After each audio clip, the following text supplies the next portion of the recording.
podcast is live. Good morning and welcome to the Global Forum for Nicotine, Day 2. This morning we're going to be talking about the European election results, which of course European elections took place last week. So before that, I will introduce myself and my fellow panelists. So I'm Rebecca Taylor, I'm a health policy specialist and a former member of the European Parliament. I was in the Liberal Renew group. And I was there at the time of the last revision of the Tobacco Products Directive.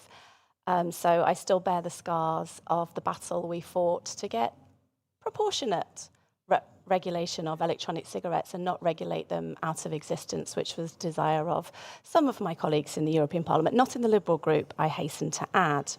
So our panelists come from a number of European countries.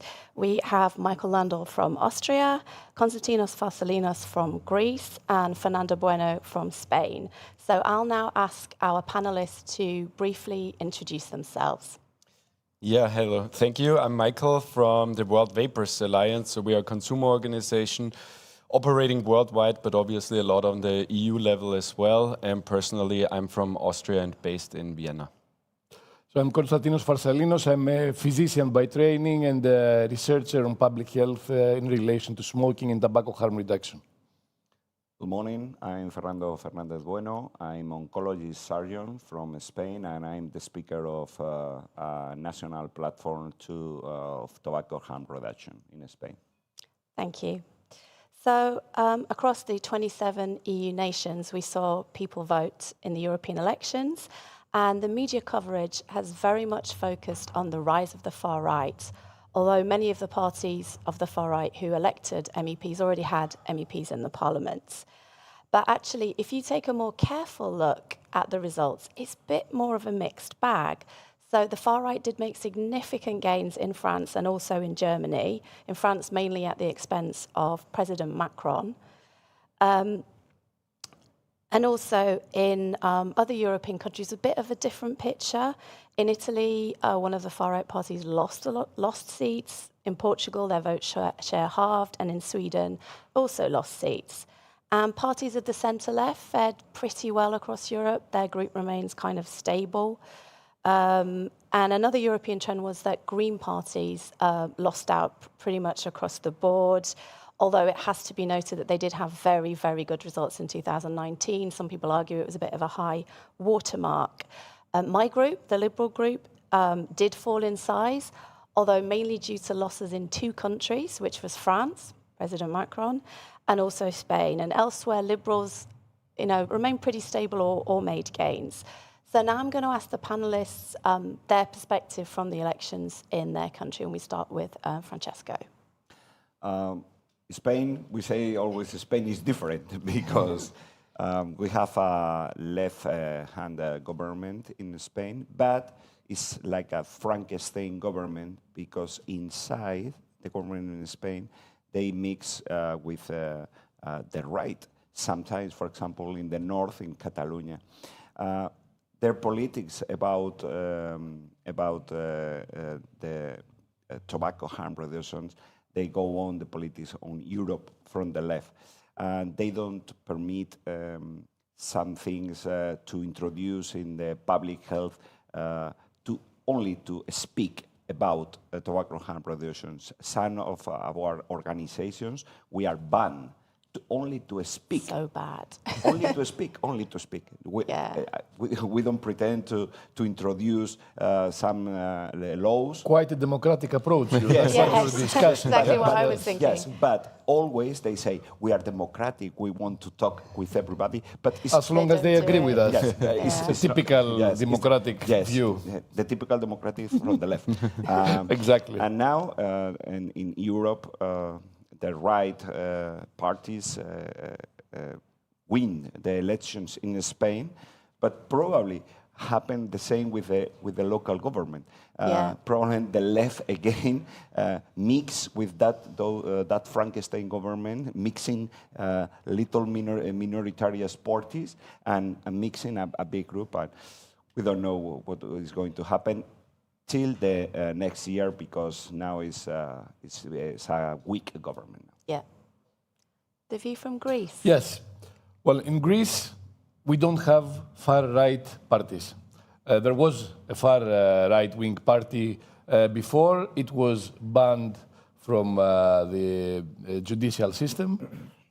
By the way, while I've never voted for any far-right party, I'm very much against having the justice system decide who will ask to be voted by the people.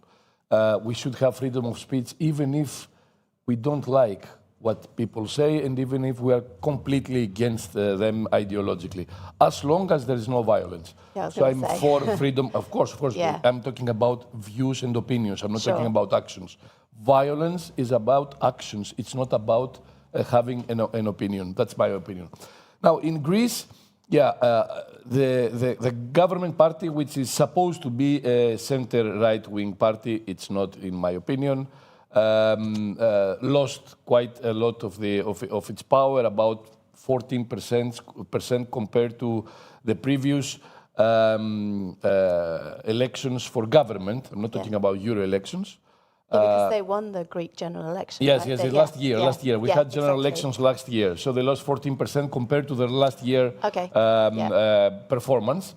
But still, they had twice the power of the the opposition party. So the opposition party had something like 15%. The government party had 28%. So still, they are the prevailing power.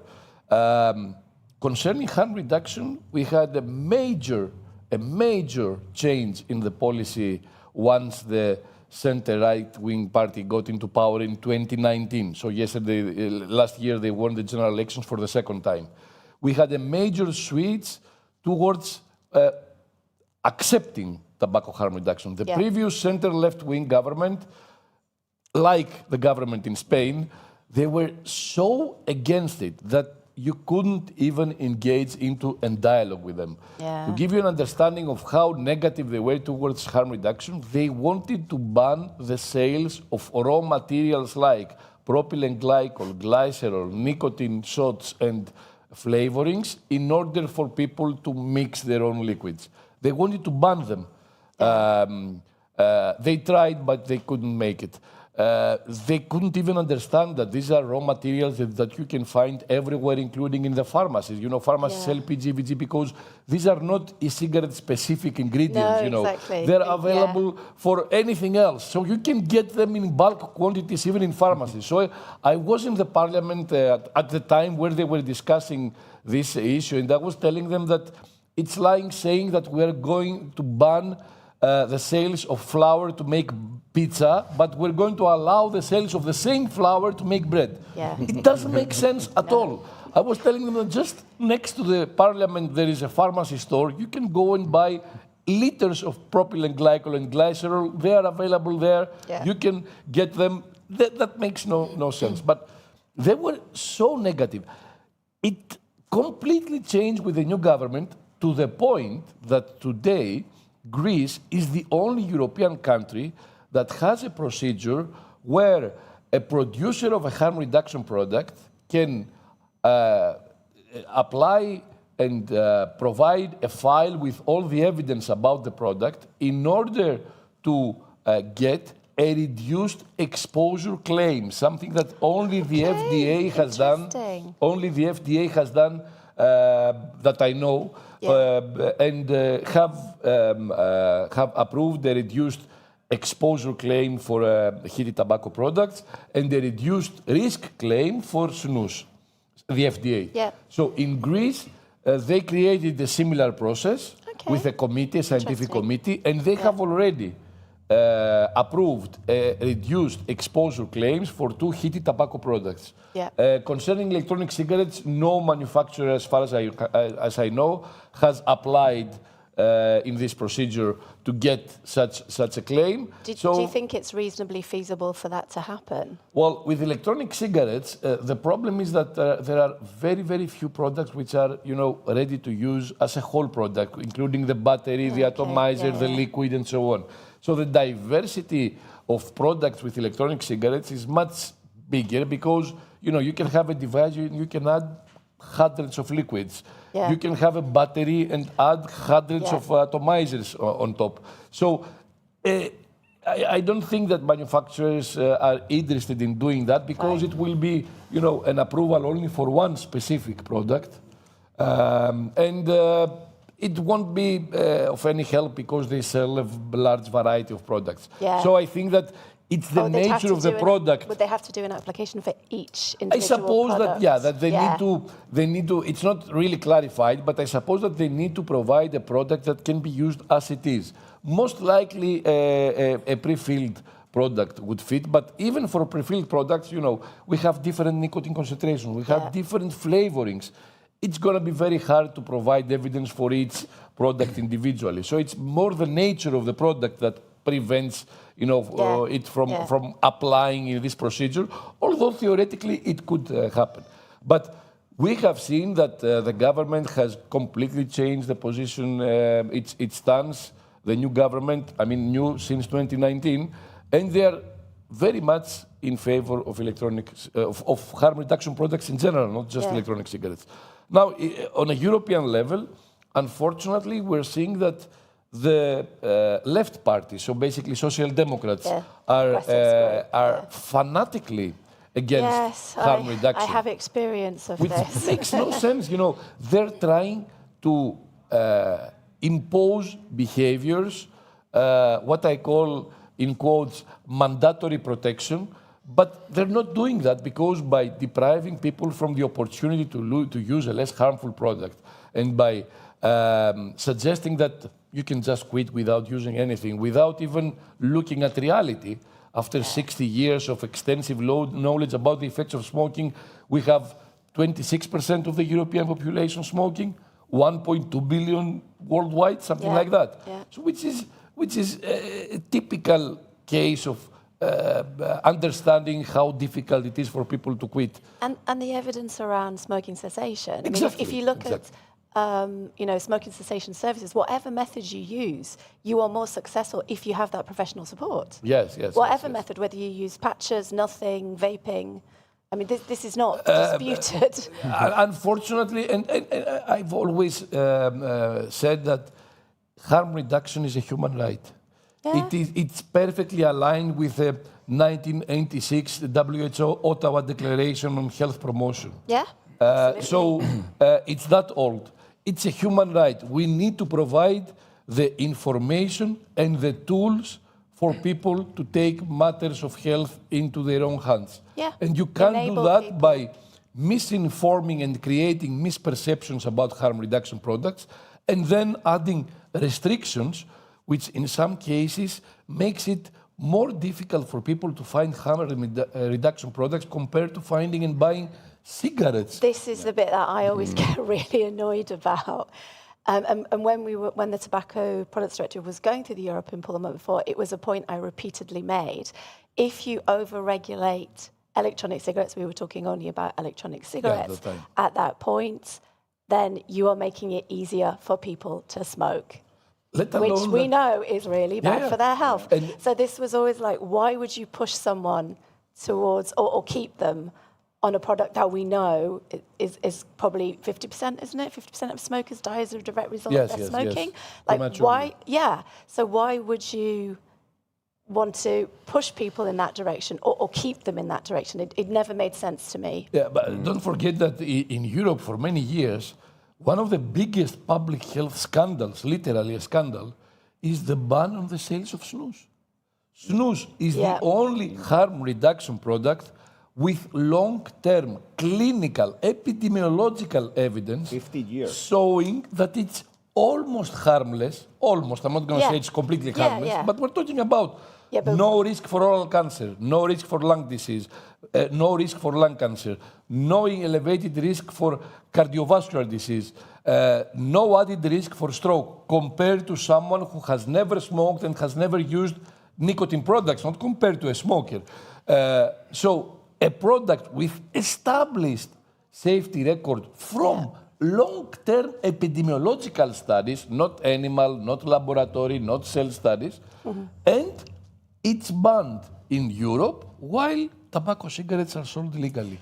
Yeah, Makes no Yeah, sense. no, it doesn't. It's not just a paradox, it's a public health scandal. Yeah, I recently was in Germany and met with some politicians there, and the news was full with youth vaping stories, Yeah. and everyone freaked out. And then I looked actually at the numbers, and in Germany, under 18-year-olds, 15% are still smoking, and 1.8 are vaping. And I told all the politicians, I think you are scared about the wrong product. You need to make sure that Yeah. people stop smoking, because that's the deadly. But not only in Europe, in Mexico. Oh, yeah, it's... They ban e-cigarette, but it's legal to smoke. Yeah. It doesn't make... It never made sense to me. To the black market, the electronic cigarettes, black market, and the tobacco combustion You can buy products is everywhere. illegal. Yeah. It's Yeah, it they are doesn't... silly. Nobody with one only Brain cell. Brain cell. One brain cell, only yeah. one could understand. Yeah. And you mentioned the Social Democrats. I would like to mention the Greens as well, where I think it's even stranger, or the logical thinking, because they always tell me they want to legalize marijuana because of the black market, which it created, but at the same time they want to ban e-cigarettes. So that makes absolutely no sense, because there they think suddenly there won't be a black market and criminals taking over, which would be the case. This is obviously. an interesting generalized trend. I mean, in general, throughout the world, there is a trend of legalizing marijuana, Yeah. and in most cases, we're talking about smoking marijuana. So, Which is, if it's smoked with tobacco, that is not ideal from a to health be honest, perspective. even if it's smoked without tobacco, it's also not ideal at all. But the thing is that what makes it different from smoking is that you're not going to smoke 20 joints per day. It's an occasional It's going to be habit. a more it's an occasional one. habit. But still, it's a combustion process involved. Yeah. And if you ask people, okay, what's the benefit of having accepting the recreational use of marijuana? Yeah. And what's the harm, even of recreational use of e-cigarettes? I'm sorry, but it's going to be significantly less harmful for people to vape instead of use marijuana. Don't forget that marijuana affects cognitive function in a negative way. And particularly in young people, It's I think not there are ideal concerns to drive around that. under the influence of marijuana. With e-cigarettes, there is no problem. With nicotine in general, there is no problem driving or doing any kind of sensitive... The same as driving after 3 espressos, right? I mean, you're a little bit jittery. You Maybe it's may be a not bit ideal. nervous, but it's not going to affect your performance and your concentration. No. It'll probably improve your concentration, to be honest. But it's not... so that creates a lot of paradox, because in most cases we're seeing a moralistic approach in this matter. You know, it's addiction. We don't want people to be addicted, but no one talks about caffeine, for example. No. And of course, I don't get my morning cup of tea. you know. But rightly so, because if something which creates some dependence does not cause harm, disease or death, Exactly. it's a matter of people's decision, as long as they make informed decisions, of course. Yeah. Yes. Imposing behaviors is something that I hate. Forcing behaviors and creating an environment of, as I said, in an exaggerated way, mandatory protection is against human dignity. It's also insulting to people's intelligence. Taking people's agency away. Yes. Like with a slightly different thing like alcohol. I'm massively in favour of alcohol health labelling. Yeah. Because if people then decide, okay, informed decision. Yeah, alcohol increases your risk of cancer, which it does. As long as people know that and they're making an informed decision, that's fine. But a lot of people don't know that right now. Yeah. We have no health Unlike labelling on alcohol. cigarettes, where everyone knows about the harms, but still they smoke. Yeah. And but that, at the same time, we're seeing the although massive... most smokers want to give up.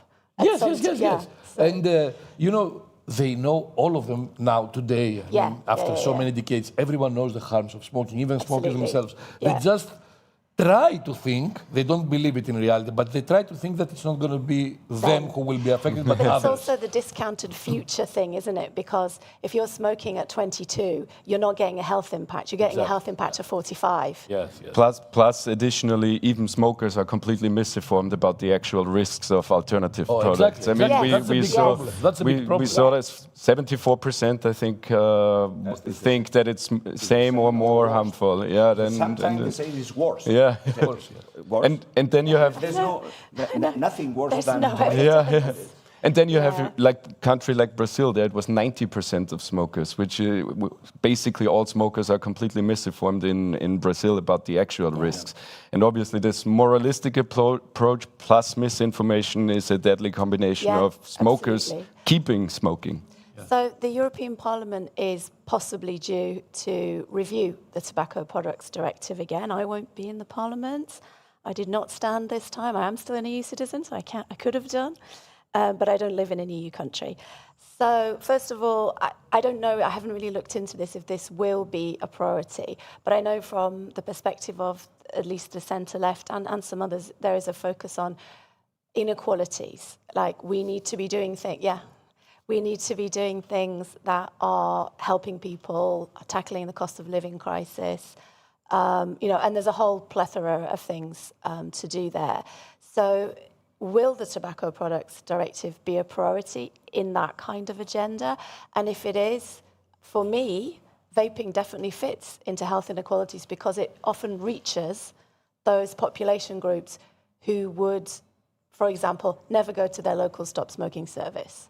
I have a word about this concern about the low socioeconomic class and about inequalities, and the word is hypocrisy, unfortunately. It's hypocrisy. Why? Because we know that it's the lower socioeconomic class that mostly smokes today, I mean for many years now.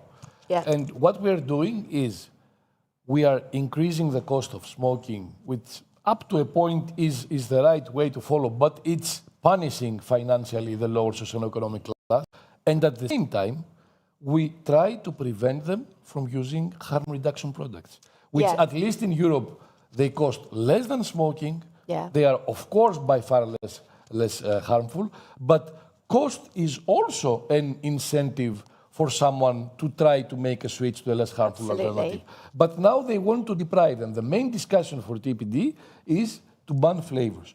There is so much evidence that adult smokers use flavors, non-tobacco flavors, in order to quit.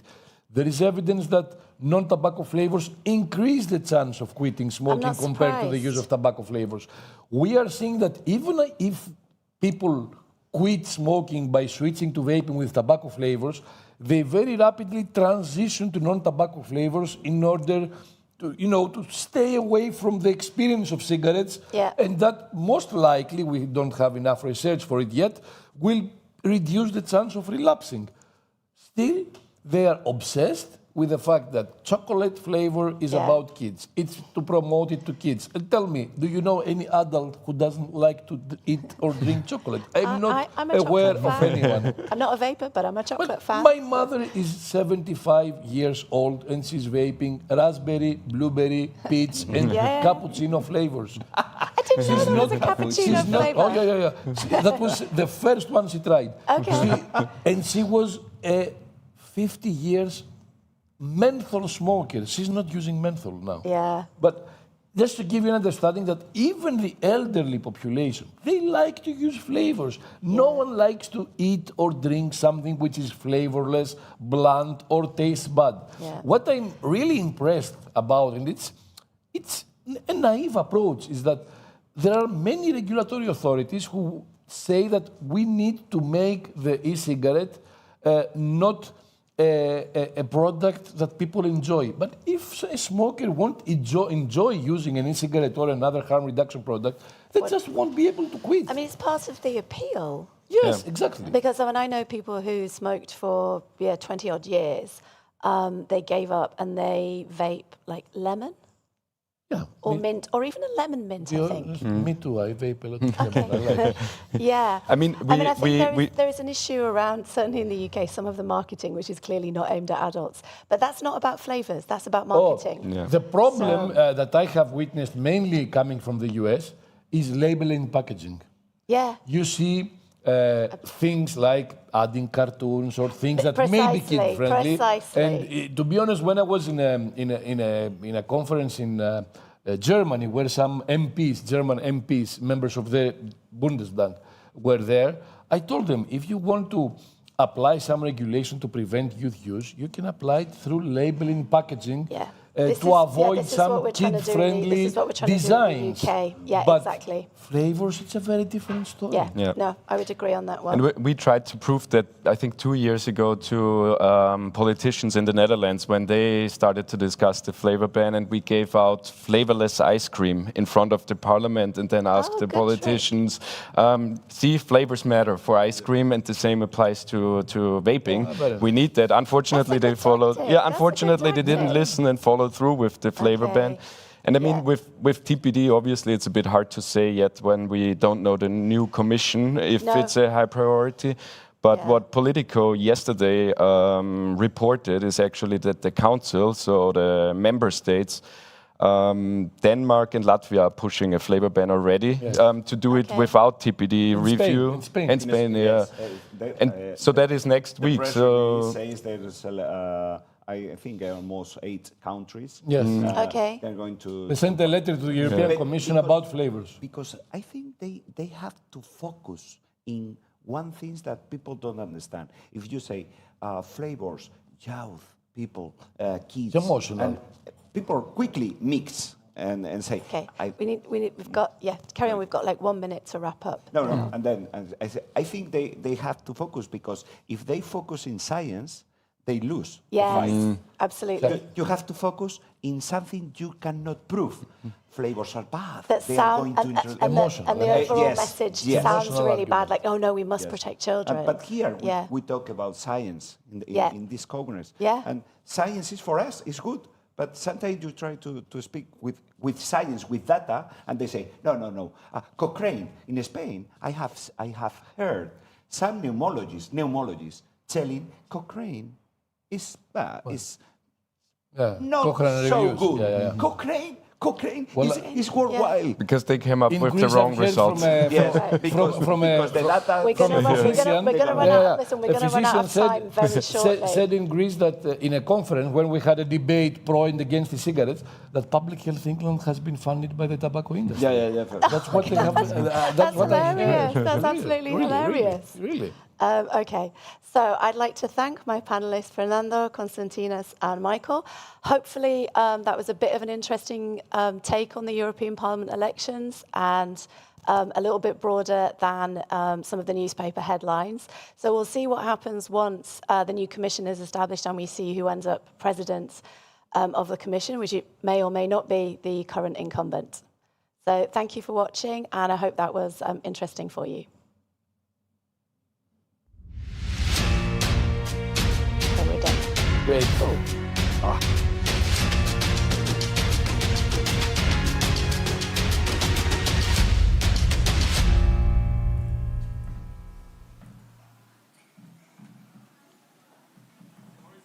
Okay.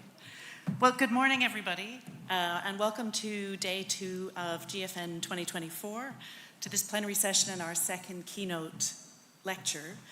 I think that there are a few gaps in the audience from the party last night, but I hope it'll be an excellent session.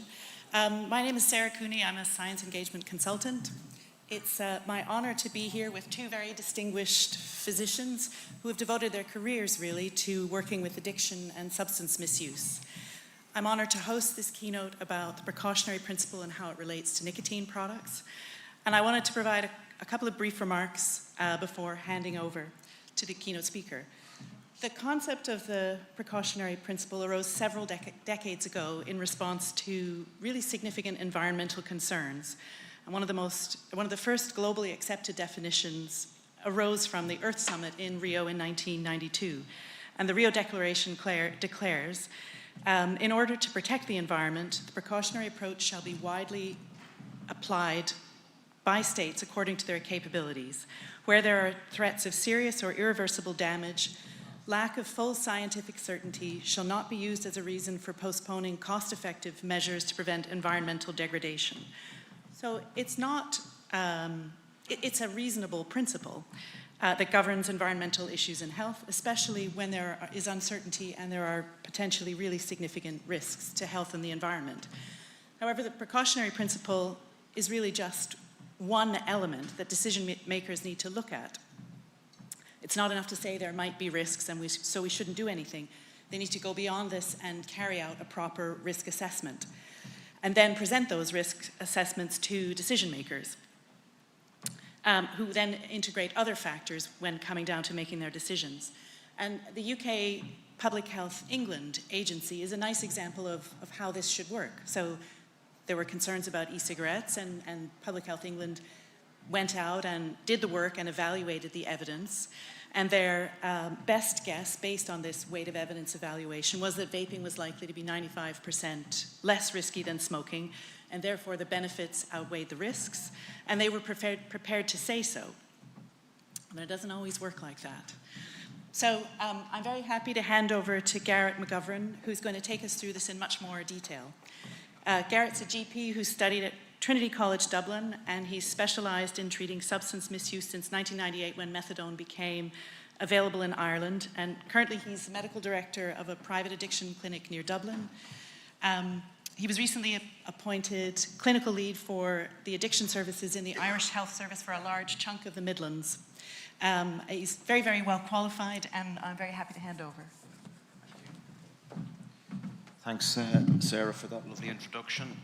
Welcome, everybody. I'd like to thank all the organisers, Jerry, Paddy, Jess, and also Alex and Sarah, who've been really helpful in the work up to this presentation.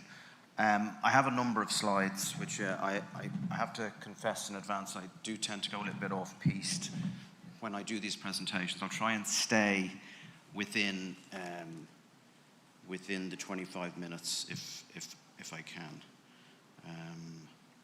But you let me know, yeah? Great, okay.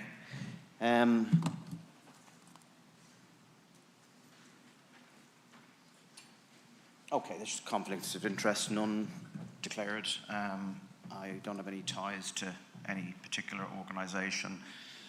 My views are fairly solid on vaping, and I think they'll only get stronger.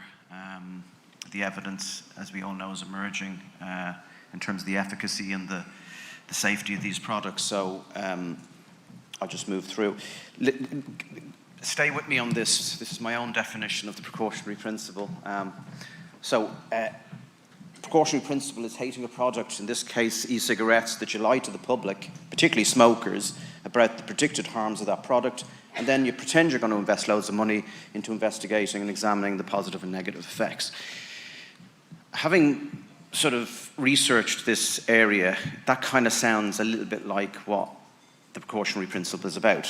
It sort of comes under the banner of let's do nothing. Let's create some sort of panic here, and let's put barriers in the way of people, and particularly smokers who are trying to quit. And in the meantime, of course,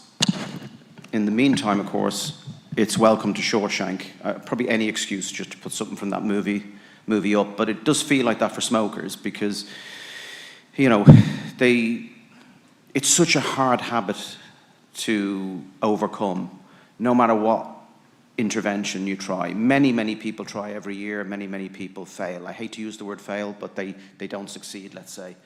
And you know, if we're going to really tackle the global burden of tobacco-related diseases, we have to embrace electronic cigarettes. And unfortunately, there's a war. There's a war out there, and we all know what that war is. And there's kind of looks like there's worse to come. I'll talk a little bit about that as we go along. This is the wing spread statement on the precautionary principle. Now, I'm going to try and read this out, but I do have to say, when I started reading it out this morning, and I've looked over it a number of times over the last few weeks, I did sort of wince a little bit and maybe crack a smile in some other areas. But this is what the scientific version is, and I'm not entirely sure it's more accurate than my version, but that's just my personal opinion.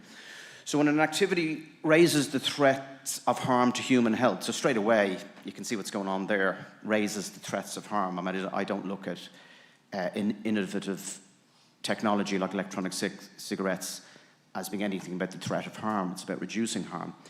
But anyway, the precautionary measures should be taken, even if some cause and effect relationships are not fully established scientifically. In this context, the proponent, us, and people who use electronic cigarettes, the proponent of an activity, rather than the public, should bear the burden of proof. Christ, isn't that true? the process applying the precautionary principle must be, this is where I started to kind of laugh a bit, must be open, informed, and democratic, and must include potentially affected parties. That doesn't really happen. In Ireland, there was a consultation about electronic cigarettes, and who did they keep outside the door? Consumers. And we must also involve an examination of the full range of alternatives, like we don't know what they are, including no action at all. Now, the principle of the precautionary principle, or examples of it, we have many of them. I'm not going to go through all these, but I've put in bold type here a few of the areas of the precautionary principle that that I'm familiar with, and I have kind of some background in. But there are a lot of different areas. The COVID pandemic is probably the most recent, blood donor policies. And the precautionary principle, just to be clear, is on the surface very sensible. You know, something comes on the scene and we've got to make sure that we don't cause harm to people. I get all that. But the precautionary principle, there's times when maybe it is absolutely valid to follow the precautionary principle. Other times where it's going to cause more harm. And I think we're all agreed here that with electronic cigarettes, that's what's going to happen. So a little bit about prohibition of psychoactive drugs. There's a number of conventions, the 1961 convention, the war on drugs declared by Nixon, the 71 psychotropic substances convention, the 1988 UN convention. It was all your usual, control of the trafficking of drugs. You know, none of it really thought about the unintended consequences. And it's not like we don't have, I suppose, when do consequences become unintended? When we know, after many, many decades of this, we know what the consequences are. So are they unintended anymore? It's hard to know. This is interesting because I'm not going to go through all this. You can eyeball the slide yourself, but just to talk a little bit about it. In Ireland, heroin arrived in Ireland, we reckon around 1979, probably a little bit earlier. And for 10 years, we sat on our hands, but more, 10, 15 years, we sat on our hands. We just said, oh, this is terrible. Well, it's affecting marginalized communities. Who cares, really? It's not affecting the good people. So, you know, it's a terrible, dirty drug. We'll do nothing. Now, this is, by the way, when in New York, in the States, you know, the whole phenomenon of methadone maintenance treatment and giving people needles was established. And in the UK, but Ireland, no. We couldn't have that, perpetuating one addiction for the other, opiate substitution treatment, no.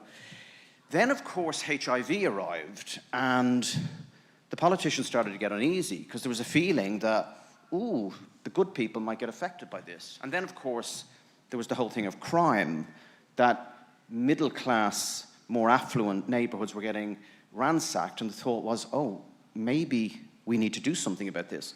And it wasn't until about 1992, so probably, I would say 15 years too late, that we said, okay, we'll do methadone. And it was virtually underground between 1992, more or less, and 1998. There were some clinics, but it was not widely available. And then, of course, we started to do what we should have done 15 years previously, which was develop harm reduction services. So we developed a precautionary principle that, without a shadow of a doubt, cost lives. No question about that. And of course, is there anyone accountable for that? No. The kind of idea is, well, we're doing it now, and isn't that good enough? The war on drugs. I only wish he actually would have resigned before he made that statement, because this has been the biggest disaster of all. I mean, I don't know what people's view is on the war on drugs, but anyone who's worked in this area knows that the harm of prohibition is far greater than any harm that a lot of the drugs will do. And bearing in mind, the drugs in question are illicit anyway. There's no regulatory control, there's no information on dose, and there's no safety advice.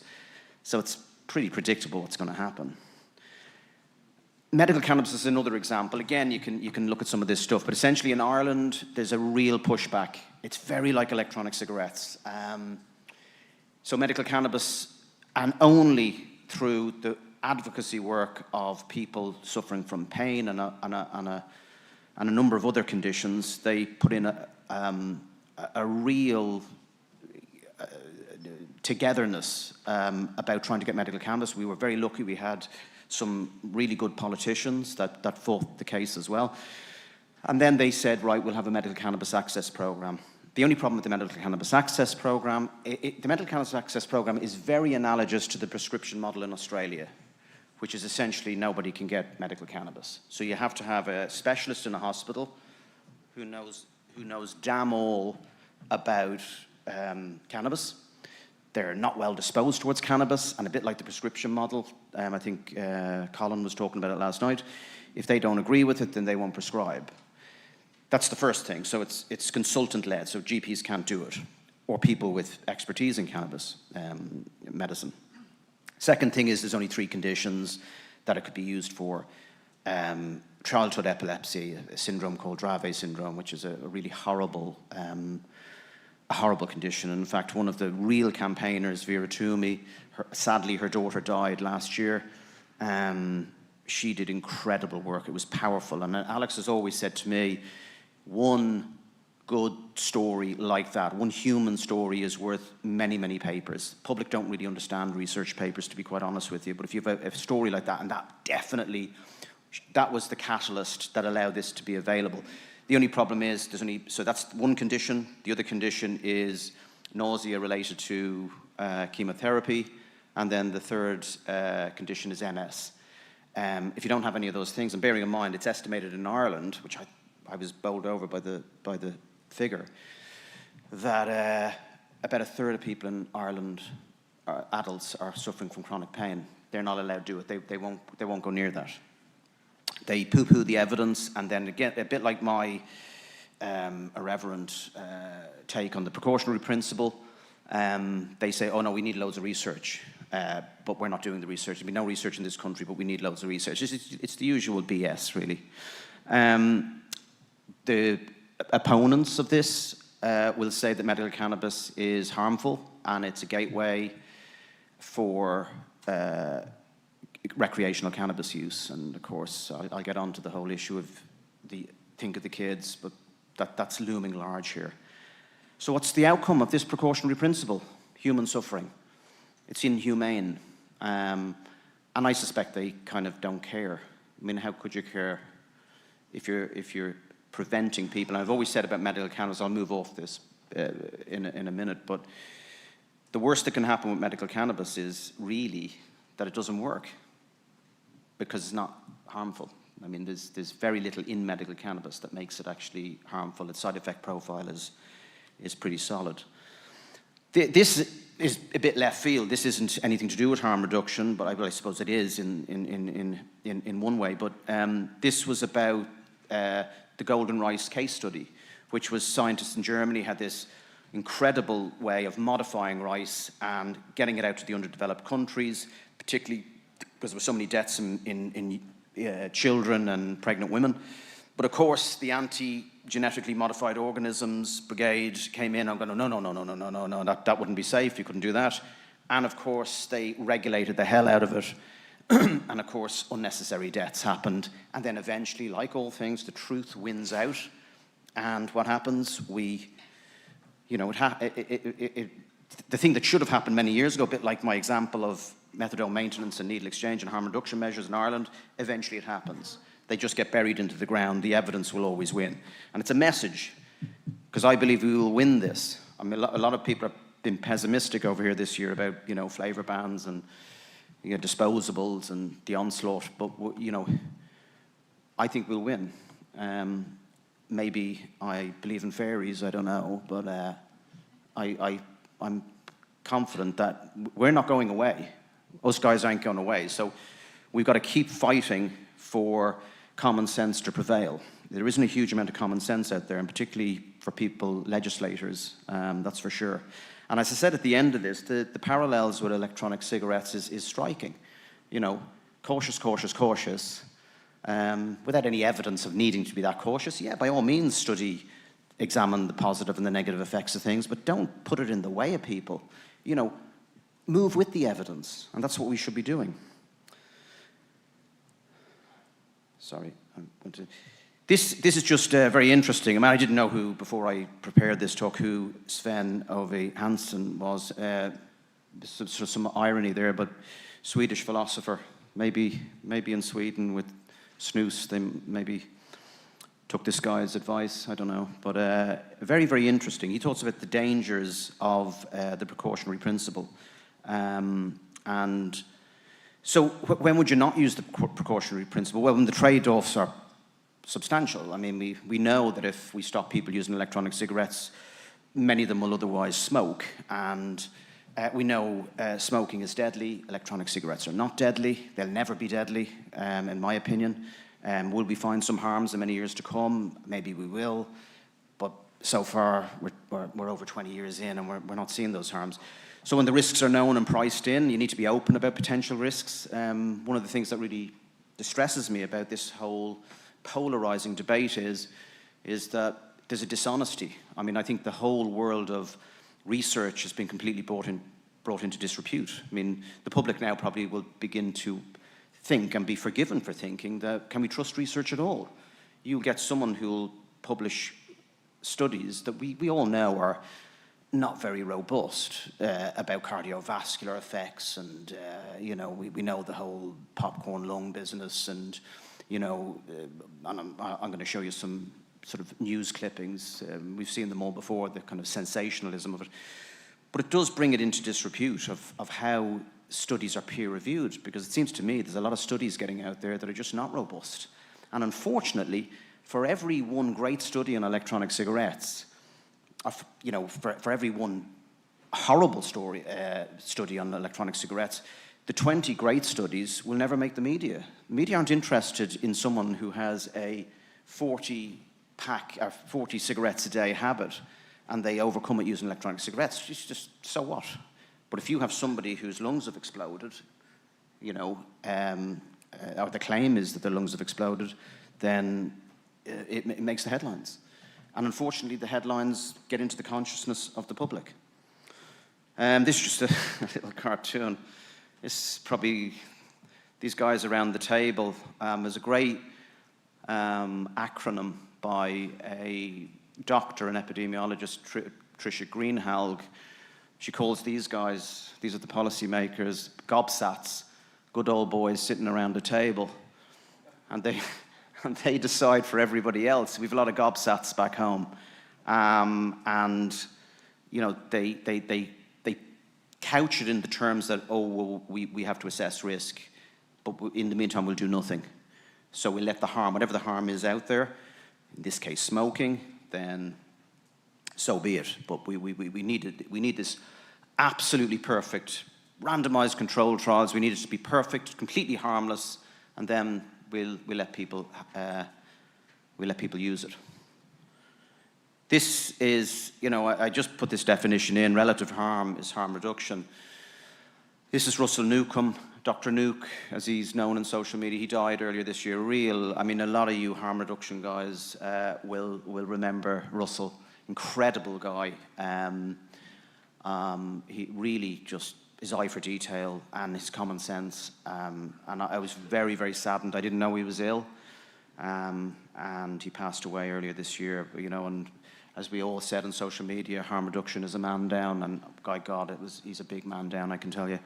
It's estimated that he coined the phrase harm reduction. I don't know whether this is true or not, but in 1987. Alex now is around longer than that, so he'll be able to maybe throw some light on that. But the reason I talk about relative harm is because our opponents don't like talking about relative harm. They like talking about absolute harm, as if this is something that's come on the market. Smoking never existed, and it's, you know, we can't let this out. We know I'm not teaching anyone here how to suck eggs. You know all this. E-cigarettes, we know what the evidence is. We know, I was just talking to Alex just off before I came on, and I said, you know, we've known from the start that the risk reduction was substantial. We don't need 20, 30, 40, 50 years of evidence for that part of it. But, of course, our opponents, and particularly legislators, you know, want this kind of perfect evidence I don't think they understand harm reduction. I'll talk a little bit about that. How are we for time, Sarah? Yeah, this is about the skepticism. I talked to Clive Bates about this, actually, I think last year. Well, Clive was actually over in Dublin earlier this year. I talked to, well, and I still struggle to know what is this skepticism, like why? Is it just ignorance? Is it protecting vested interests? Is it conservatism? Is it just a hardened philosophy that these products are evil or will be evil? Is it because e-cigarettes simulate smoking? They develop clouds of vapor and they have cigarette in the title. Is that the reason? Is tobacco control worried about its fiefdom? I'll talk a little bit about that. Or will we ever know the reason, or is it a combination of reasons? I struggle, I don't know. Many people here, and it'd be good to hear people's views when we get to the discussion. Oh, youth vaping. What have we got to say about this? Yeah. This is the jewel in the crown, really. It's the same argument with cannabis. We can't make cannabis legal because we have to think of the kids. And it is a powerful convince tactic. It really kind of gets an emotive response from the public.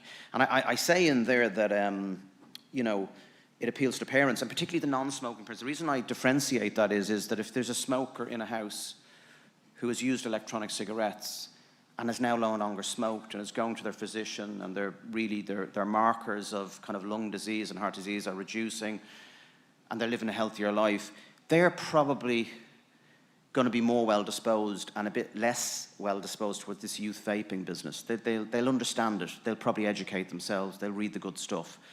I often call this emotion-based evidence. I remember hearing once somebody called it vehemence-based medicine. You know, you challenge somebody about their evidence and they get angry, and that's really the end of the discussion. I noticed actually the anti-group get angry very quickly. Now, I'm a bit guilty of stoking them up a bit. I've done a bit of radio stuff back home, and I have to say, I do like to have a kick. And but then again, they give me great ammunition. They give me such ammunition. I mean, the bullshit that they talk, it's just so good. And there's certain things I look for in those interviews. I just want them to say, and I put my ear out and I just want them to say, well, it is safer than smoking. And I go, great, that's really good. We got that out of them, because I realized that when people listen to the radio, I'm thinking of the person who's what we call the contemplator. They're going, maybe I'll give up smoking. I don't know. What about these electronic cigarettes? And this is the problem. This is the nefarious side of this sort of consumer denting their confidence in electronic cigarettes.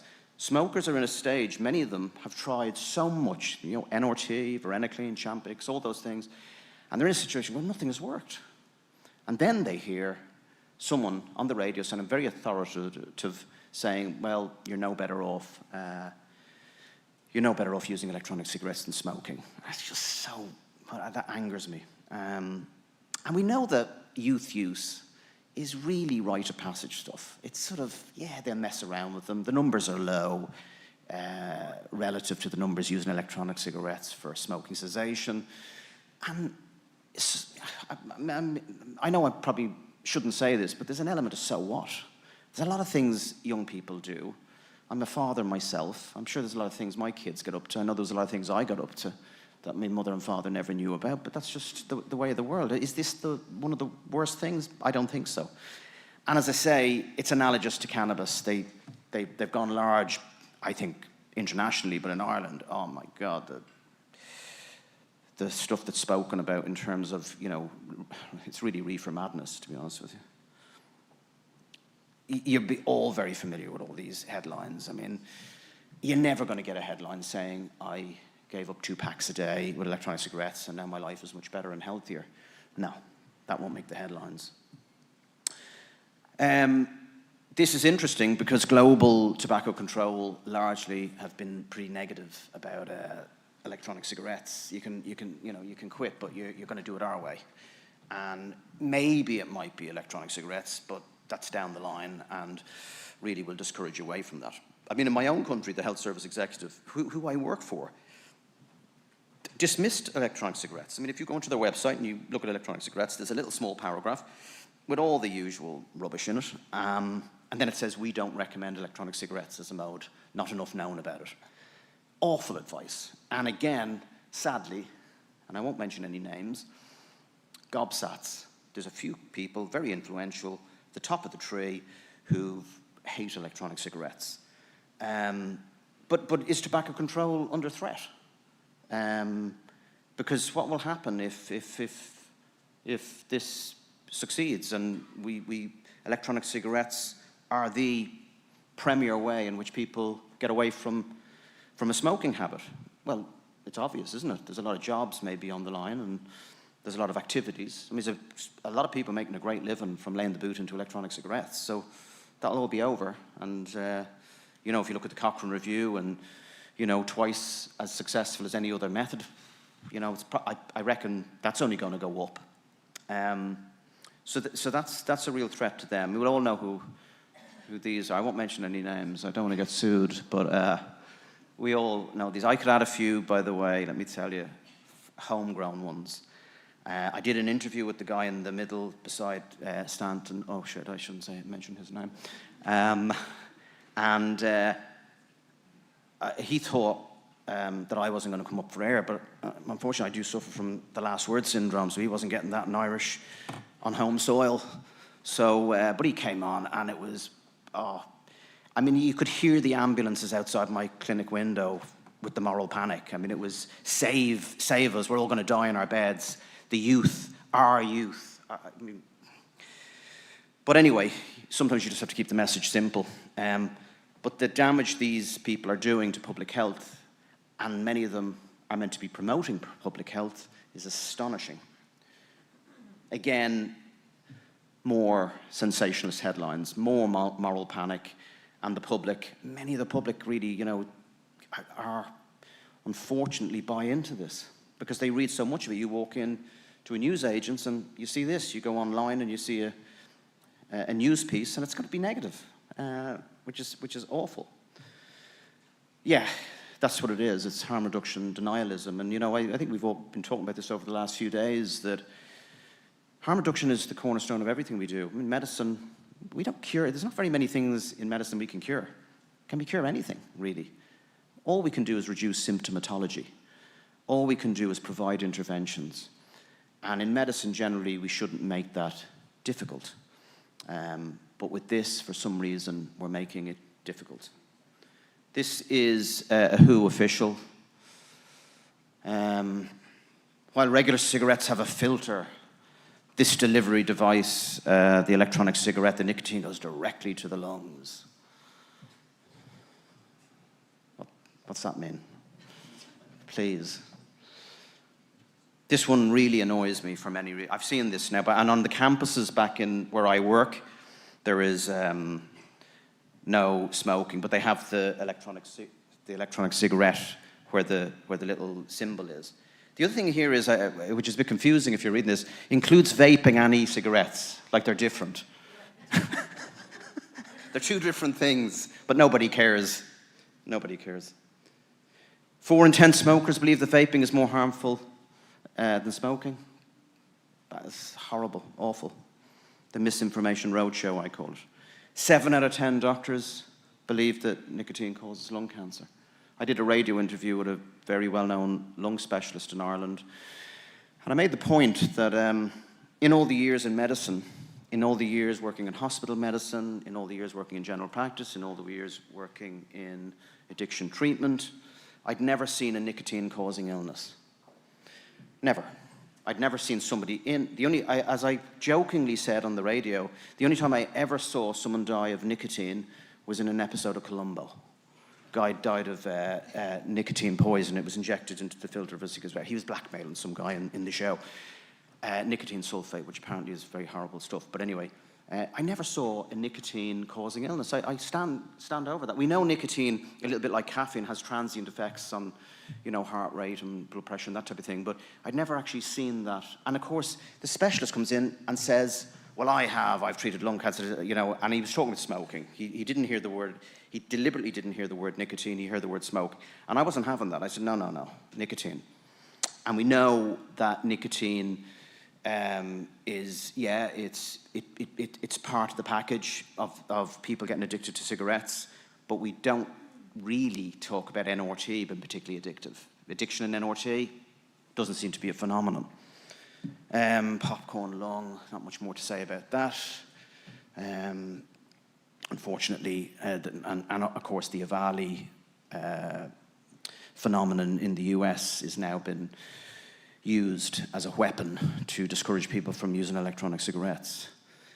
I think this guy needs a pardon, Nicotine. Now, I know he was given cigarettes out, but it's amazing. Everybody always calls it a nicotine habit, like nicotine is the problem and the rest of it is not. There's the great man. It's great seeing the awards for GFN named after his incredible... I mean, these guys were ahead of their time, really. People smoke for nicotine but die from tar. I mean, that'll be etched forever. Last year when I was here, actually, Clive did a great talk on nicotine, and maybe one of the things that we don't really talk about is the pleasurable effects of drugs. Like, whenever we have any policies in my country, it's all about the harms of drugs. You're not allowed, God forbid, you could get pleasure from drugs. That's not allowed. But we talked about nicotine last year, and people like nicotine, and they feel it helps them. And it doesn't seem to be particularly harmful. But we know, in terms of nicotine and cigarettes, we know what the harm is. I mean, you know, and I suspect our opponents know what the harms are. But you know, with electronic cigarettes, they like the hand-to-mouth and the simulation of smoking, which I think is the real gift of electronic cigarettes. And as I say in the last line of that slide, nicotine is very low risk of addiction on its own. So why is there a war on nicotine? Oh, I'm giving this fella too much time, really, but I mean, you just only have to read this crap-ola.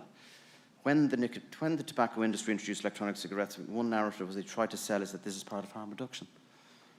I mean, how can a man in a position as important as the Director General of the WHO, the biggest international health authority, health organization, come out with a statement like that? And I was quite disappointed in many ways when, you know, when I heard this, because the WHO, in terms of harm reduction, the wider harm reduction for things like heroin addiction, crack cocaine, they've come out strong. They call methadone and buprenorphine essential medications, and yet here they are coming out, really just completely dismissing electronic cigarettes. So I'm going to finish up. I did well on the time, Sarah, didn't I? I did good. So just a few points. The precautionary principle is meant to protect the public.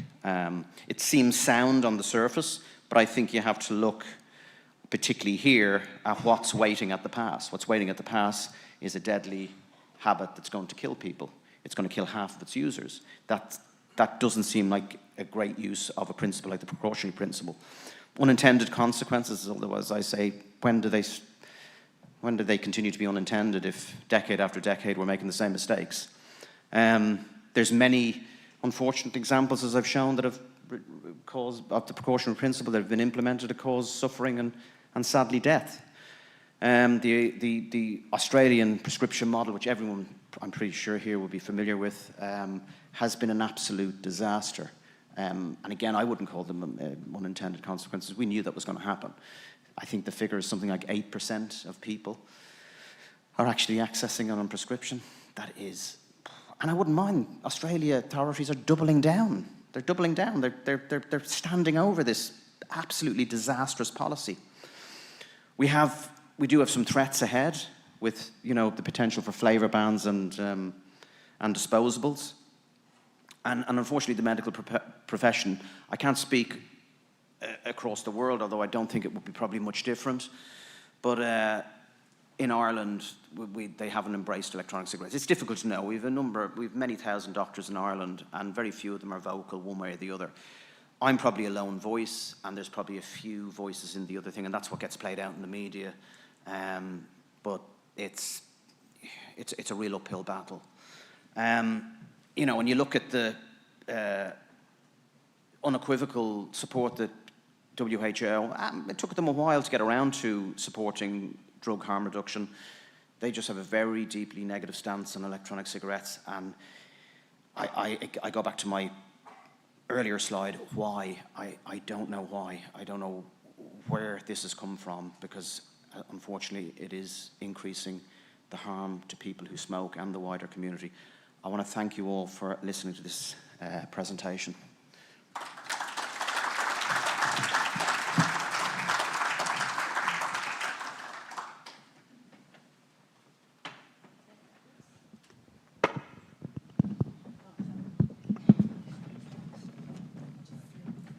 Thank you very much, Garrett, for that very thoughtful presentation, and handing over to Alex to do the response. Well, thank you, Sarah, and thank you for the organisers for inviting me to speak on this subject today. I'm going to quickly race over 5 questions that I want to put to you and ask you to think about. The first question is, what does the precautionary principle actually mean?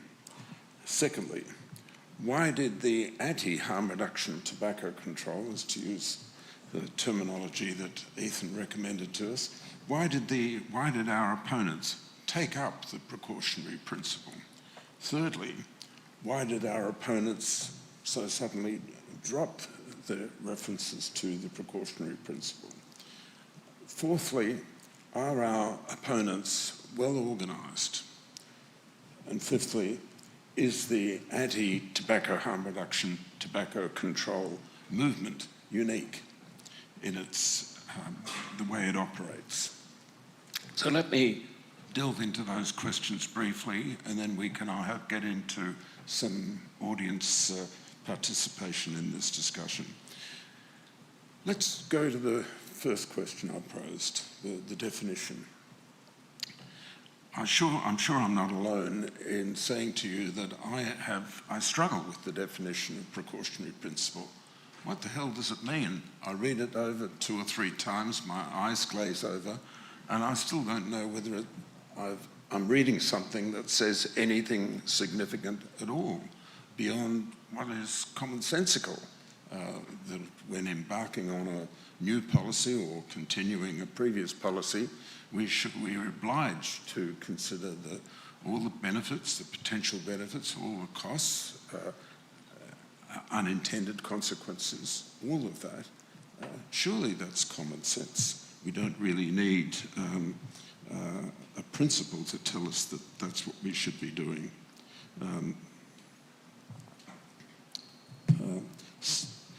So I find the definition elusive and slippery, and I'm not sure it really says anything that's of any significance. Secondly, why did our anti-harm reduction tobacco controller friends take up this issue and campaign on it so seriously a few years ago? Now, I think that's an important question. And why did they then drop it only a few years later? It seems to me that this was a deliberate attempt to obfuscate, to delay the discussion about the more important issues. It was a distraction. It was all of those things. But it wasn't a serious attempt at policy making in an area that really is not that difficult, as Garrett has pointed out to you so eloquently. And why did they suddenly drop it?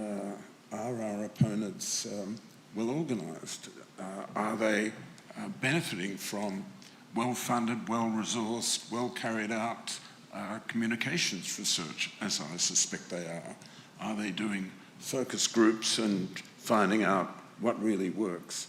How do they manage to have the same kind of discussion against harm reduction tobacco control in almost all the countries in the world happening around about the same time?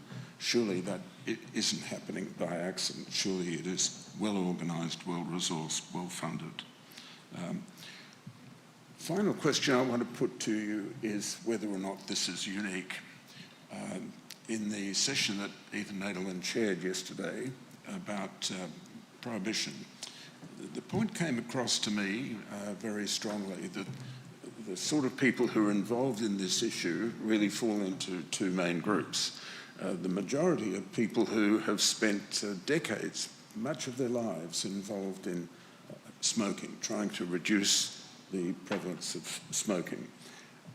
And a minority of us have been involved in trying to reduce the harm from all psychoactive drugs for a long time.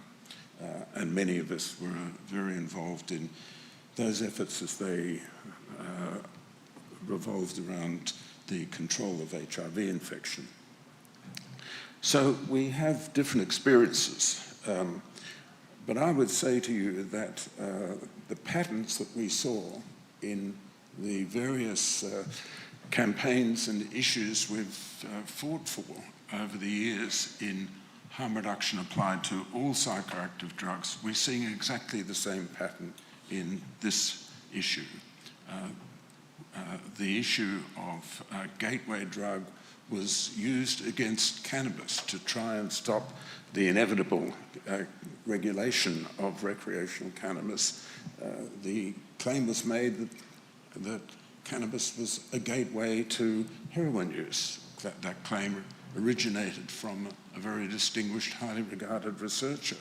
Efforts over 3 or 4 decades to find evidence to support that contention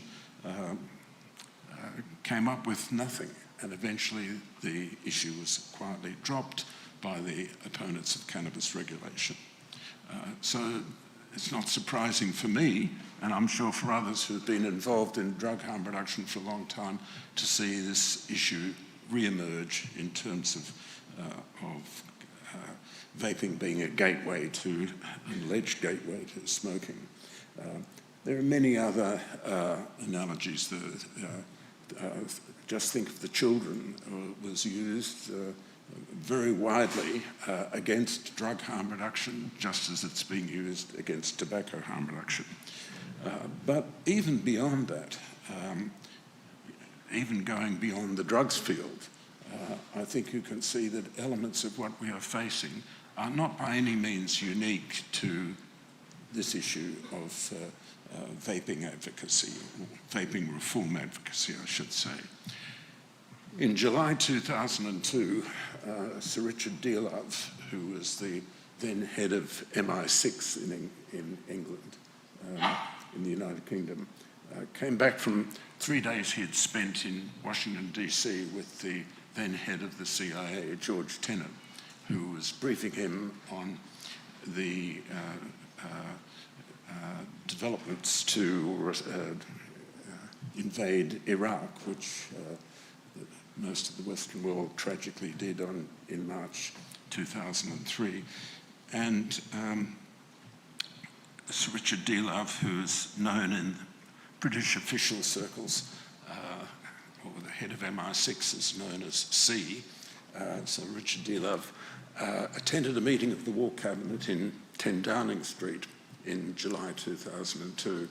And the Prime Minister and the Ministers for Defence and Foreign Affairs and Chancellor of the Exchequer, all the senior cabinet ministers in the War Cabinet were present. And we have the transcript of what actually happened at that meeting of the War Cabinet in 10 Downing Street in July 2002, thanks to the great humanist Rupert Murdoch, who became entangled with the then British Prime Minister and in revenge published the transcript in Sunday Times. And it included a remarkable sentence. Now, what on earth could the war in Iraq have to do with this issue? One thing that's common to both is what Sir Richard Dearlove informed the War Cabinet in London of what was going on in the United States. And he said that, and this is word for word from the transcript, but the intelligence and the facts are based on the policy. And surely that's what we are facing, exactly the same issue. At least for our opponents, the intelligence and the facts are based on the policy. And that's why our opponents will eventually lose and we will eventually win. Thank you very much.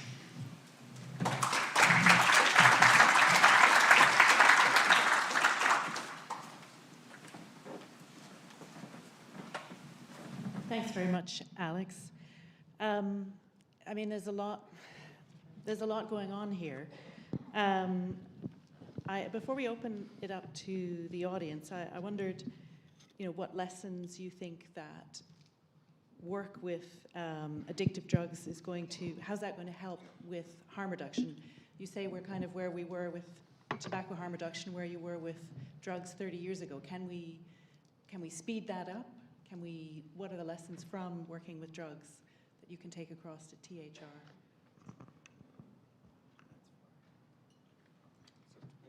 Or either. Well, we're going to learn a lot of lessons, but one lesson we really need to learn is that if we delay, we're going to increase the risk of harm to people. So that's the biggest lesson. It took a long time for harm reduction to be accepted. There was a sort of moral abstinence ideology for a long time, and it still prevails. I mean, it's not gone away. There's still many people in my country that I've heard people call methadone an abhorrence. It's, it's the lesser of two evils. So we still have that brigade. The only thing is, we're lucky because, you could call it lucky. There was years of advocacy that led to this. But the government has embraced harm reduction. And in Ireland, I'm just speaking from an Irish perspective, we're looking at opening our first injecting centre. I mean, I know in Australia and many countries around the world, there's about 100 of these sites. So harm reduction is accepted, but I think the real message here is that if we delay, we're going to cause death. That's the main message. And we're 20 years in now, 20 odd years in with electronic cigarettes. Nobody's dying. Many people have got benefit. As many people, dare I say it, as I said in my talk, find electronic cigarettes pleasurable. Really, that's what the message is. And there's so many threats ahead. I think, a big theme in this conference has been the threat to flavours, which is, I think we all agree, a de facto ban, and will probably obliterate many vaping industry, will obliterate the vaping industry. So we've got to resist that. And we just have to keep piling out the truth and piling out the good studies and all the things that we know to be true. We just have to we have to stay on our feet. It's very tempting to get despondent in this. But, I'm going to keep going. As long as I'm breathing air and blood is coursing through my veins, I'm not going anywhere. Plus, I enjoy it. I say there is a part of me that likes the cabaret of having a kick at the other side. I know I shouldn't admit that, but I actually do, because they're easy to pick off. Their arguments are so vacuous that you don't have to say very much for them to make idiots of themselves with some of the stuff they come out with. Unfortunately, I think Alex mentioned it. It's legislators really that are the problem. They're the ones who get their head turned. And many of the people who are anti-electronic cigarettes in Ireland are meeting government officials in secret. It's not a fair deal. A lot of the influence is the way it's done in Ireland. You pick up a phone and you talk to your political buddy who has the influence. So that's the way I would look at it. Okay, thank you. The message I want to bring to you is the message of hope. If we just put aside this issue for a moment and think of the sweeping social policy reforms that have occurred in many issues, including the drugs issue, over the last 30 or 40 years. Sure, I wish it had gone faster, but undoubtedly it's happening. If we look at the drugs harm reduction area in the United Kingdom under Margaret Thatcher was the first, or if not the first, one of the first countries in the world to adopt needle and syringe programs. And there are now between 80 and 90 countries in the world that have needle syringe programs, and that number continues to creep up slowly. Similar for methadone buprenorphine programs, and the smaller number have pharmaceutical heroin programs, but that number's also slowly creeping up. And these numbers were unthinkable in the 1980s and 1990s when the drug harm reduction movement got going. We can also draw a lot of inspiration from what's happened with gay law reform. In 2001, the Netherlands became the first country to allow marriage equality.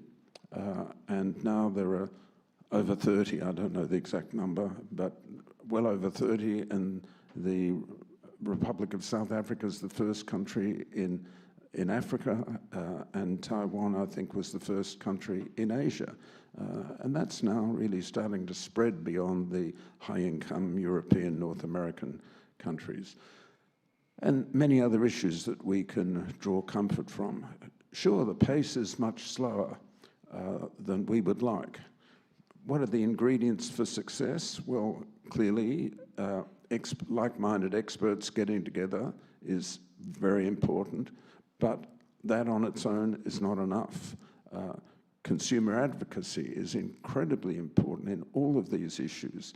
On its own, it's not enough. It's really working together, and there's no better demonstration of that working together than the people from diverse backgrounds, from multiple countries around the world, meeting here once a year and gathering. And I think through that we can take on issues like the precautionary principle and all the other nonsense that's thrown at us and really make some headway. I think one of the most important things we can all try and do is to meet face-to-face with our political masters, politicians of all stripes and colours. Meet them, talk to them, tell them your experience. And it's very important that people with lived experience tell what's happened to them. That really makes a big difference to politicians. I think there's only one working microphone. There you go. So thank you very much. And I wanted to open up the floor to questions from the audience. Ariel. Thank you very much for the wonderful presentation. My name is Tiki Pang. For 13 years, I was a Director of Research Policy and Cooperation at the World Health Organization in Geneva, Switzerland. I just want to make a point about Garrett's last comment. Without in any way sounding disloyal to my former employer, I am personally very disappointed in the stance that the WHO has taken on harm reduction. And I say this because I come from Indonesia, and many of the countries which are low or lower middle income countries look to the WHO for guidance. And this is because they lack their own capability to objectively assess the evidence and make their own policy decisions.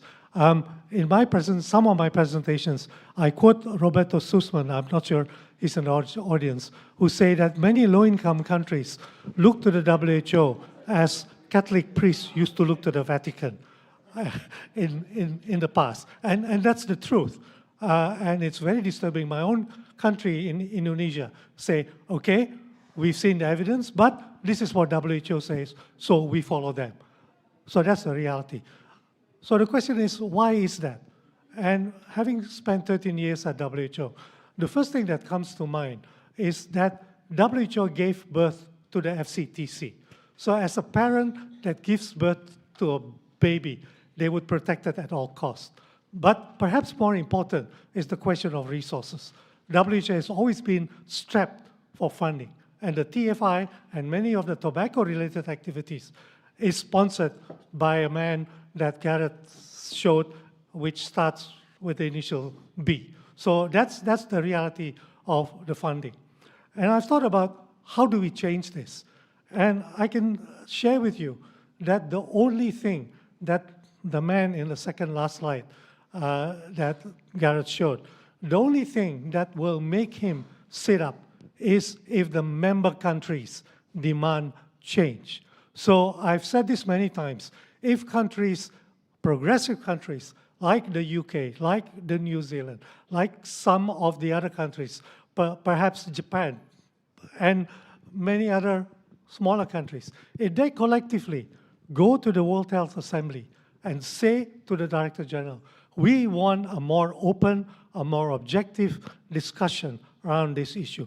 That's the only thing that will make him sit up. That's the reality.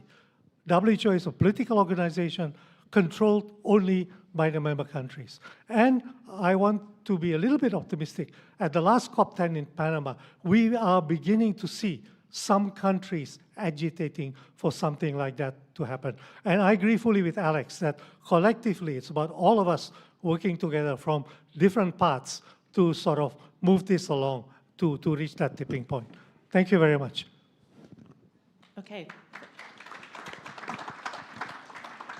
I have Ariel, who had her hand up, and then Clive. Or did either of you want to respond? Hi, I'm Ariel Celia. I work at Penny Associates. We consult for Juul. I'm channeling my colleague Joe Gitchell for this question. In thinking about the COVID pandemic, I think there's a lot of parallels with this.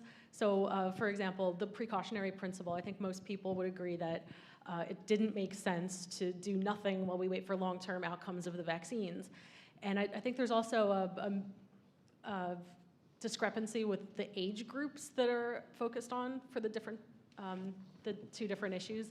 So for the pandemic, it was pretty well accepted that young people had to make sacrifices like closing schools and for the sake of the older people who were in immediate danger. And it seems the opposite for here. So do you see this as related to the precautionary principle? And can you comment on that? Thanks. Clive, do you want to ask your question and then they can answer both? Really, just two thoughts on the precautionary principle and a suggested way in which it can be used in this field. I think it's important to remember where the origins of the precautionary principle came from. It was really used to deal with a certain kind of risks, gigantic risks that were mainly sort of irreversible and had dread consequences. So things like releasing a pathogen into the environment, releasing alien species into an ecosystem, rise in endocrine disrupting chemicals in the environment. And the characteristics of these risks is that they were like system-wide, and once the sort of genie was out of the bottle, they were very difficult to put back in, okay? So that's the first thing, and really the risks associated with vaping are nothing like that. They're individual, you could stop at any time, it doesn't persist of its own under its own momentum. Secondly, the precautionary principle, at least in the definition used by the EU, is a symmetric thing. So you have to assess the costs of action and inaction, and that actually gives us the route into my third point, which is how we should think about it in this field. When people apply it and say, we want to ban flavors on a precautionary basis, okay, the question that the way we should operationalize this is to say, precautionary principle is about asking the question, what if I'm wrong? What if my understanding of this is wrong and something different happens within the realms of possibilities? Now, the people who want to ban stuff say, well, there's the unknown effects of vaping over the long term are unknown, okay? You say, yes, okay, it's possible something will happen, but we'll probably be able to intervene, we'll be able to find out what the damaging substance is, we'll be able to control it or modify it, and actually people will still be able to quit individually. It won't kind of carry on killing people. What if the people who are trying to ban stuff ask the question of themselves, what if I'm wrong? And the what if I'm wrong thing means that more people will smoke and they will definitely get sick and they will definitely die and they will definitely be harmed. So changing the precautionary principle into asking the question, what if I'm wrong, I think gives us a leverage into applying it symmetrically in a way that affects the people who are acting recklessly by using the precautionary principle. So that was just some points that, obviously like you to respond.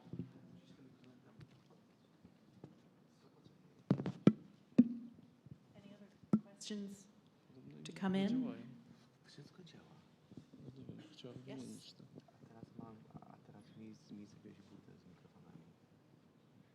Yes. Matteo Dominicis, responsible for innovation in Imperial Brands. I joined the industry relatively recently, and the comment for me is quite shocking to see on how illicit is having predominance versus legal products in the space of harm reduction. So that's, to me, a consideration which is quite staggering, where things are actually not controlled versus things that are introduced with really a lot of research and science behind.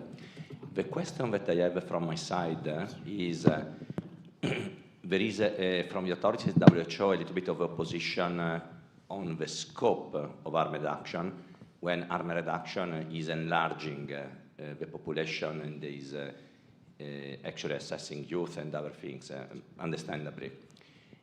Do you see harm reduction as the end game, or there is something coming beyond harm reduction?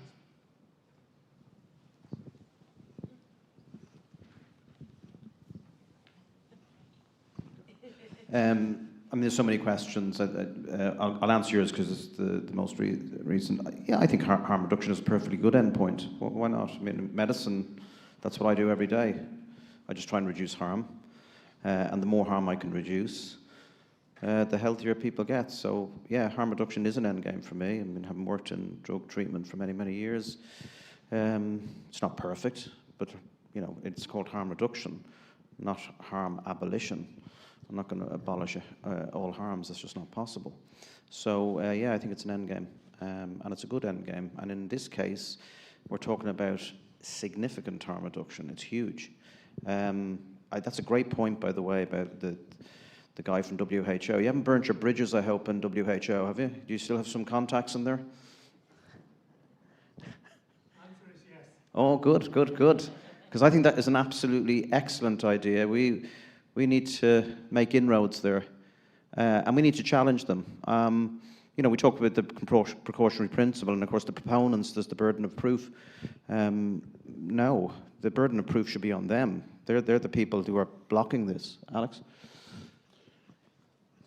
Can I sadly say to you that I think one of the realizations we have to come to is that we've reached a point in this debate where evidence no longer matters.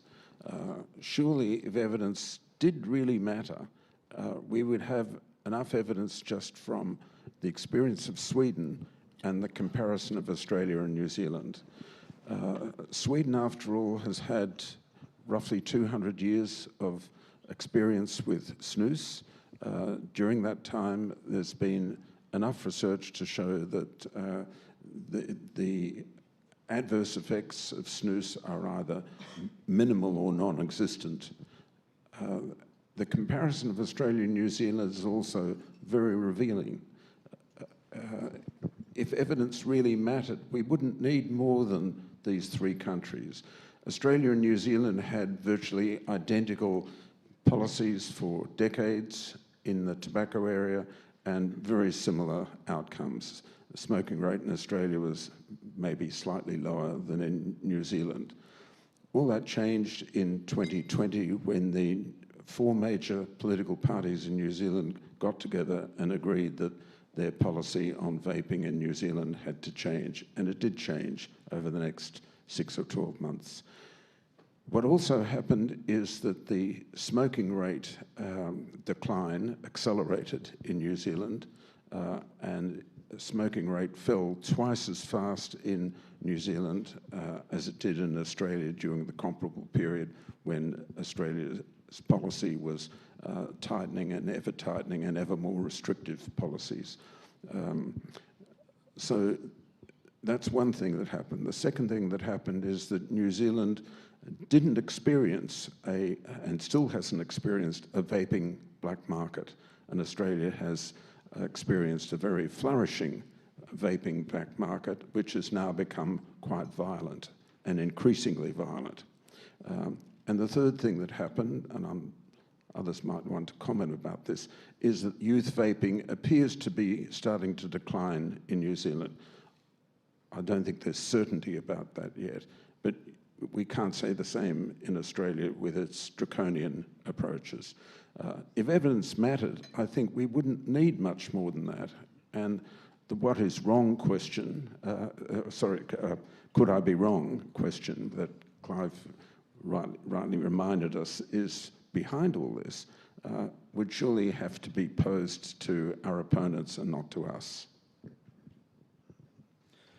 Yeah, I would agree with all that. Just to Clive's point about the precautionary principle, I think we need to redefine the precautionary principle, where it should be applied. And I think the first line of the precautionary principle is that we need to establish very early that is the precautionary principle going to cause more harm if we can establish very, very, very quickly, which we did with electronic cigarettes. They were measurably less harmful than smoking. So, you know, I think Alex talked about the precautionary principle. It's been as clear as mud, and there are different variations of it. I just don't think it applies here. I mean, of course, we need to evaluate electronic cigarettes, the negative effects of them. But you have to remember, you know, we found what we were going to find anyway.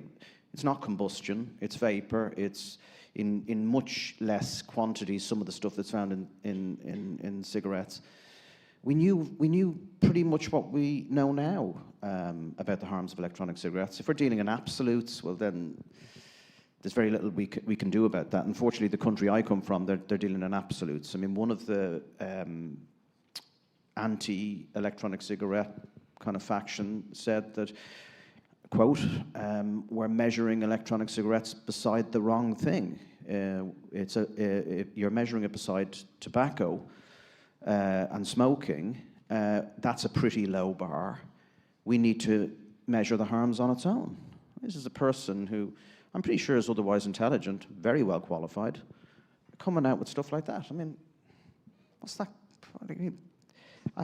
I'm speechless. I'm speechless now just listening to that line, and that he actually said it. But there are astonishing things, and even in Sweden, where you're almost below 5% smoking incidence, the thing that surprised me the most about the Swedish experience was that public health authorities resent snus. They don't like it. They don't want to admit that that's what has allowed their country to achieve such a low smoking incidence. The only thing that public health authorities did was treat snus differently from a tax perspective. So they provided a financial incentive, but they don't, I mean, I'm sure there's someone from Sweden who knows better, but they don't like snus, and that's a country where they've achieved what they need to achieve in terms of smoking incidence. Yeah, just pick up on Ariela's point. I mean, the whole COVID thing is very interesting. I mean, both from how we managed COVID, there was a precautionary principle there. There are many people, sadly, who, from an economic point of view, were obliterated. I think, okay, COVID seemed like a new phenomenon, and we were all very cautious about how we treat that, but I don't think we looked at the unintended consequences of COVID. And the most obvious thing with COVID was the vaccine. I mean, the vaccine was hot off the press after 12 months. There wasn't much in the way of precautionary principle about that. Quite rightly so. They said, hold on a sec, this could kill a lot of people, this virus, and particularly vulnerable people. We need to get a vaccine out there. But there was no, you know, it's amazing after 20 odd years of electronic cigarettes how we're still crapping on about what the harms of electronic cigarettes are, but the vaccine, and by the way, I'm pro-vaccine, I'm not anti-vaccine by any stretch of the imagination, but it is interesting that policymakers will do things when they want to and ignore certain principles that they will put in place, like the precautionary principle for electronic cigarettes, and avoid the precautionary principle, you know, when there's something like COVID. I think Clive has a response to what you're just saying. Yeah, it's really a follow-up on that. I think it's really important to understand the precautionary principle as this symmetric thing, where you look both at the consequences of action and inaction. So I think it's perfectly reasonable to say that they took a precautionary approach to the vaccine medication because on the one hand, they had to assess the uncertainties associated with bringing a novel vaccine into the market, and they judged those to be, there were uncertainties, but small. On the other hand, they had to judge the consequences of not bringing the vaccine onto the market and letting a respiratory pathogen run riot, uncontrolled and unattenuated by vaccines. And those risks were gigantic. So this is what I'm really saying about the precautionary principle. It's not a one-way bet against innovation. Okay, you have to also consider the consequences of not having the innovation. And that's where I think we get to with this, which is if you don't have the e-cigarettes, the low-risk products, because you're worried about residual uncertainties in the future, and there are uncertainties, there may be things that crop up and, you know, bite us in the future, who knows? We won't know that for 60 years. But if you act now on the basis that those uncertainties are so overwhelming, you then have to say, well, what is the consequence of doing that? And you let an epidemic of cigarette smoking going. And if I could just have one final point, this question of whether you should compare to the inhalation of fresh air or the inhalation of cigarette smoke, really that gets down to what you think is the demand for nicotine. If you think the demand for nicotine as a recreational drug in society is fairly resilient and fairly robust, it's going to carry on, like alcohol, like caffeine, like cannabinoids, like basically most substances, then your question is, what are the different ways of using nicotine and what are their respective risks? You know, because you're not talking about the phenomenon of nicotine use somehow disappearing and everything rebasing to a no substance use, no nicotine use kind of basis, on which case a comparison with fresh air might be more appropriate. Once it's accepted that there's a persistent demand for nicotine because it makes people feel better, function better, has therapeutic properties, or whatever the reasons for the demand are, you're into comparing different ways of using nicotine. Thanks, Clive. Are there any other questions in the audience? I see someone at the back.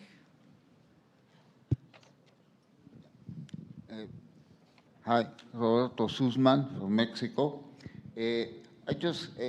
I participated in a parallel event to the last COP, and something that was very disappointing was the reaction of the British delegation towards not even mentioning harm reduction. It was too mild.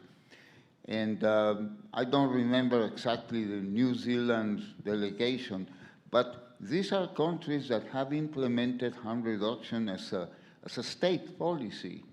And they should have spoken up. And I think that it is up to, especially people in Great Britain and New Zealand, to press the governments so that their delegations will speak up. This is what the colleague said.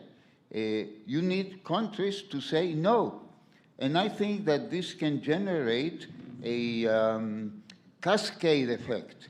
Once countries start, 2, 3, 4 countries start saying no, this will generate a crisis because the FTCT is based on unanimity. So you break this unanimity, it can trigger a process. So this is very important to bear in mind. Thank you. Thanks, Roberta. Are there any other comments, questions? I'll just add to that, if I may, and that is in the 20, 30 years ago, I was very involved in international efforts to accelerate the uptake of drug harm reduction to control HIV among and from people who inject drugs. And it was a common experience to go to, say, Kuala Lumpur in part of an international delegation and to hear, and I'm just using Kuala Lumpur as an example, to hear Malaysia say, Malaysian officials say, well, why should we do that when Singapore and Jakarta aren't doing that and when Hanoi is not doing that? There's no doubt that countries follow minutely, very, very closely, meticulously, what their neighbours are thinking and doing. as we all do as individuals, it shouldn't be a surprise. And there is, as Roberto just reminded us, a kind of a cascade effect. And we saw that also as with the example I gave of marriage equality.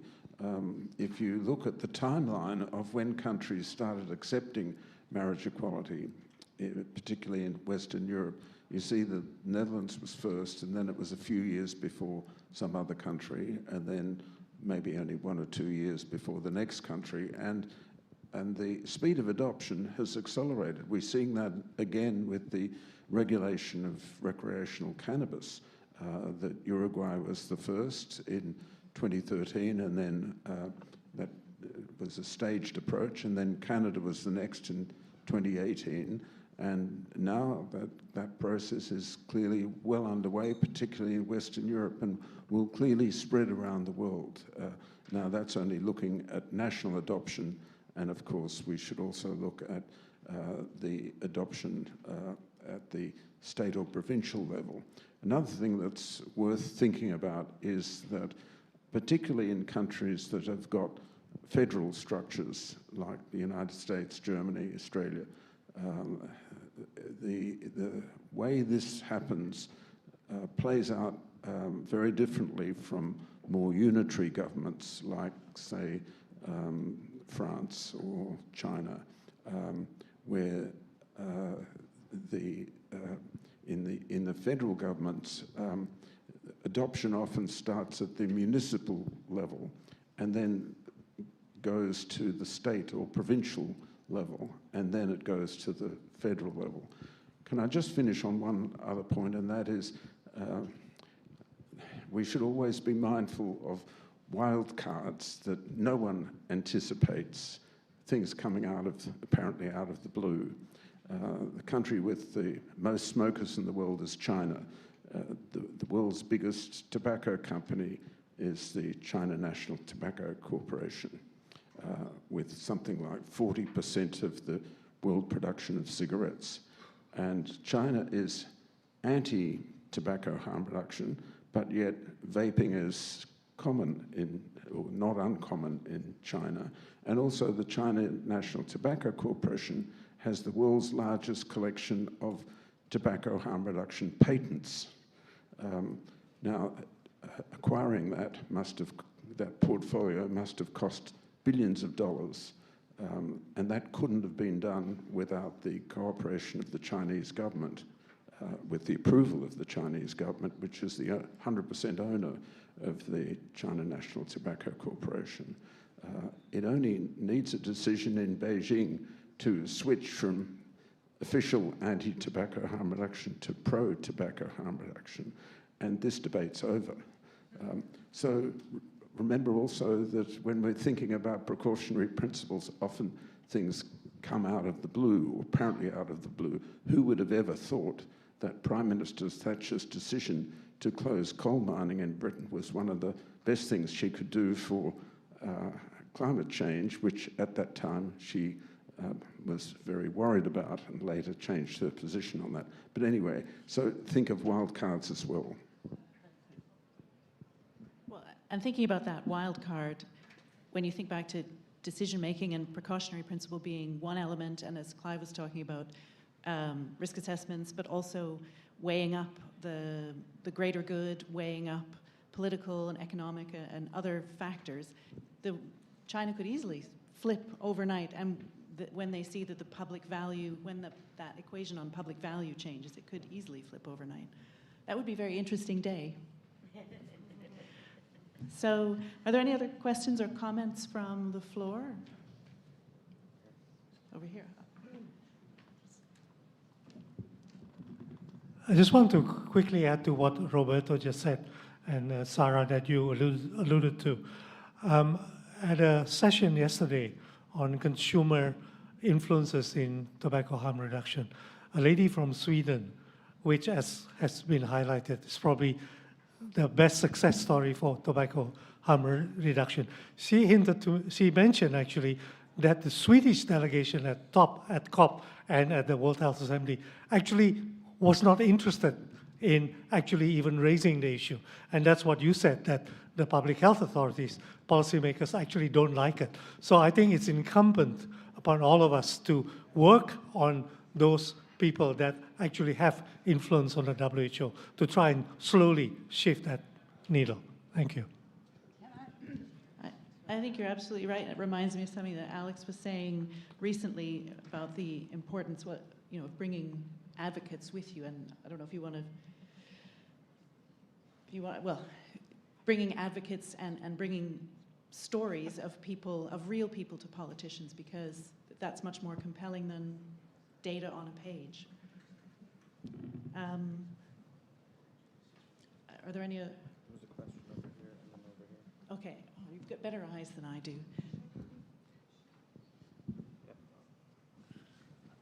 Bengt Wiberg from Sweden. I can just concur what Sarah said about Sweden. We have a government, we have a parliament majority for tobacco harm reduction, especially supporting snus and nicotine pouches.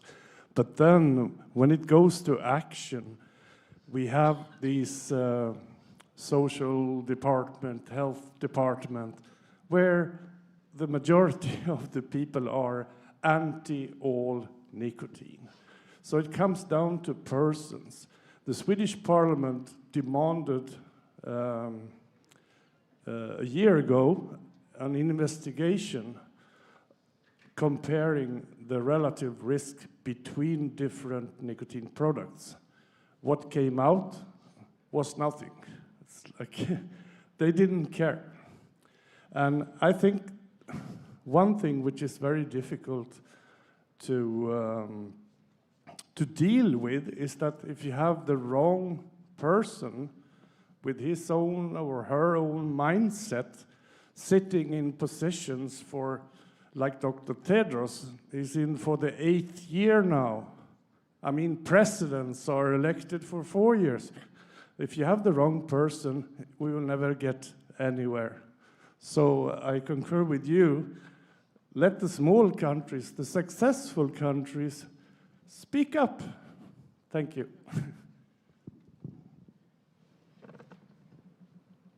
Is there anybody? Thank you. I'm Rachel from China. So when we are talking about China, I just feel obligated to add one comment. That actually, if we recall China's position on last COP, they have actually firmly requested more scientific study on novel tobacco products. So I think it's may not a conclusion to say that China is anti-tobacco harm reduction. It is just not provoking enough on that regards. And about the tobacco harm reduction actually in China, they have been advocate for tobacco harm reduction for years.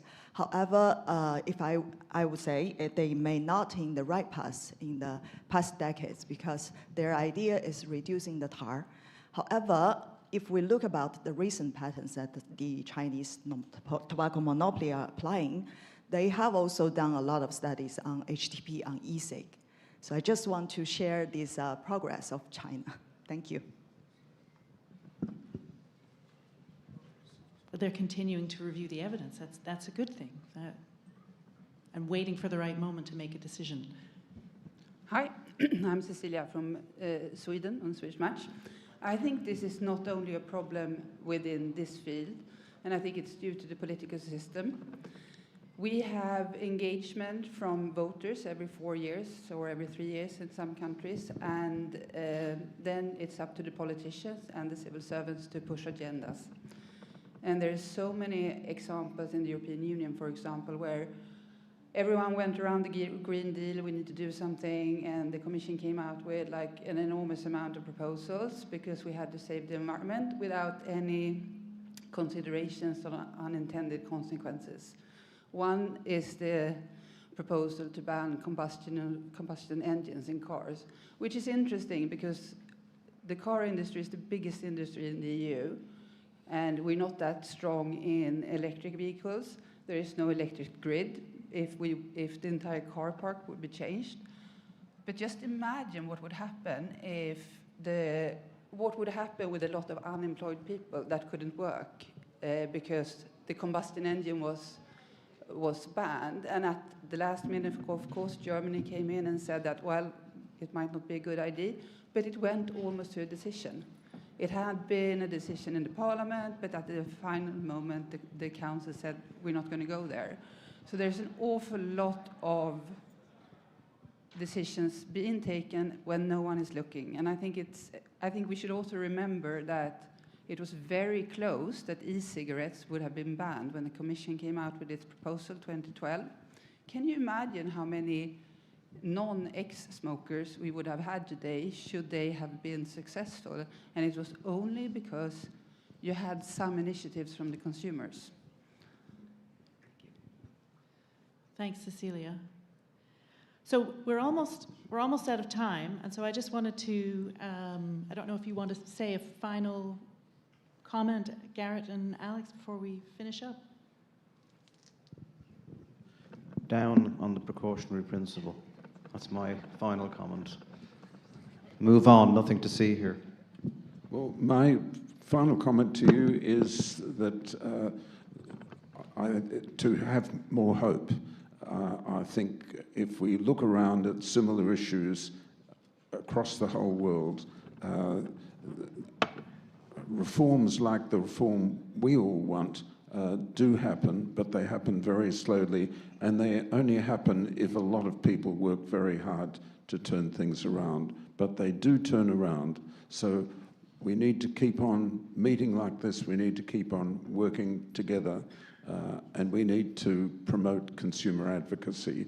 We need to promote expert-to-expert discussion and expert-to-consumer advocate discussions. But we'll get there. Well, thank you very much, Garrett and Alex, and also the questions and the discussion. And I'd like to close this session and see you all in the break.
Good morning, everybody. Welcome. Thank you for coming to this session. I hopefully you will find it interesting and informative and maybe and at certain times a little bit provocative. And thank you to the organisers for putting on a great conference and for timetabling this session. I'm Ian Fear and I'm going to be the chair for this session. What we're going to do, we're going to introduce the panelists to you, this broad array of experts that we've assembled. We're going to talk about why we were here and what is this all about. What is this whole independent science and tobacco harm reduction issue? Then we're going to have a Q&A session, hopefully some audience participation, some questions, feedback, inputs from yourselves, and then we will wrap it up. So in terms of the panelists, they've come from all parts of the globe, myself from the UK, Sarah, who's Canadian, living in the UK, Marwa, who's from New Zealand, George, who's Scottish, and Colin from Australia, so from all across the world. Lots of different backgrounds, different perspectives on tobacco harm reduction. In terms of myself, I'm a scientist. I've been working in tobacco harm reduction for 16 years. 10 of those years were spent with British American Tobacco. Done many studies, published lots of scientific data in the arena of tobacco harm reduction. I currently work as a consultant to tobacco companies, nicotine companies, e-cigarette companies, drug companies, and contract research organizations. I'm a scientific advisory board member with Qnovia, who are exploring the nicotine replacement therapy space with an electronic nicotine inhaler in the UK and the US. And I'm also a director and board member with Advanced Inhalation Rituals.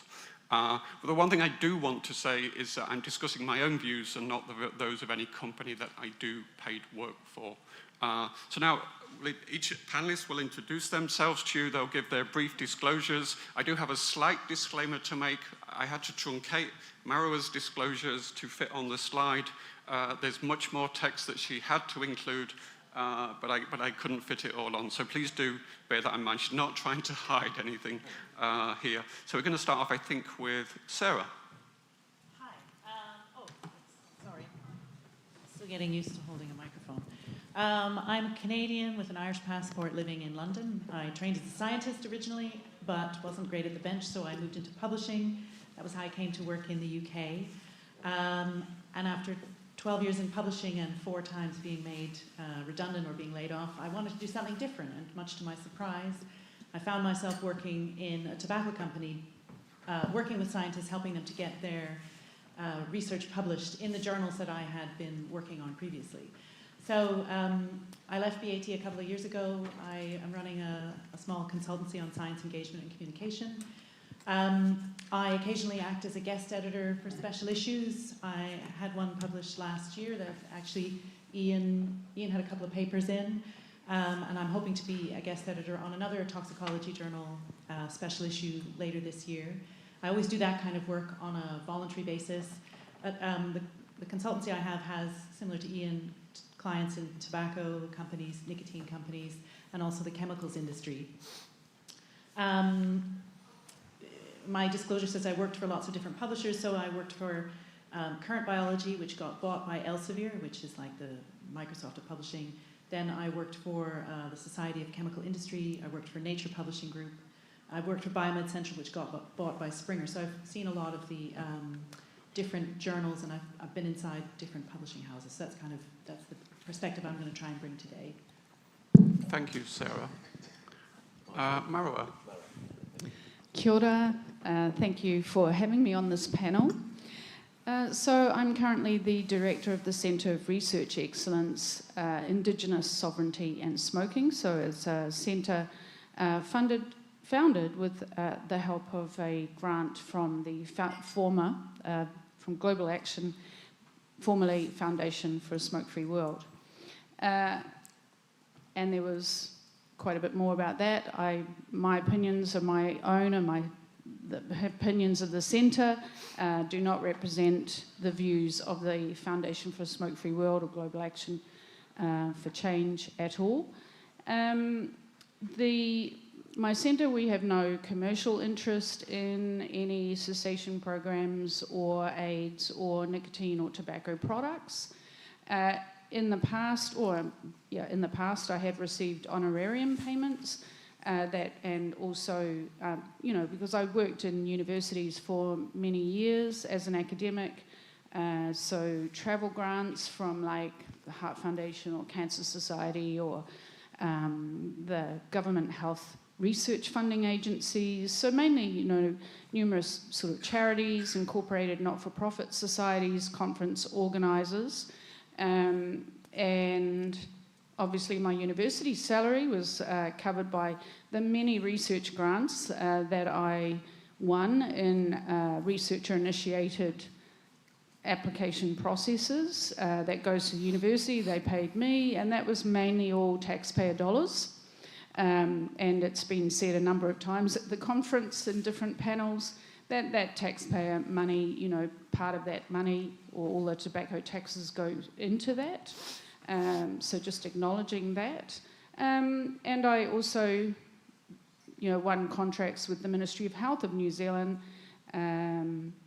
Health Research Council, and I have received many years ago, like 15 consultancy fees from Novartis and GlaxoSmithKline for work on an advisory panel on varenicline and Zyban and Champix, we called them in New Zealand.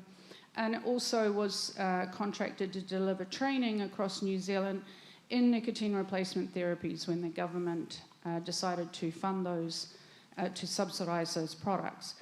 None of the funding that I have received, as far as I know, was from tobacco companies or nicotine companies. I have attended conferences, I'll drink the coffee, and I'll have the food that's there. And sometimes the lunches have been sponsored by nicotine companies or tobacco companies. I've got to eat. I really don't think that the fact that I have a coffee with somebody or that's sponsored by a company has influenced. Actually, you try and influence me. You just try. I'm, very strong in my opinions, and all my work has been my own idea and researcher initiated. Unless, I've done some government where they wanted a specific thing, but you still put forward, you still do the analysis, and you put forward your results. Thank you, Maren. We certainly look forward to those. UK, and then I transitioned into clinical from there. So even though I only look 21, I've been in this industry about 37 years, and I'm feeling it, I'll tell you. So for DVCR, yes, we do work for nicotine and tobacco companies, but I am not paid by them. I am paid by DVCR, and it's an absolute privilege to be on this panel with such an esteemed panel. Thanks, George. And last, but by certainly no means least, Colin. Yeah, thank you. Well, like George, I'm only actually 37, but I've been working in this field for 40 years as a clinician, an academic, and a researcher, not like a proper one like him. I came to this field of harm reduction from working with patients and seeing that vaping was actually working, and I've followed the research and been advocating for vaping ever since, so about 10 years. Some years ago, a group of us doctors started a tobacco harm reduction charity to raise awareness of harm reduction in Australia. We did receive some funding from the retail vape industry, which we declared, and we've been punished ever since for that. We took a donation from the profits of this conference 1 year, and we were punished for that as well, although it was declared. I did go to a conference in Dubai. They paid for my travel. I gave a talk at the conference. I never heard the end of that back in Australia. I took no honorarium, and I've written a book on vaping. Is that all I had to say? I think that's what's on there, yeah. Okay. Thanks, everybody. So why are we here? What is this all about? And I think the idea for this session came, it was kind of late summer last year, and it's the time that the UK government started its consultation on vaping. And of course, the government is now planning to ban disposables, flavor restrictions, and so on. And I was asked in an email to provide some evidence to somebody that flavored vaping products are actually better in helping people quit smoking than unflavored vaping products. So I sent them a whole list of papers, and they said, we can't use these. And I said, why can't you use them? They said, oh, well, we want independent evidence. These are papers published by manufacturers. We want academics' data because we can trust academics' data. We can't trust this industry data. It's useless to us. And that was a kind of a mindset, an ideology that I'd often come across, and everybody on this panel actually has come across. You know, these people's views are tainted by where the money's coming from, who's funded it. But I could just kind of dealt with it, you know, really ignored it. But this got me kind of thinking about it, and that's the basis for this panel. And I think that kind of ideology is counterproductive to tobacco harm reduction. And so I'm just starting with this, the Institute of Medicine report. Tobacco harm reduction goes back way before the IOM report, but the reason I'm putting up the IOM Clearing the Smoke report is because the title says, Assessing the Science Base for Tobacco Harm Reduction. Harm reduction is scientific. We need science to assess whether products are harm-reduced products or not. And I think that's important in the context of what we're going to talk about today. And just so everybody's on the same page, and this is just the IOM's view of what harm reduction is all about. And they say that a product is harm-reducing if it reduces death and it reduces disease, even though the use of that product may involve the continued exposure to tobacco-related toxicants, including nicotine, of course. You know, harm reduction involves continued use of nicotine, but less exposure to the things that cause cancer, heart disease, lung disease, etc. But what I think was really interesting in this report is the contributions that they gratefully acknowledge, the thoughtful contributions, including many representatives from Brown & Williamson, Lorillard, Philip Morris, R.J. Reynolds, big tobacco companies. So, you know, they were very receptive to the thoughtful views in shaping their views on tobacco harm reduction. And of course, there were drug companies, that nicotine replacement therapy manufacturers that also contributed to the IOM thinking. Now to the kind of the current day, and I think recently I've certainly noticed this, is a kind of an upsurge in people trying to prevent the tobacco industry or the nicotine e-cigarette industry from publishing its data in scientific journals and disseminating it. So this is an editorial in the British Medical Journal from just a few weeks ago. And they have a policy which says any tobacco company shall not publish in any of our journals. And they're kind of reiterating this. And they're also extending it, so they're now applying it to all companies that produce, distribute, market, and sell tobacco and tobacco-related products. And by tobacco-related products, they mean nicotine products, electronic cigarettes.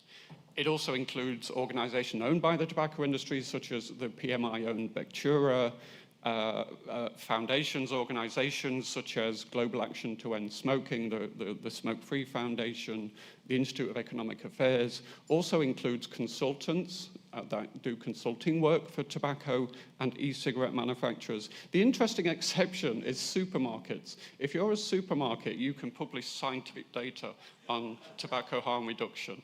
So start sponsoring Lidl and Waitrose and Walmart, and they'll publish your data for you because they're allowed to.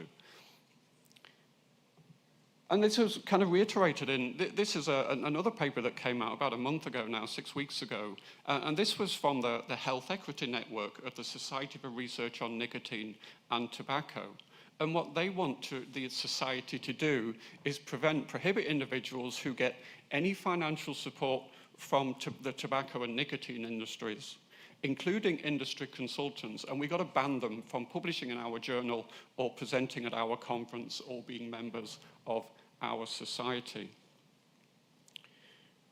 Now, just 2 days ago, and this was very timely, I think, for this panel session, there was a rebuttal to that suggestion of prohibition of industry consultants, e-cigarette manufacturers, etc., from SRNT activities. And this came from a number of people who historically have been very active against the bigger tobacco companies, Mike Cummings, who's litigated against tobacco companies in many, many, many lawsuits.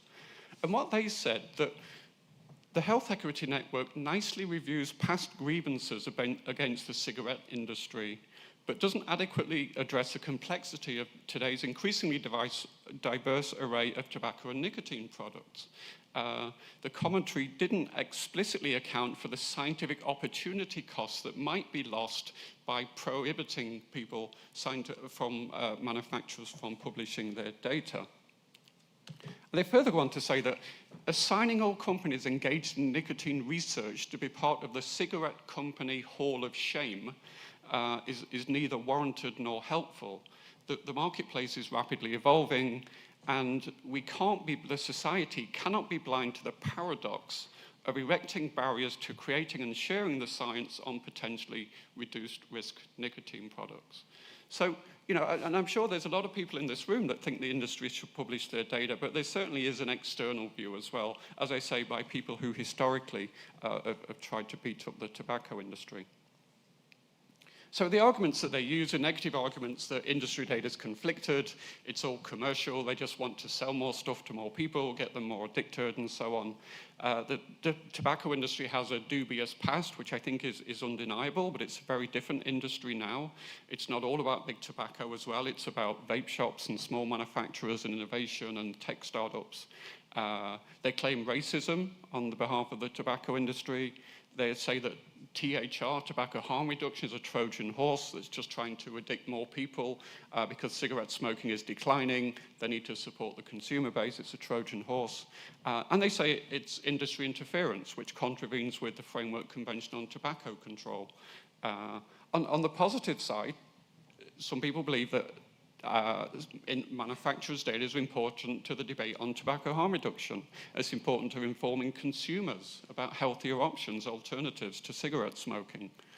The industry, quite ironically, is often told it has to be more transparent and make all of its data available. And I mean, how can you do that if you can't publish in journals? It just doesn't make sense. Industry studies are conducted to stringent regulatory standards. We're going to talk about this a little bit. Nicotine is not tobacco. The industry is very different now than it was even 10 years ago. And science should be judged on its merits. And certainly I think that's a thing that we will discuss in a little bit more detail. And I just want to talk about, you know, this whole independent, is independent good and is non-independent, i.e. dependent, bad? And I'd recommend anybody just to read this article in Science. It's very easy read, very lighthearted, and it's called A Prescription for Controversy.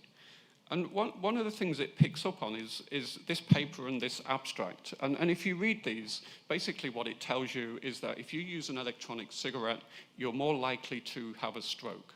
That's pretty scary stuff, right? But if you kind of peel back the layers of the onion with this paper and this abstract, the first thing to note is that the N number, the number of people that they took data from, is 266,000.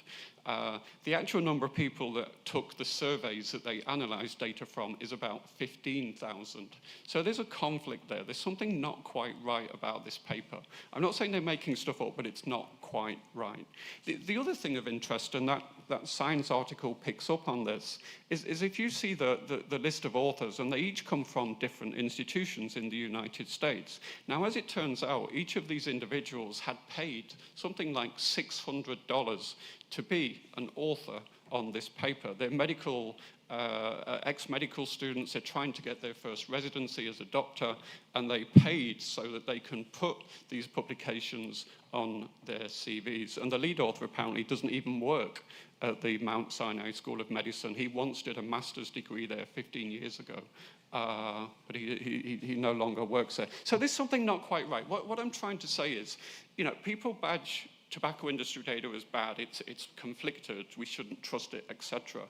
But there are also elements of the independent data as well, which just aren't quite right. And I think we need to keep this in our thinking. We'll discuss this in a little bit more detail. One final thing, who actually accepts industry data? Well, the US Food and Drug Administration do. Philip Morris got marketing approval for their IQOS product based on a whole bundle of industry data. Health Canada accept industry data. Every regulator in the European Union accepts industry data to allow the marketing of electronic cigarettes under the Tobacco Products Directive. The UK medicines regulator accepts industry data. The US Institute of Medicine, I showed an example of that. OHID in the UK, which used to be called Public Health England, the National Academies of Sciences, Engineering and Medicine. I could go on. There's a whole bunch of organizations out there that trust industry data, that look at it and they use it in their tobacco harm reduction argumentation and policy development. So why shouldn't we just accept industry data? So I'm going to stop there. So what we're going to do, we're going to have kind of a moderated Q&A. I'm going to sit down. We're going to kind of start discussing these areas that I talked about industry data, publishing, etc. And then we're going to throw it open to the audience and hopefully get some questions from yourselves. So if I can grab a microphone.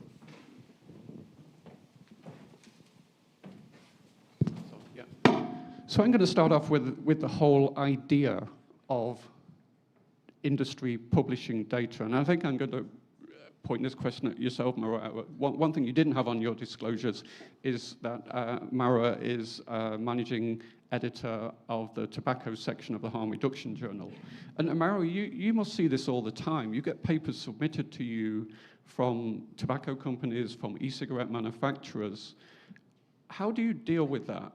And how did you look at it? And what your journal must maybe had discussions at some point in time. Should we continue to allow these manufacturers to submit data to us? What were those discussions like? How did you deal with that? So Nick Crofts is the chief editor, and the Harm Reduction Journal has many different sections, you know, gambling and other drugs, etc. And then I think it's about 5 years, you know, the establishment of the tobacco section. So, yep, I've been the editor of that, and I do that voluntarily when I'm asleep.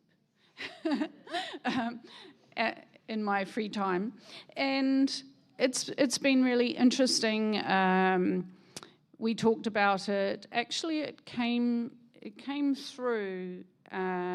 Springer is the publishing house, and there was some agitating for Springer to, across the board, prohibit papers from the tobacco industry, and so Nick, you know, discussed with all of the section editors. I think some of the other section editors even thought that was a good idea. And, you know, the principles of harm reduction come first for the Harm Reduction Journal. This is about not doing harm, and this is about consumers and starting where people are at, etc. It's also the principles of harm reduction, not prohibition.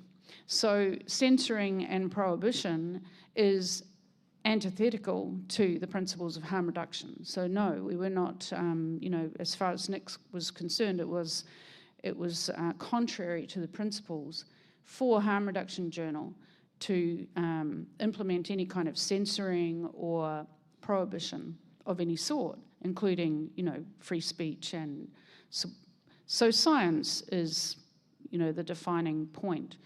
When I was appointed, he received complaints because at that time my centre had begun. I was publicly known to, you know, have founded it with a grant from the Foundation for a Smoke-Free World.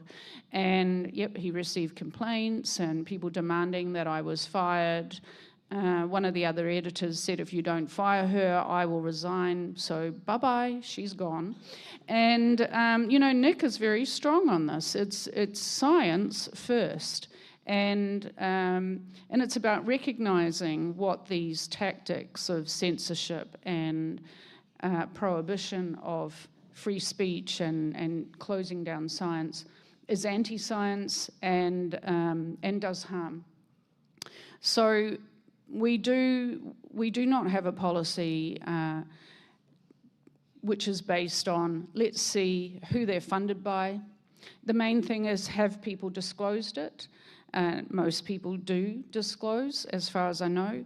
And sometimes when I'm editing, and it is an industry paper, I do put in my comments back that, you know, your industry authors, reviewers will say, well, we get reviewers that say, this is funded by industry, reject. I do not agree with industry papers being published, but I do want to make some comments. And so they'll still comment on the paper, which is helpful. And yes, we do get lots of comments like that. There are a lot of people who will not even review. They will not review.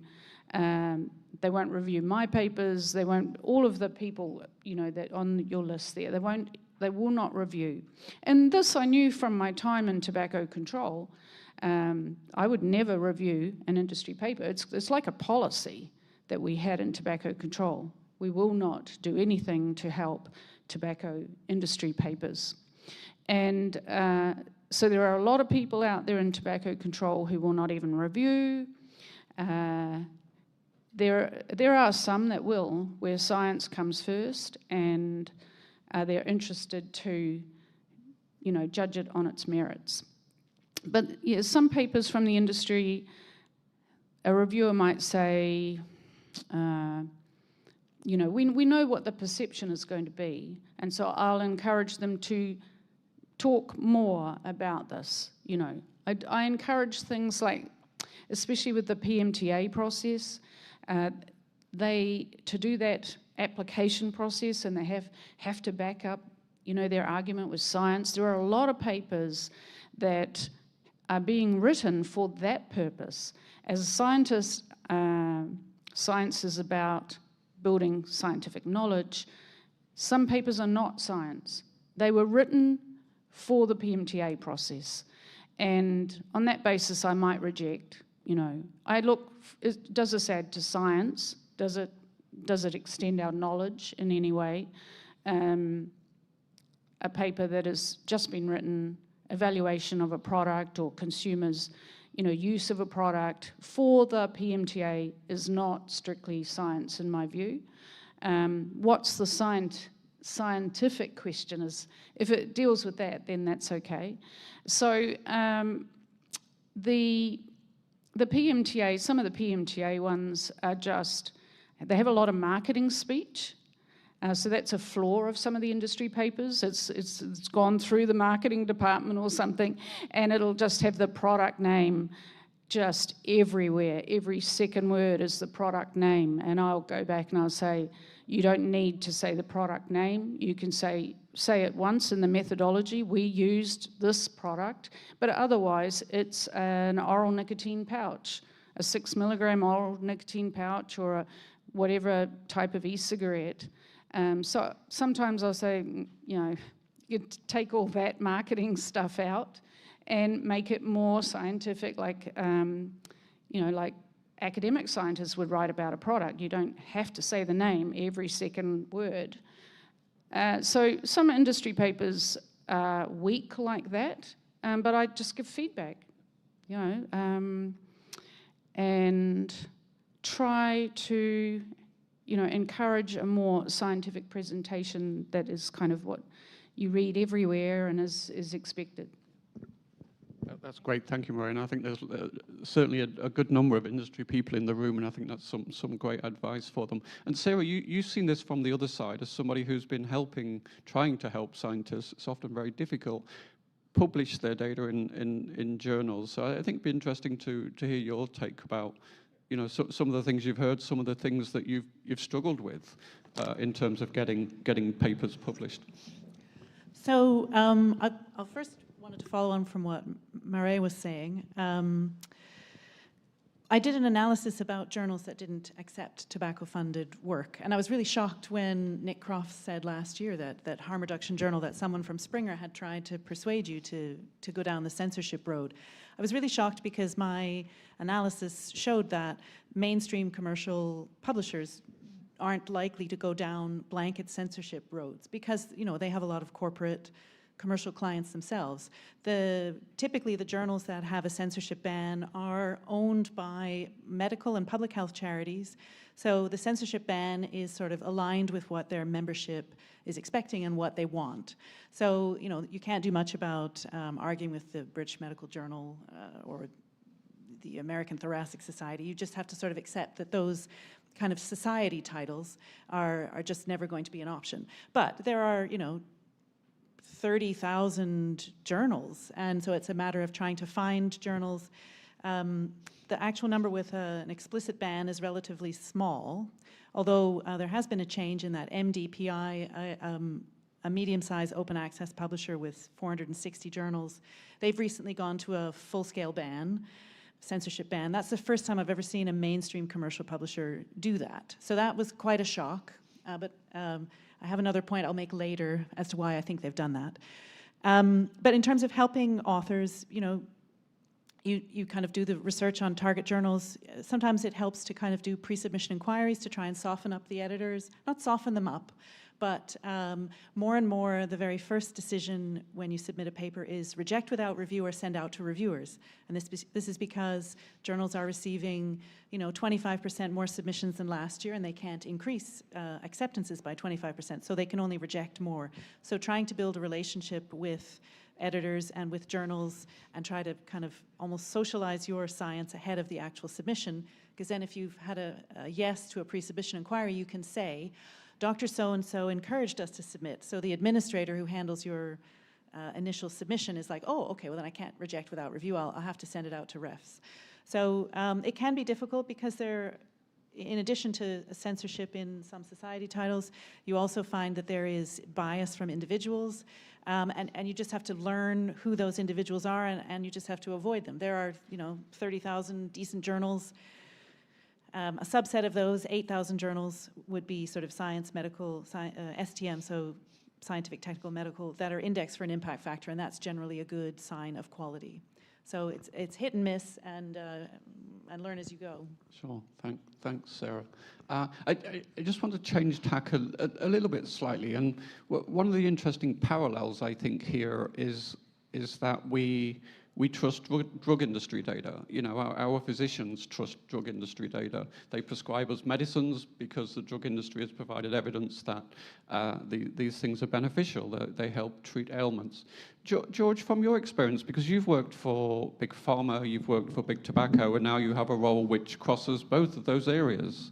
What are the differences between what the drug industry does and what the tobacco industry does, if there are any? Are there any differences? What are the standards that the tobacco industry uses? Are they the same standards? So if you could just tell us a little bit about that. A nice easy one then, thanks. Yeah, I mean, I have worked for both pharma and tobacco, and, you know, for them as well. Going back many years, you know, we were all aware that the tobacco industry has made some catastrophic mistakes, you know, but so have pharma.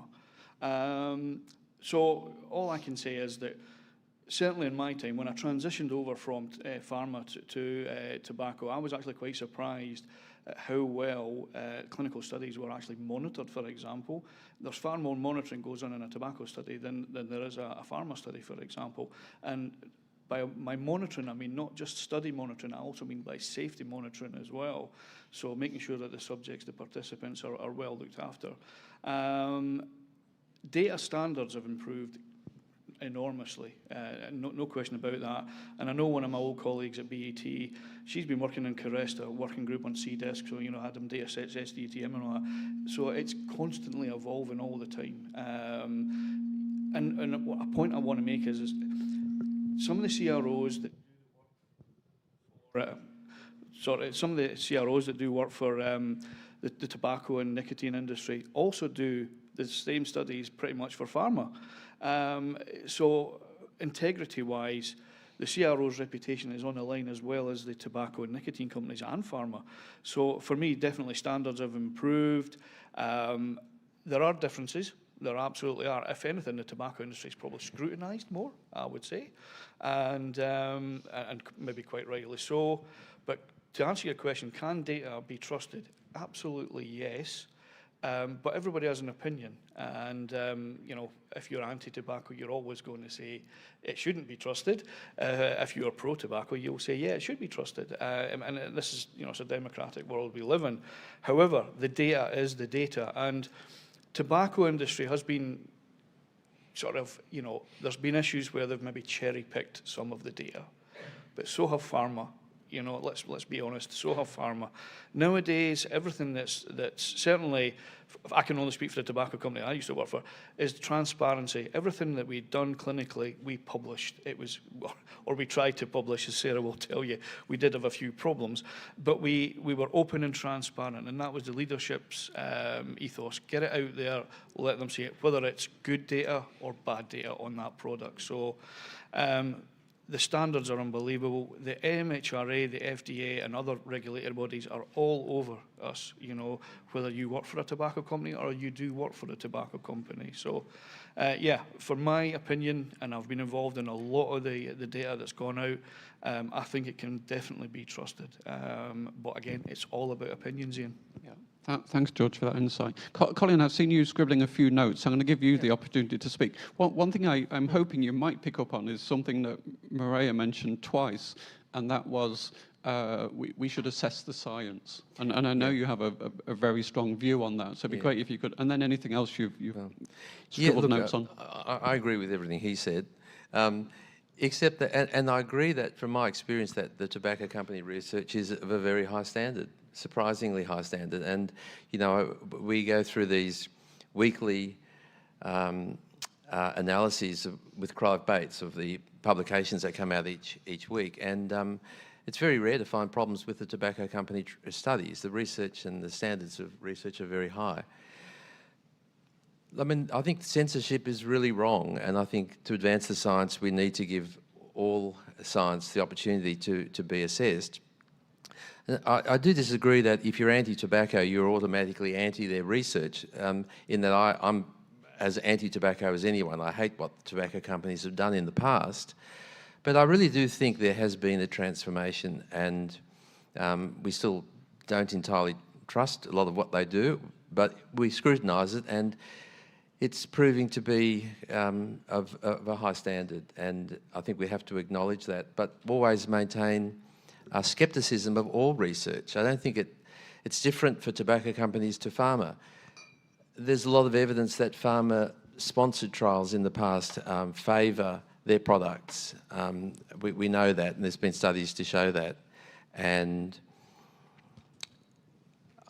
I guess there's the risk that will still happen, and that's why we just need to scrutinise everything equally. I don't think we need to subject big tobacco to higher standards. I think all biomedical science should be subjected to high standards, because it's all about life and health and really important outcomes. So it should all be subjected to high standards. The problem is that peer review is often fails miserably, and there are studies that have found that peer review typically misses a huge amount of flaws in trials, and that's disturbing but understandable. And there have also been studies, from what I've read, that when we try and train reviewers, we don't seem to improve the standards of review.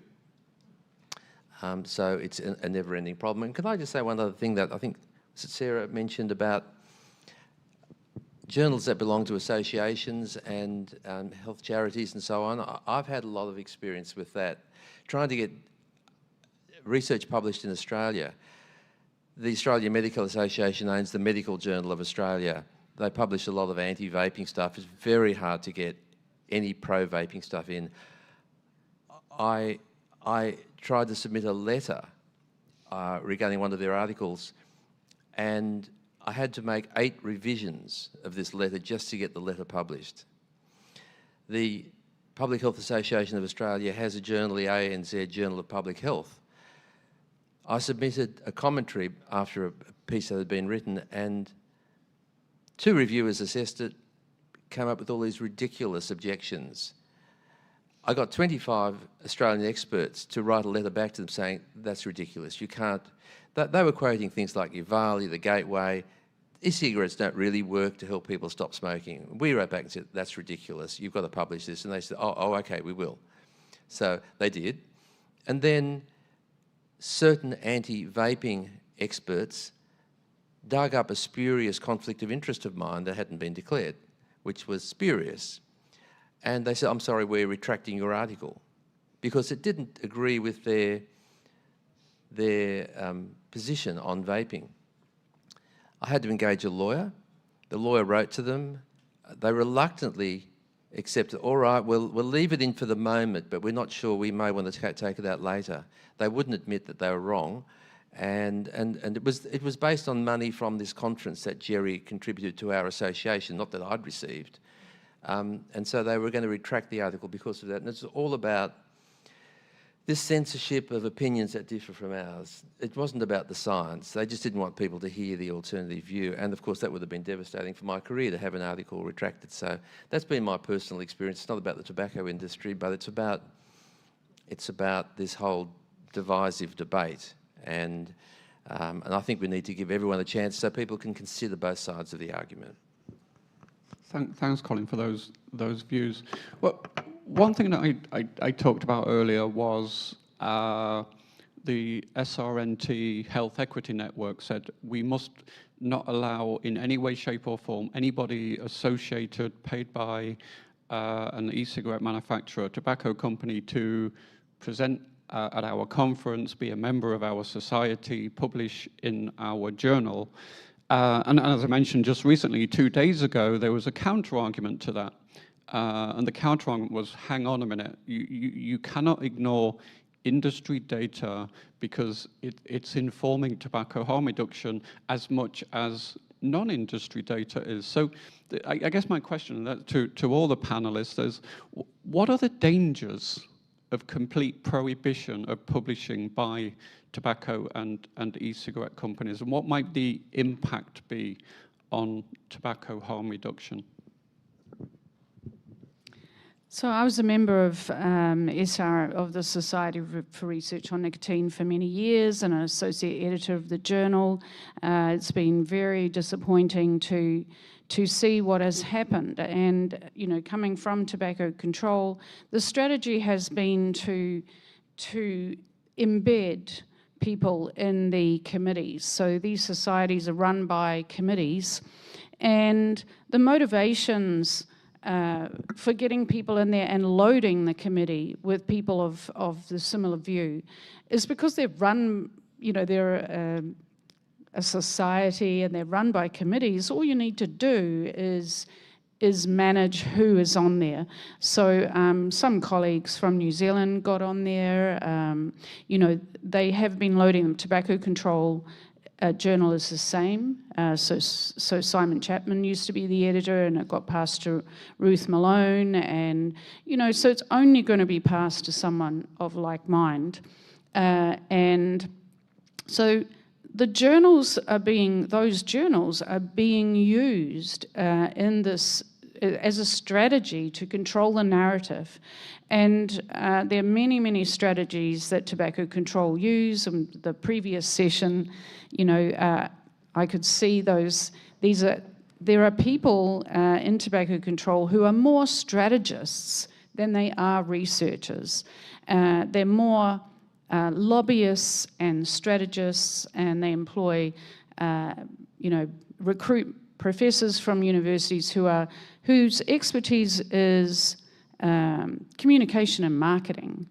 And I've learned so much from them in terms of dissemination, but is what they do research? I just wanted to pick up on one of your points about, you know, there's cherry picking. Well, tobacco control research cherry pick as well, and much of what is being published isn't science, it's opinion. And I see, you know, industry papers or related papers, and I see papers from academics. I've always sort of thought, you know, us academics, we're like the poor cousin. We don't have the amount of funding of the science researchers. And I've also been involved, though, in academic randomized clinical trials that very, you know, very high quality, and all of the, you know, the measures that you talked about in terms of participant safety. So there's some very excellent academic scientists in tobacco control, and there are some who are not doing science, they're doing strategy. And there's many, many personal motivations. One of the papers you put up there, you know, a young Indigenous man, you know, oh, I'm sorry, I was there, I've been there for 30 years, you know, they need me out of the way. And there's a lot of that sort of game playing that goes on. It has nothing to do with, in this whole thing of accusing people of not being, of making up lies and defamatory statements, of people being not independent and having this conflict and being funded by tobacco industry, which has happened to me as well, and I had to get lawyers as well, it's the strategy to remove people and silence the opposite view. Of course, science, as you said, Colin, is you need both sides, you know, to really understand, to advance our knowledge. You need all sides, and it's for scientists to judge that. And I think that's an interesting point. It's almost like, because I mentioned the whole Trojan horse concept of the industry in tobacco harm reduction, it's almost like what you're saying is that there are some people in the anti-THR tobacco control community that are using science as a Trojan horse, when really they're just putting out their opinions and views. And anybody else with any thoughts? Yeah, as Mara was talking, I was just thinking, you can tell from who's written an article and what journal it's published in, you know what the result is going to be before you even read it. And, you know, often I'll look at, oh yes, this is written by so-and-so, I know exactly what's coming, I'm not even going to bother. And that's not to do with the tobacco companies, it's to do with everyone has bias. Bias is much more, not just about financial bias, it's very much more, it's about more than that, it's much more about, you know, personal reputation, funding from funding organisations, peer approval, career advancement, and what your tribe says, and people, so many authors just never move past that, and that's not real science. The other thought I had was, with tobacco companies, of course, what we're talking about is harm reduction products. So it's not like, we're not talking about them promoting their cigarettes. We're talking about advancing knowledge about products that will save lives. And as long as that science is done well, I don't care where it comes from. And I don't care what products people use if it improves health. And I think we need to hear everything they've got to say, as long as it's done properly and we analyse it as best we can. Yeah, yeah. True. I'd just like to follow on and say, you know, how can we be open and transparent when we're basically not allowed to publish? That's just crazy. You know, it's all about education for me. We just need to be out there and try and educate people who maybe don't quite understand the science as much. You know, certainly I wrote a paper on abuse liability, submitted to the journal, it was accepted, we had it peer reviewed, and then it went quiet. And then I got a message from the handling editor saying that it's going to be re-reviewed. And I went, why? It's already went through 3 peer reviews. So they actually, in the end, rejected it. And so the industry, for me, I'm not as expert as Sarah is, for example, but there's fundamental issues for me within that industry that's prohibiting us to get the data out there. For me, we have to get that data out there, you know, for THR. I agree. And one thing I also, you know, kind of wondering about with some of the recent developments in this kind of prohibition of publishing, is that traditional tobacco industry ban on publishing has now been extended in some people's minds to e-cigarette manufacturers because they're equally conflicted. And does that like pose an additional threat to tobacco harm reduction? If you know, if manufacturers are completely independent from the tobacco industry, are also disallowed to publish their data. Anybody got any views on that?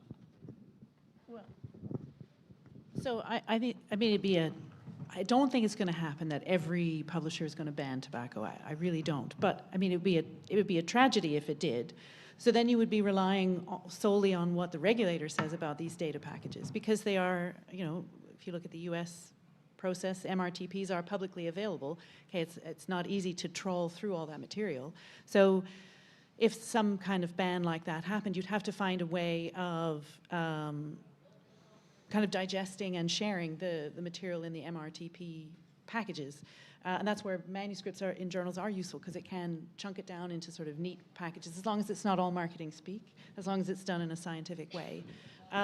But I think that the regulator and the fact that it's a regulated industry, the longer that it's a regulated industry with a developing relationship with different regulators, I think there's some hope from that perspective, because the regulators will put this data through enormous scrutiny and peer review.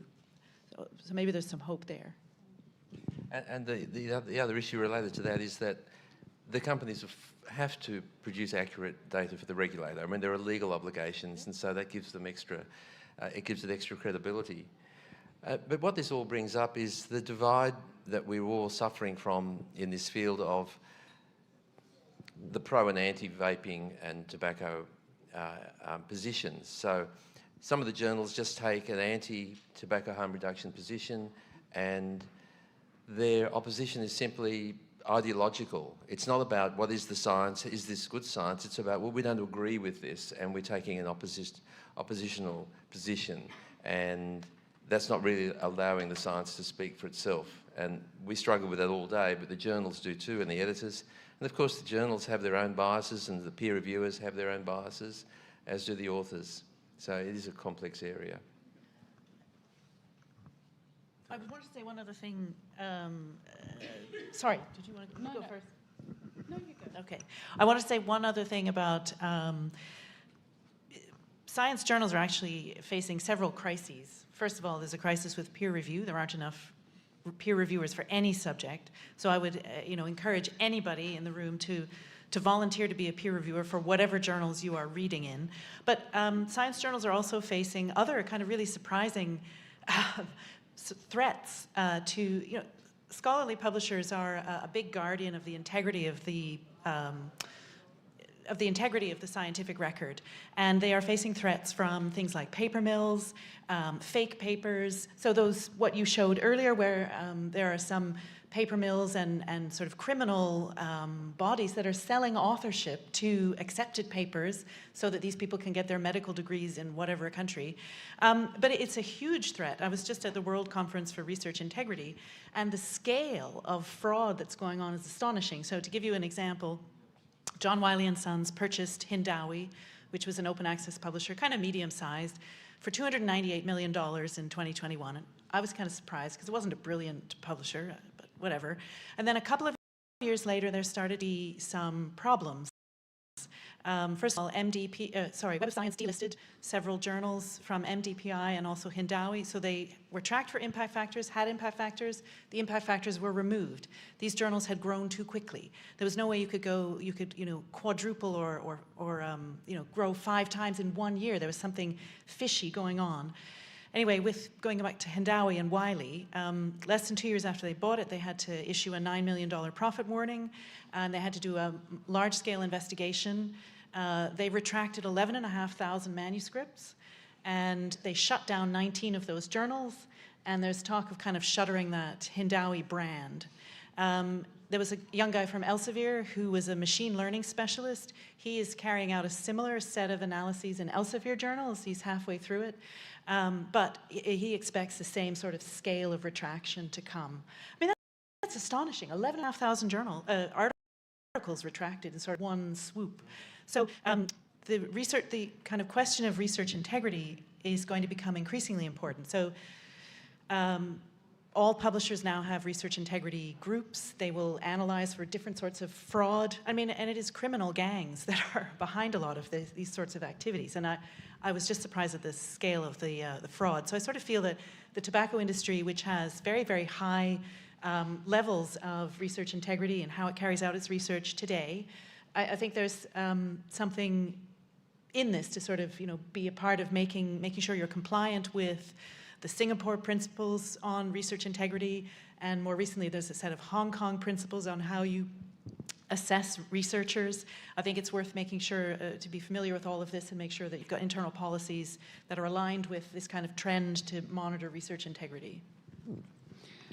Just sort of adding to a number of points there. So science and papers. One of the things that you should look for, I should look for as an editor, is this making an original contribution to the body of knowledge on this topic? Does it add to the science? This is what I was taught as an academic. If you want to get published, you've got to be adding. The strategy of public health academics is to flood the science literature. It's a political, ideological strategy to flood the literature. And you will see many, many papers that just reiterate exactly the same opinion. It might be different authors. So what they're trying to do is affect, I guess, systematic reviews, Cochrane reviews, where they're looking at the weight of the science. They're trying to manipulate that weighting. Oh, look, there's, 1,000, 2,000, 3,000 studies all saying this. Therefore, and on the other side you have, a couple of hundred. And that weighting of science is what they're trying to manipulate. I've seen a lot, even as an academic, of breaches of the principles that, what's the authorship one called, Sarah? The ICMG, you have to be there for. Yeah, the criteria for being listed as an author. I have seen a colleague added to a paper. She changed one word in it, and it was to boost her academic career. So she was being mentored in the university to get her up there, get her to become an associate professor and a professor. I have seen, and when I received a lot of media attacks initiated by these people, and I did Official Information Act requests, which you can do in New Zealand of any organisation. I have a mountain of sort of, material that was supplied to me under that, that what they had said about me, that's under the Privacy Act. You can demand what has this organisation on, what have they said about me, anything they've said about me, anything to do with me. I have emails showing a recent hit piece from one of these young men, and again, they just got to keep reiterating this discrediting of me and this defamation that I'm funded by a tobacco company, and I have never been funded by a tobacco company. And I had lawyers, and we had one sort of win on this, but there was an email from his PhD supervisor. And basically saying you could write this and dot points of what to put in his paper. Now that supervisor was not listed as an author, and the paper was copying some white academic authors who had written a hit piece on the found world and local grantees, and then they just talk to the New Zealanders and say, you could copy this paper, here it is, and then, the supervisor says to the young Indigenous man who's to replace me as the Indigenous expert in New Zealand, here's what you can write. And I have that proof. This is the sort of thing that is going on, where people are being added to papers and they didn't do anything. And they did not meet that criteria at all. And it happens all the time. I've been invited to be on papers. I went and invited someone at university to be on a paper, and she's like, no, I haven't met the criteria. Oh, okay. That was a learning for me. So there's a lot of fraud. Yeah. I think that's all very, very good insight into, rigor on one side, but not necessarily rigor and adhering to standards on another, which is really interesting. I'm conscious that everybody's been sitting here listening very attentively to what we've been discussing, but now I think would love to open this up for anybody who's got questions for any of us on stage, questions about publishing, about independent versus non-independent science, whatever it might be. So, and anybody got any questions? Can I just say something? I don't think we've talked about independence very much in terms of, say, the Article 5.3, which is being used. And again, if I can give what happened to me as an example. So the Ministry of Health was lobbied by these ex-colleagues in tobacco control to blacklist me.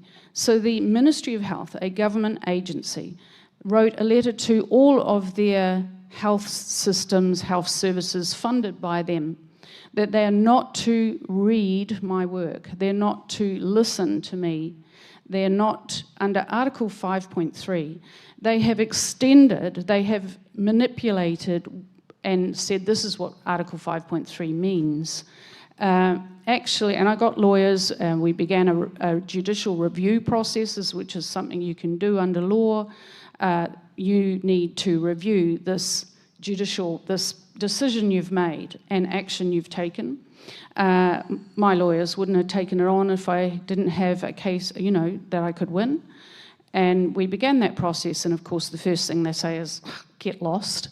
And it would have been very expensive. But the Article 5.3, and you need to go back to the framework, the FCTC, and read the wording. It is about stopping tobacco company manipulation of political decision-making, of policy-making. It never intended to be used against independent researchers.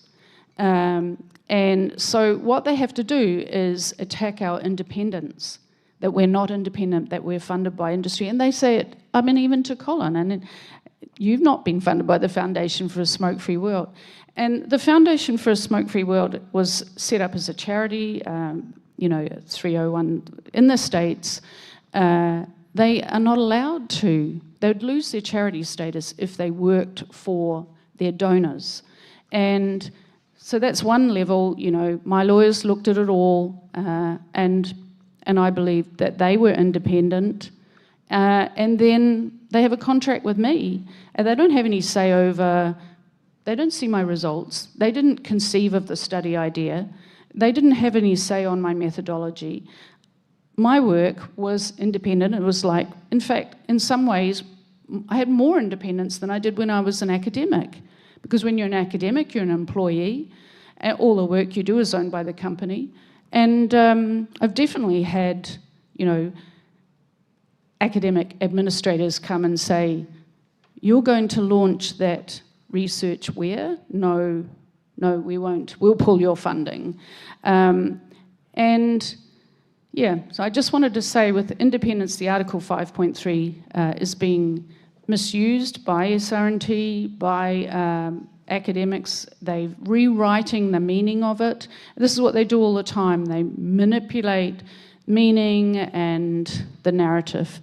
And I wanted to restate, that my work was independent of the foundation.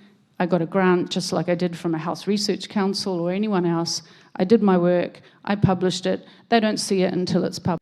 And they said, and we said, it's Alex and me, and we have a manufacturer who'll be involved. I can't speak to you because, well, according to the FCTC, we don't speak to anybody to do with nicotine. What?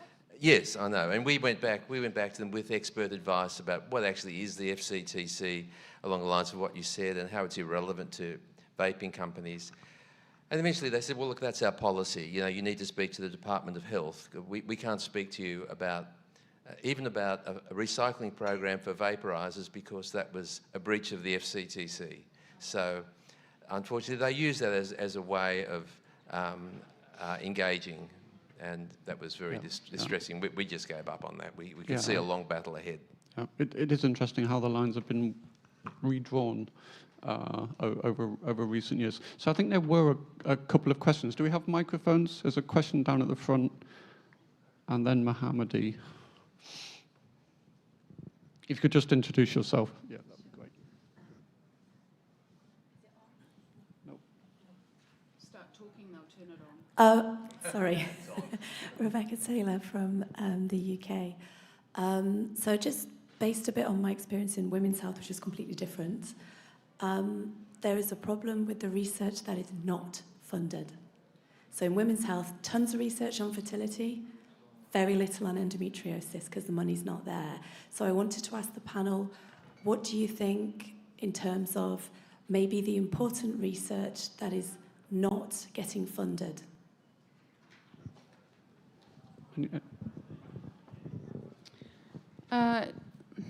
Yeah, I've had trouble getting my research funded and have to submit several times, which has not been my experience throughout my career. And it basically means that that narrative that is being put out there, that is anti-vaping, that is not based in science, they're trying to create the science, they're manufacturing science. A lot of it also is like advocacy research. The purpose is not science, it is about influencing politicians and peers and the public and the media. And so if all sides, if all of the opinions, all the science is not there, the policy analysts can't use it in making their decisions.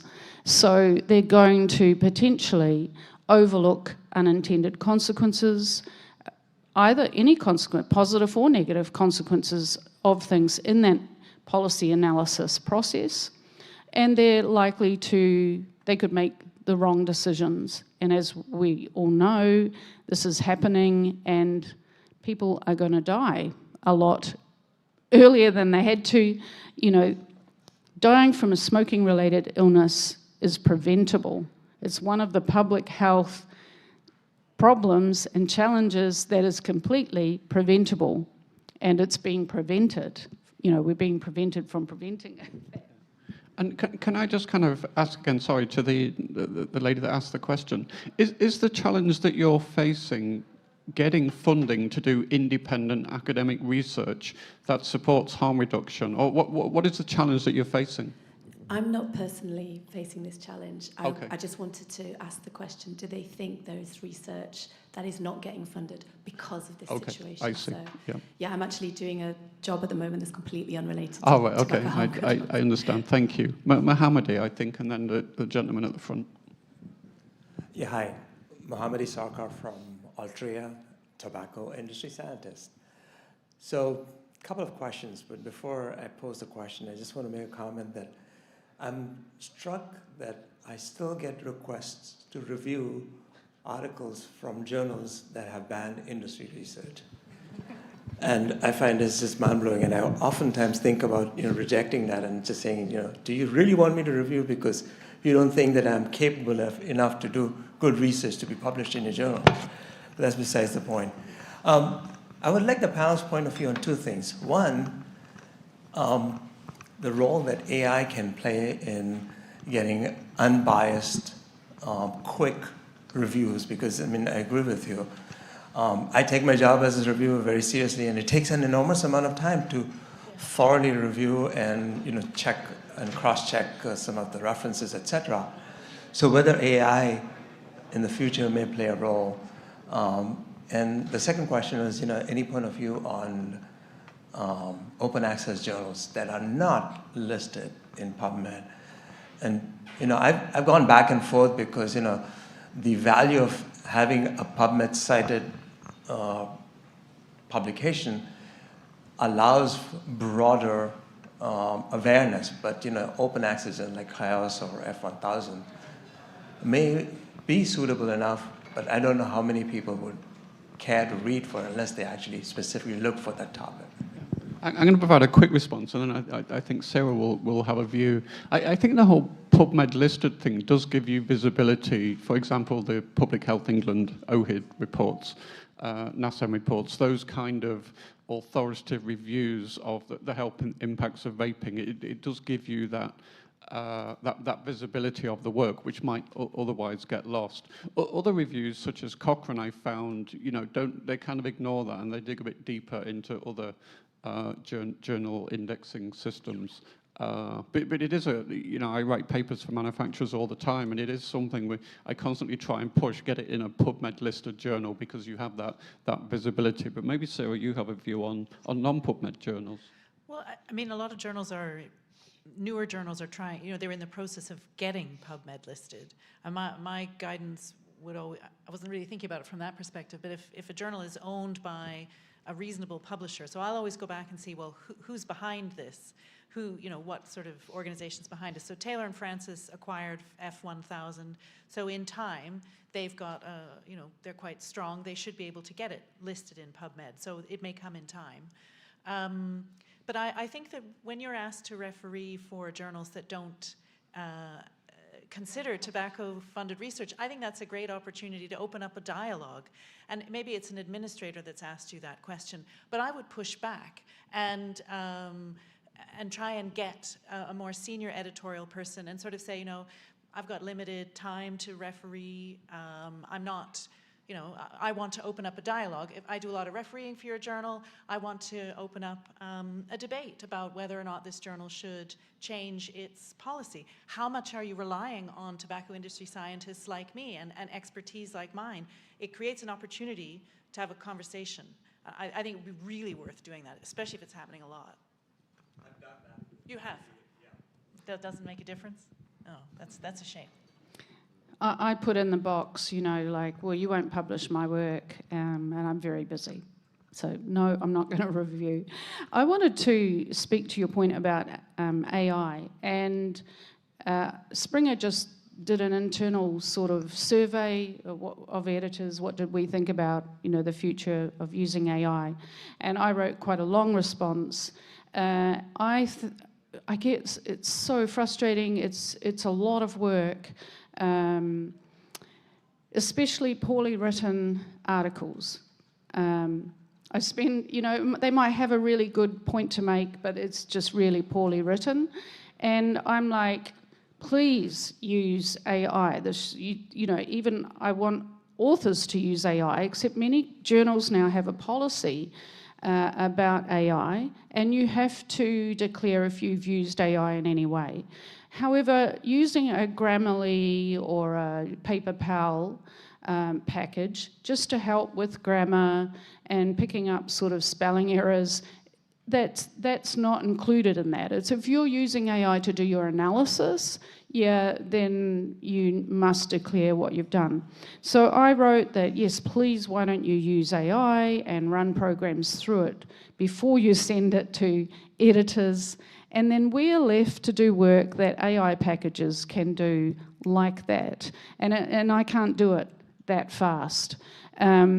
I've even been tempted to run them through AI myself and can do some of the reviewing for me. So I really think that it would help the publishing industry, the scientific publishing industry a lot. There's a number of programs they use, which you'd know more about, where they're looking for plagiarism and they're looking for, they do these checks.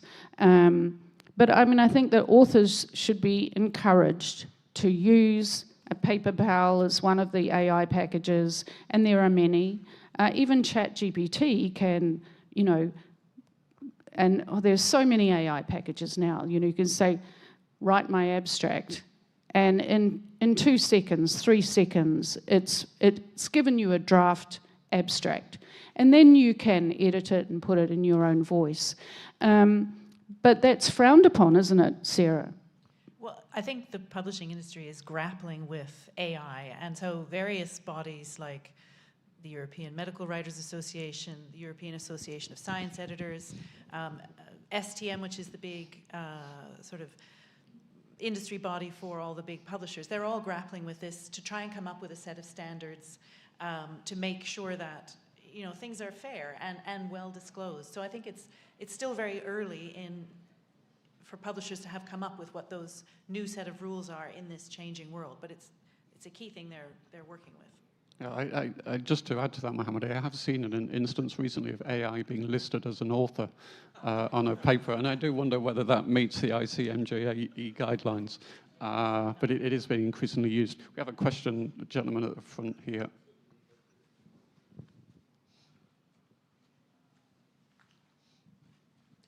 Thank you. I'm Chase Wallace from thr.net. I was very disheartened to hear kind of the political and ideological, those things permeating journals to such a high extent. And Marewa, how you mentioned how the actual standards of being listed as an author are also sliding back in a lot of ways. So I'm just wondering, particularly because this affects nicotine research as well as research as a whole. I mean, this kind of undermines a lot of the foundations that make that,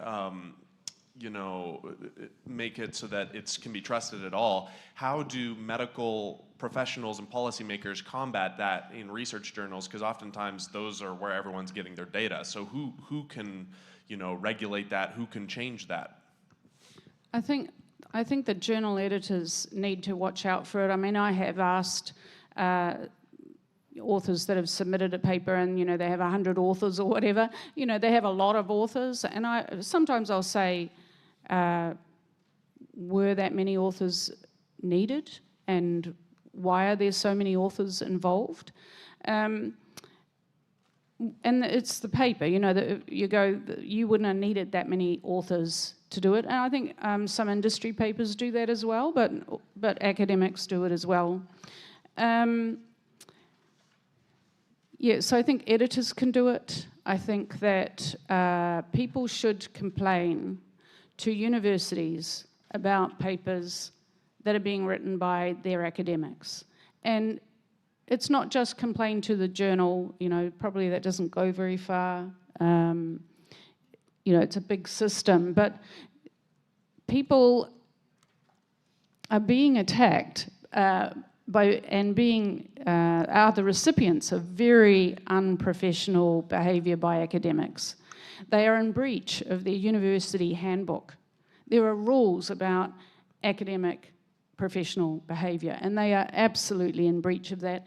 And I'm just like, why don't you complain? Complain to their employers about their behaviour. Can I just make a comment? Look, it's a dilemma for the average reader. I'm not sort of highly trained in research, writing and reading and analysis. And, a lot of the papers, I'll read through them and think that sounds reasonable. And then Clive Bates or Ariella Celia will go through them and say, but yeah, look at what they've said here, and that doesn't follow that. And so for the average person, I think it's a real dilemma because of this ideological divide. People have an agenda, they have their biases, they're not always clear and they're not always declared. And I think it's very hard to separate the good from the bad. And there's a lot of bad science driven by ideology, unfortunately. So particularly in this field, but as in probably most areas, but particularly in this very emotional and polarized debate. I think also, editors have to do more, but when publishers have been doing these investigations, they've discovered that editors are being bribed in some of their journals. Yeah. So science publishing is facing a number of pretty significant threats, and as an industry, they will get through it. There's an initiative called Action Against Paper Mills, which is able to sort of lay out kind of methodologies for catching these sorts of organizations. But we're in this kind of very tricky period, and there are huge threats to science publishers at the moment. It's partly because you've gone from it's an unintended consequence of open access and open science, where publishers have gone from being very, very quality driven to being quantity driven, where when you have an open access journal, you get a fee for every paper that you publish.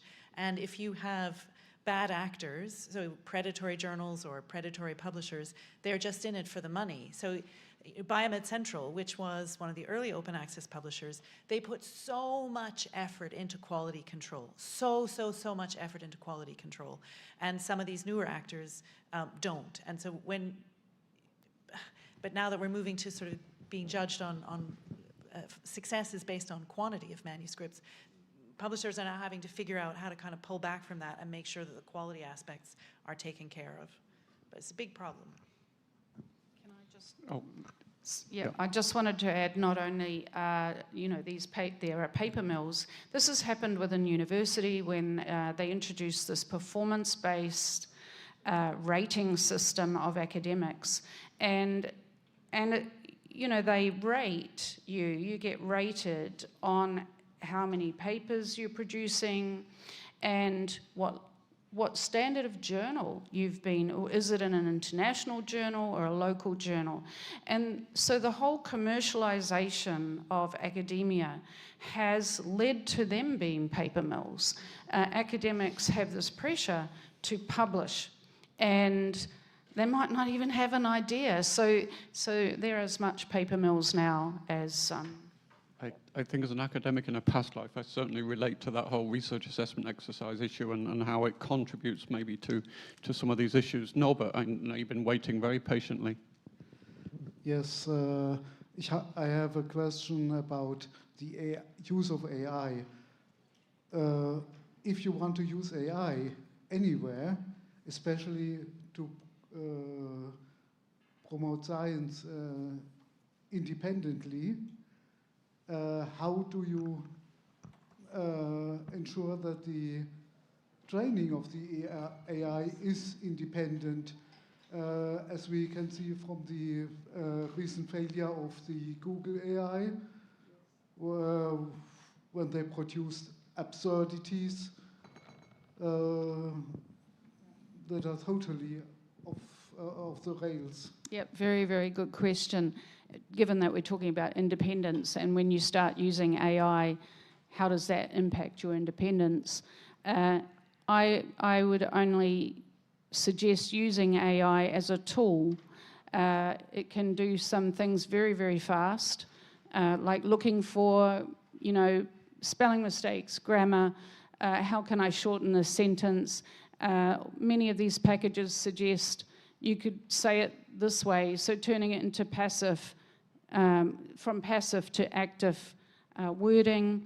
It can help you shorten paragraphs. Many people are grappling with the limitation on words of publication, you know, how long your paper can be, and AI can go through and suggest how you can shorten it. It's not changing your voice. That's the difference. But if you start using what AI has said, you start saying, you know, write an introduction for me on such and such. No, then you're not writing it anymore. Yeah.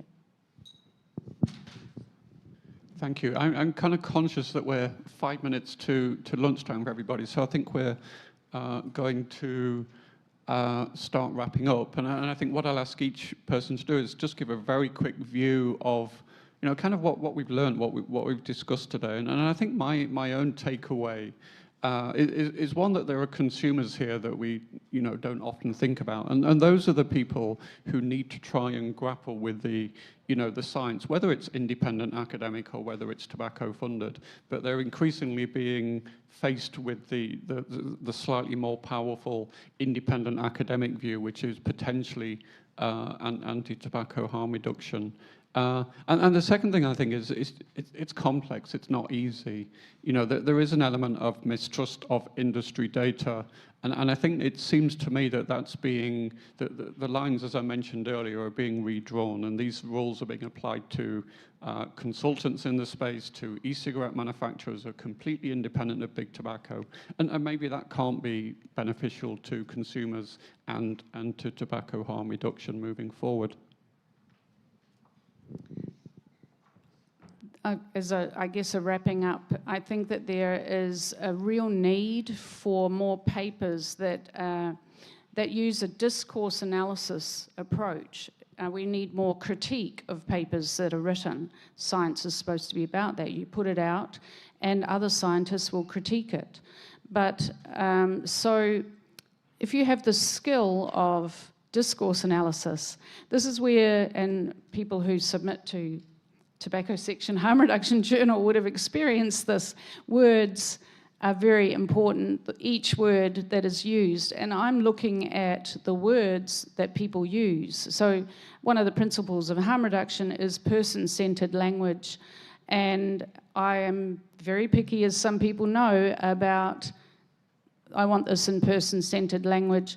And, you know, people might say, oh, but this is done everywhere else. I'm like, this is harm reduction journal. This is a principle, and I don't care what's done everywhere else. So each word and phrase, and then if you understand rhetoric, which is used, you know, it came up in your session, people talking, you know, I'm thinking, we're up against the use of rhetorical devices. These are ways to phrase things, to manipulate what the reader attends to, what's the image that comes up in their mind when they're reading this. So the choice of words, I look very closely at that, and I get that taken out. And I say, this is harm reduction journal, put it in person-centered language. I will reject papers if authors won't do it.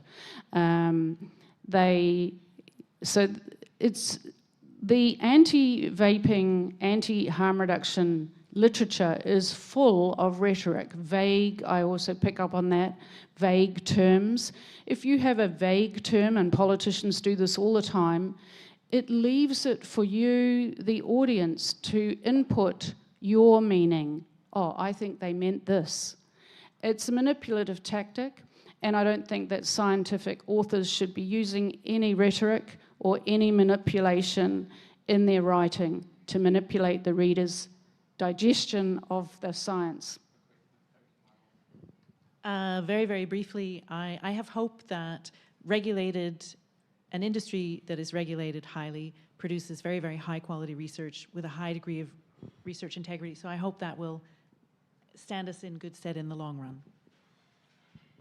Thank you. My takeaway is I think all research should be given the opportunity to be assessed for publication, no matter who's written it. I think we should all be sceptical of all research because biases and conflicts of interest are everywhere. They're not just financial, they're for all sorts of career and peer and ideological reasons. And I think we should apply the same standard of peer review to all publications, no matter who's written them. So I think they should all be assessed to a high standard. Unfortunately, we have a long way to go with improving peer review. Yeah, totally agree. What I'd like to see going forward is a lot of the papers that are out there, obviously they're for scientists. I'd like to see a paper that comes out that the consumer can actually read and understand it. You know, that's what I would like to see going forward, because your ordinary person walking down the street doesn't understand what a C-max, T-max area under the curve is, you know. I just want papers to come out and just give us a layman's term sort of example of that as well. That's what I'd like to see going forward.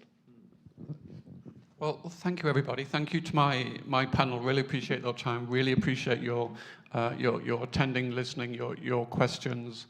Hope you all have an enjoyable stay in Warsaw, the rest of the conference, and of course we'll all be around if you want to have some further discussions on what we've talked about. So thank you.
Well, good afternoon, everybody.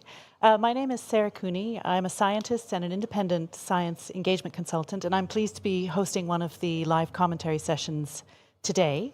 I'm here with two very accomplished guests. I've got Dr. Andrea Constantini, who's a regional science engagement manager for Philip Morris, and I've also got Samrat Chowdhury, who's an advocate consumer advocate from India. I wanted to start actually by, Andrea, asking you about your story. I know you're a medical doctor, and I'm really curious to know how you ended up working for a tobacco company. Well, first of all, many thanks for having me here, Sarah. I'm really happy to be part of this commentary. And well, that's a very common question that I usually receive, because for sure many people says, what is a medical doctor doing working for the tobacco industry? And well, I will let you know a little bit about my background so you understand why I ended up working in Philip Morris International in scientific engagement, and I'm really proud and excited about being part of PMI. I'm a medical doctor specialized in clinical pharmacology, and before joining PMI, I was working for the pharma industry for more than 15 years in different areas: pharmacovigilance, clinical trials, medical affairs, and I was always linked to the respiratory franchise. That means working for asthma and COPD medications. So I was very, very linked to the disease caused by smoking cigarettes, for sure. And one day, I received the offer from PMI to be part of this tobacco harm reduction project and be part of this vision of creating and working towards a smoke-free future. And the very first thing that came to my mind was, what a medical doctor can be doing working for the tobacco industry, or why they are approaching to me. But fortunately, I was very, very curious and quite open-minded, let's say. So I said, okay, I will listen what these guys have to tell me, and I will take a look at the science that they are producing, because they offer me to take a look at the science. And to my huge surprise, when I started to read all the publications that PMI has on the smoke-free products, I got amazed about the robustness and the seriousness of the science. And I say, okay, this project makes total sense. I'm working for COPD medications. I know that most of the smokers, they really struggle trying to quit. And I also had at that moment my two parents being smokers, and both who had already developed disease because of smoking cigarettes. So with this huge doubt that I have in my mind, this huge dilemma that I have in my mind, I've done what every grown-up would have done. And I went back to my mom to ask for her advice. And I told my mom, Mom, you know, I have received this offer. This is the science. It's really robust. The project makes total sense. But it's the tobacco industry. And I'm a medical doctor. What should I do? And at that moment, my mom told me, you know what, Andrea? I'm a smoker. I've been a smoker since I was really, really young, and I always knew that smoking was harmful for my health. Even though I was aware of that, I decided to keep smoking because I enjoy it. If these products would have been available when I was young, maybe today I would not be ill. And at that moment I said, my gosh, that's what I need to do as a medical doctor, because I really want to work towards preventing people to get ill and dying because of smoking cigarettes. And that's the story of how I ended up working for PMI. Well, it's a fascinating story. It's a fascinating story. And Samrat, how did you get involved in tobacco harm reduction? It's a story which is a little similar to Andrea's. So I started smoking young, by picking up dad's butts. And then I lost my dad to smoking in 2008. And I tried a lot to quit. I tried, medications, NRTs, local remedies, none of which really worked. I mean, they worked for a while, and then I was back to smoking. And then one day I found vaping. I could successfully quit. And I thought, okay, my dad should have really had that option. And that's when the ban started coming in India. And then we decided to organize as a consumer group. Then we joined hands with consumer groups from across the world. And that's how I got into consumer advocacy. Now, we would just like, there are 1.1 billion users of tobacco, and we would like all of them to have access to something which is less harmful. Absolutely. And so, Andrea, do you want to tell us a bit about, Philip Morris has really made remarkable strides in the transformation, industry transformation. Do you want to tell us a bit about that? Yes, for sure. Well, I'm really proud of that, and that's the reason why I decided to join PMI. Because, well, PMI is totally committed to working towards this smoke-free future, right? And we are putting all the efforts on developing the smoke-free portfolio and substantiating with science that these alternatives, compared to keep smoking cigarettes, represents a better scenario for those who otherwise would keep smoking. And, well, we're investing a lot on that. We have invested so far more than $12 million. And nowadays, approximately 39% of our net revenues are coming from the smoke-free business. Yeah. So that's something that reinforces the true commitment of the company to become a smoke-free company. Certainly. And Samrat, what are you, I mean, this is your chance to speak to industry, and what are you? See, we buy industry products, right? Yeah. So we do have a financial relationship with them in the sense that, you know, we are the consumers. We as consumers would like the industry to transition more rapidly because there is a lot of innovation. There, you know, everything is moving quite fast, but I think the industry is not or can be a little quicker in transforming. And I understand that there, you know, it's a multi-billion-dollar industry, so there are a lot of challenges, but there are also lives being lost. So, you know, for us as consumers, we see the urgency because there are lives at stake. So, you know, I'm not saying there aren't challenges, and when big conglomerations change, it takes time for that to happen. But, you know, it's time that it did happen. I totally agree with you, and as a PMI employee, I would also be able to see that this transformation as a whole, not only industry transformation, but the transformation of the world would be moving more rapidly. Why? Because we know the burden that tobacco smoking represents for public health.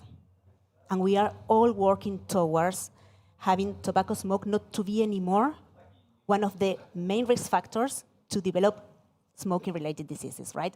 But in order to do so, what do we need? We need to work all together.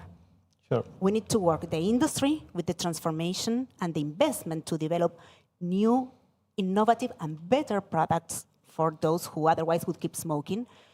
We need the society to support and to be informed and to demand their right to have access to those alternatives. But at the same time, we need the governments to be working toward this and to be implementing tobacco harm reduction policies and to develop regulations for these new categories of products that nowadays exist and was not available 20, 30 years ago. Yeah. So we need all to evolve at the same pace. Yeah. I mean, it's astonishing, really, the whole industry, the whole sector is in the middle of this massive technologically led transformation. You're both from low and middle income countries. I mean, I'm curious about what you see as the key barriers to harm reduction in your regions. Well, unfortunately, in most of low and middle income countries, these alternatives, these no-combustible alternatives, which are better compared to keep smoking cigarettes, in most of them are banned, and they are not legally available for consumers who, for sure, will benefit from having access to regulated and legal products. One of the key barriers that I see is the lack of information. Lack of information, misinformation, both for regulators and the scientific community and the society as a whole. In most of these countries, and Samar, correct me if I'm wrong, but these products are banned based on a precautionary principle, which was one of the discussions early today in the morning, right? Yes. And that might have been something reasonable 10, 15 years ago, 20 years ago. But nowadays, we have plenty of robust scientific evidence, both coming from the industry that is developing these products, but also independent evidence, independent research that substantiates that these are better alternatives for those who keep smoking, right? So why do you think governments are, because the precautionary principle, I mean, why are governments unable to look at the evidence? Why are they unable to carry out risk assessments? Most of the time because of lack of resources, right. I think. And, well, as we were discussing, lack of knowledge. Yeah. You are from the UK. Yeah. The UK is a country that is a flagship regarding tobacco harm reduction policies. Yes. At a certain point. And unfortunately, I think that most of the time is that, especially in low and middle income countries, dogmas are prevailing over science. But we're working towards socializing the science. At the end of the day, that's my job, right? I'm part of PMI in order to engage both with the scientific community, with the policymakers, in order to make available the science, allow them to analyze by themselves the science. And at the end of the day, what we are seeking is that they have their own opinion on the science and on the products, but we want that opinion to be an informed decision, right? Yeah, absolutely. And Samrat, what do you see? What's your perspective? So I think, the value of human life is a little lower in LMICs than it is in the West. It's a sad reality. So even though there are a huge number of deaths, they're not taking that seriously. I think that's problem number one. And there's also that tobacco and the industry is looked, the whole issue has been seen more from financial terms than from a human and human rights perspective. So, and then if you add on to that nicotine illiteracy, because there's so much misinformation from doctors and surveys show so much. So all this comes together, and then when policymakers don't know about the risk reduction potential of these products, and then there is WHO, which is pushing in a lot more disinformation, I would say, and then it all comes together into bans, and they think they're I'm not doubting the intent, but they think they're doing the right thing. They're trying to protect the kids, but someone needs to go tell them, no, you're actually causing more harm, because not that your ban is going to be effective anyway, because there's going to be a black market. There are going to be fewer consumer protections. The black market doesn't care who it's selling to, so you have, the kids will have greater access than in a regulated market. And also you're not, the government is not getting any revenue. So you're also increasing criminality. So actually making the situation worse. What could have been a tool to save lives could end up becoming a problem down the road. Yes. Well, and in the UK, where you described it as a beacon, right? A beacon of hope. Well, it's all changing because nowadays, yes, flavors and disposables are likely to be are under threat, and it's really astonishing to watch what's happening in the UK and to watch the way the politicians are just being swept along by almost populist views and refusing to do what refusing to talk to the industry now, and refusing to do sensible things like introduce a licensing scheme so that you would have responsible retailers being the only ones who could sell vapes. So I don't know, it's very difficult and hard to know how things are going to go forward. But I do hope that science will win out in the end, and good science, always in the long run, good science stands the test of peer review. And that's what we have to hope for.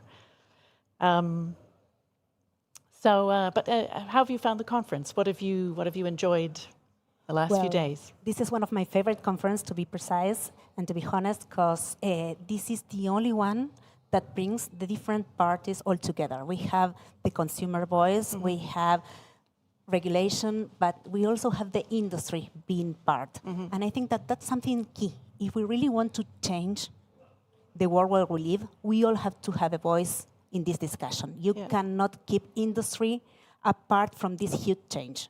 Industry has to transform, has to evolve in order to overcome what tobacco means for public health nowadays. Well, and industry is going to make the products that consumers are going to use, right. and industry knows how to understands consumers. So, yeah.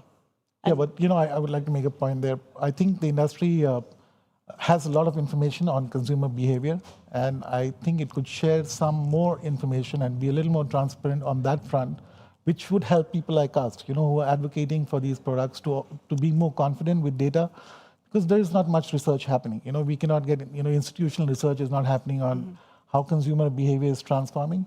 Industry does have that data, and we wish it would share more of it, which should empower people like us to advocate more confidently for these products. Well, from PMI side, for example, we are totally committed to transparency, and every research that is being conducted is published wherever we can, wherever we are allowed to do so, right? And well, that was one of the discussions that we have had, and I really enjoyed that session that you were moderating, right? On the fact that many times the industry is being censored and cannot publish, or the manuscript of the research conducted by the industry is not allowed to be published in peer-reviewed journals. It's just rejected because of the funding of the research. And as we were discussing, science is science, and it has to be judged by the methodology and the robustness, not because of the financial source, right? Well, and I mean, journals should be able to, I mean, there's plenty of good practice about how you disclose funding, how you disclose perceived conflicts of interest. And actually, the actual number of journals with an explicit ban on the tobacco industry is much smaller than people realize. But these journals have very high profiles, and they make a lot of noise about their bans. So, you know, I think there's maybe more we can do to try and find new journals, emerging journals that are owned by good publishers, where they would be more receptive to, you know, high quality research like this. I mean, it is such high quality research. And I was listening to somebody talking about an analysis of academic research versus industry research about these products. And the industry research was actually higher quality, carried out to a higher standard, which I think people are surprised to hear about. But of course, when you have to submit to a regulator, you have to, all of this data is going to be evaluated by a regulator. You have to do things very properly, very carefully. Sure, and I find this COI thing, you know, for example, there are a lot of Bloomberg philanthropies funded research where they just say that, okay, you know, they funded it, but it had no impact on our work. But that same doesn't apply to anyone else. You know, I mean, it's just that they can get away with just that disclaimer and it works.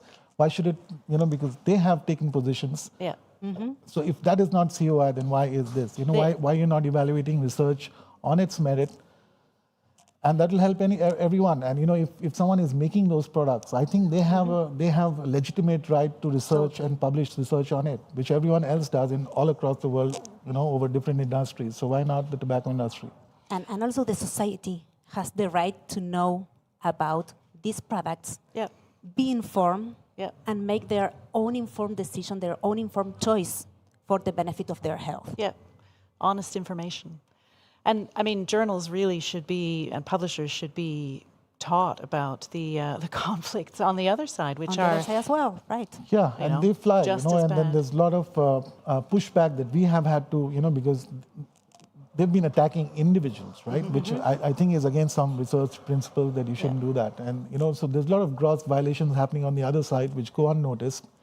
And we are sometimes at the receiving end of it.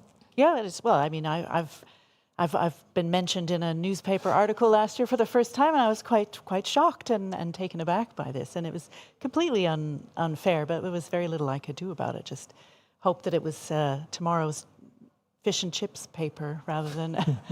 But yeah. So, what are you planning to watch tomorrow? Have you looked at the schedule for tomorrow? We've got. Sorry. Have you looked at what you're going to? Actually, there's a panel tomorrow morning rating the evidence, the good and bad science. So that very much relates to what we're talking about here. That's right. And I'm planning to attend that one. Right, excellent. Sounds really, really exciting. For me, it's always good to you know, see what's happening in other countries across the world, to get like a really global picture, because you know, people from across the world talking about their country situations, what's happening in terms of science. You know, your session today on you know, on research was really good, and I found it really informative. So yeah, it's an eye opener. You're updated on science. You also know what's happening across the world. Also, you meet people. You know, and the sense of community that you get by coming here is tremendous. So I you know, I've always appreciated coming here. And yeah, it's a very nice event. So you'll be going to the Latin America session? Yeah, with my the you know, earphones on, with the translation on. Yeah. There's also a session this afternoon about regulatory risk, investment, and tobacco harm reduction. So that I think is going to be interesting to see about. Definitely. Can that speed up transformation? Regulation is key in order to speed up this switch and in order to make combustible cigarettes at least finally obsolete, right? Yeah, absolutely. And another option for people this afternoon is the film festival. Yes, I will definitely be going to that, at least a couple of films I'd really love to watch from there. There's also one from India. And it also, what I like about that film is it directly addresses the issue of teen vaping in an Indian context. So that could be interesting to watch. It's a short film, all of these are, but I think, so the film festival is one I'm looking forward to. So youth vaping is also a problem in India? It is, because see, when, before the ban came in, the vendors were self-regulating, right? So they were, because they wanted to expand. And, if you have 27 million people using tobacco, you don't need kids as a market, right? No. So, you have huge enough market to, but after the ban, the market obviously was handed over to the smugglers, people who were smuggling cigarettes and other kind of stuff, a lot of criminality. And for them, now they were bringing in, high nicotine disposables, which are cheap, and it's a one-time contract between the buyer and the seller, right? Not like the mods or pods. So, and they don't care who they're selling to. No. So kids or teens now have easier access to these products, and these are high nicotine products, and this is how they're entering nicotine. And because you've banned it, you're not even, and you think your problem is over, so you're not even talking about it, but you're talking about it in very scary, misinformation, disinformation kind of ways. But everyone has access to internet, so they can find out that you're lying. Once you've broken that trust, then they're not trusting you with anything else that you're trying to say. So yes, there is a teen vaping issue, and it can, it couldn't, we shouldn't have gotten here, but yes, we are. Unfortunately, that's the common consequence that we see all over the world whenever there is a ban, right? The lack and the loss of control of the situation of what is happening, to whom they are being sold, quality of the products, standards that products comply with. Whenever I'm speaking, especially in those markets where there is a ban on the non-combustible alternatives, I always tell that the ban is the worst scenario, is the one that makes you lose the control on what is happening. And I think that India is a clear example based on what you have just said. Yeah.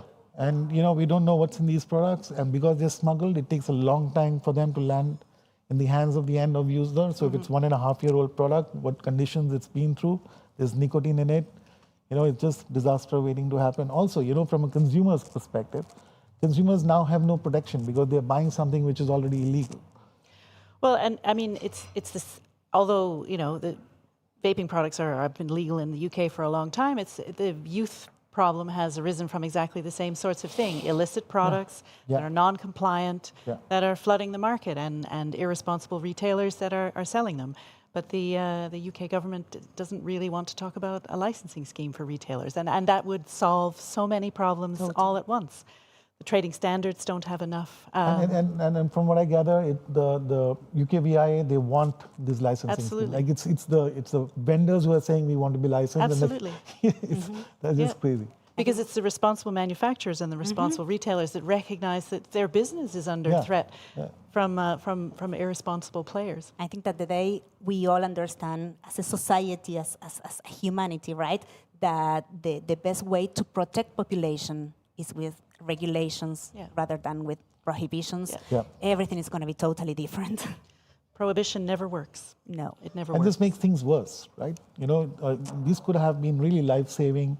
When you have so much death and disease because of tobacco or harmful use of tobacco and smoking, you've turned a tool which could have addressed that problem into a problem, right? Like now, like Clive was saying, it can become ungovernable, if you take a situation down that road. But, well, I would like to go back to one point that we were already discussing. Nowadays, with all the science, robust science, that is available on all these different products, on all the different categories of smoke-free products, I still cannot believe that it is not seen, is not listened, and it's not being implemented, right? I know. It is really shocking. Yes. It is really shocking. Well, I think we're actually coming to the end of our session. So I wanted to thank Andrea and Samrat for joining me in this live commentary. Thanks to you, Sarah. And I will hand back to the producers for the afternoon sessions. Is that? Okay.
Hola, que este es en español y es que se me cruzan los idiomas. Buenas tardes a todos, muchas gracias por estar aquí. Este es uno de los workshops en español. Estoy acompañada de doctores maravillosos, usuarios increíbles. Y queremos, bueno, lo primero, por supuesto, dar muchísimas gracias a la organización por dejarnos hablar sobre esta temática, porque yo creo que es una temática muy importante. Queremos hablar sobre la...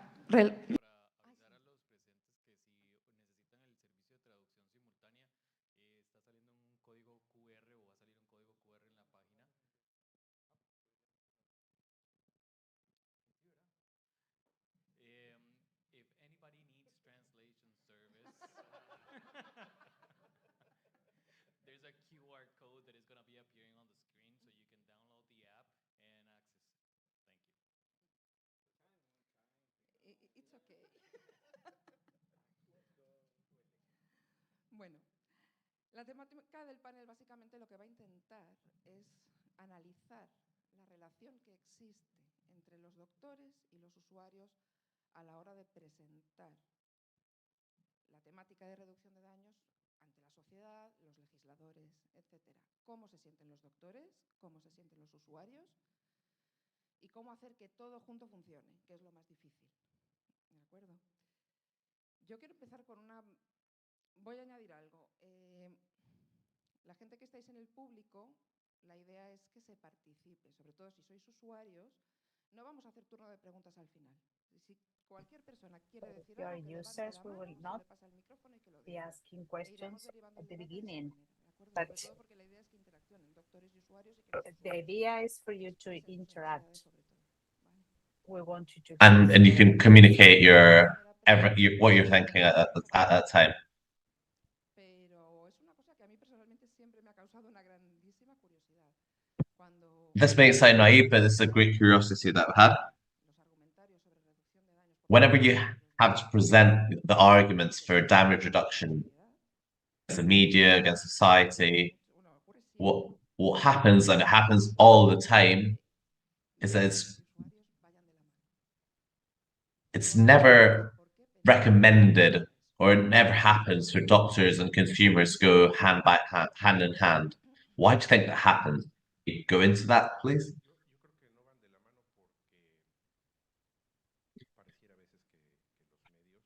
I think it doesn't go hand in hand because it seems like the media want to try and keep the points of view completely separate.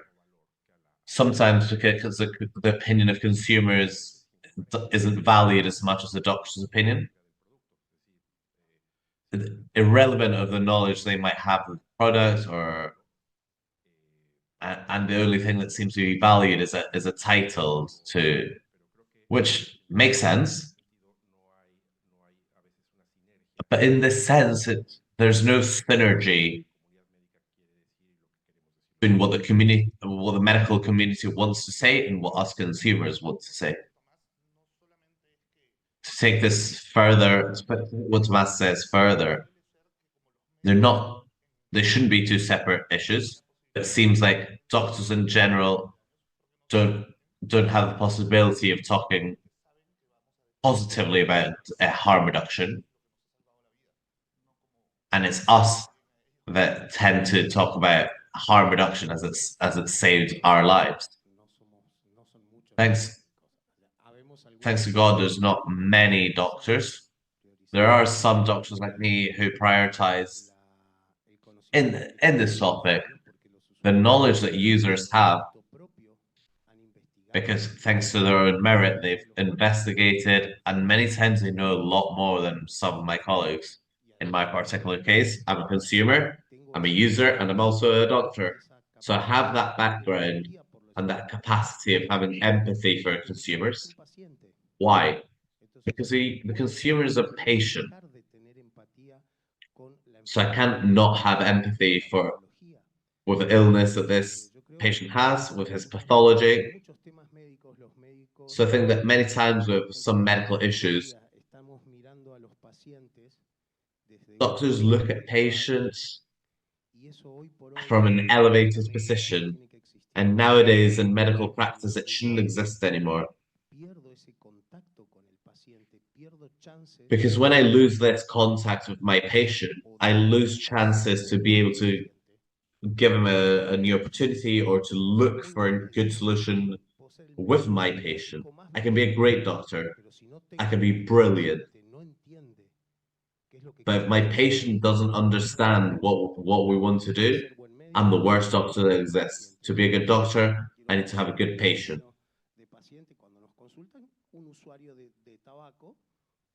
When I'm here, when I'm referring to patient, this is a tobacco user or a vapor user.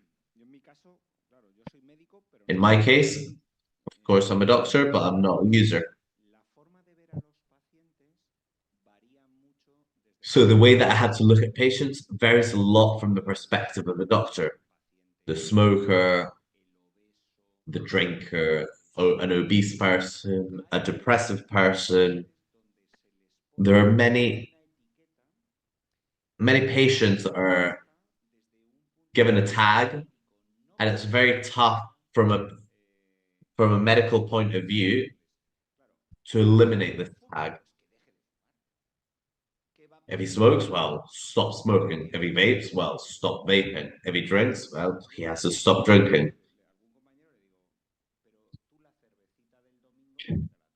I then ask a colleague, well, you probably have that beer on a Sunday, don't you?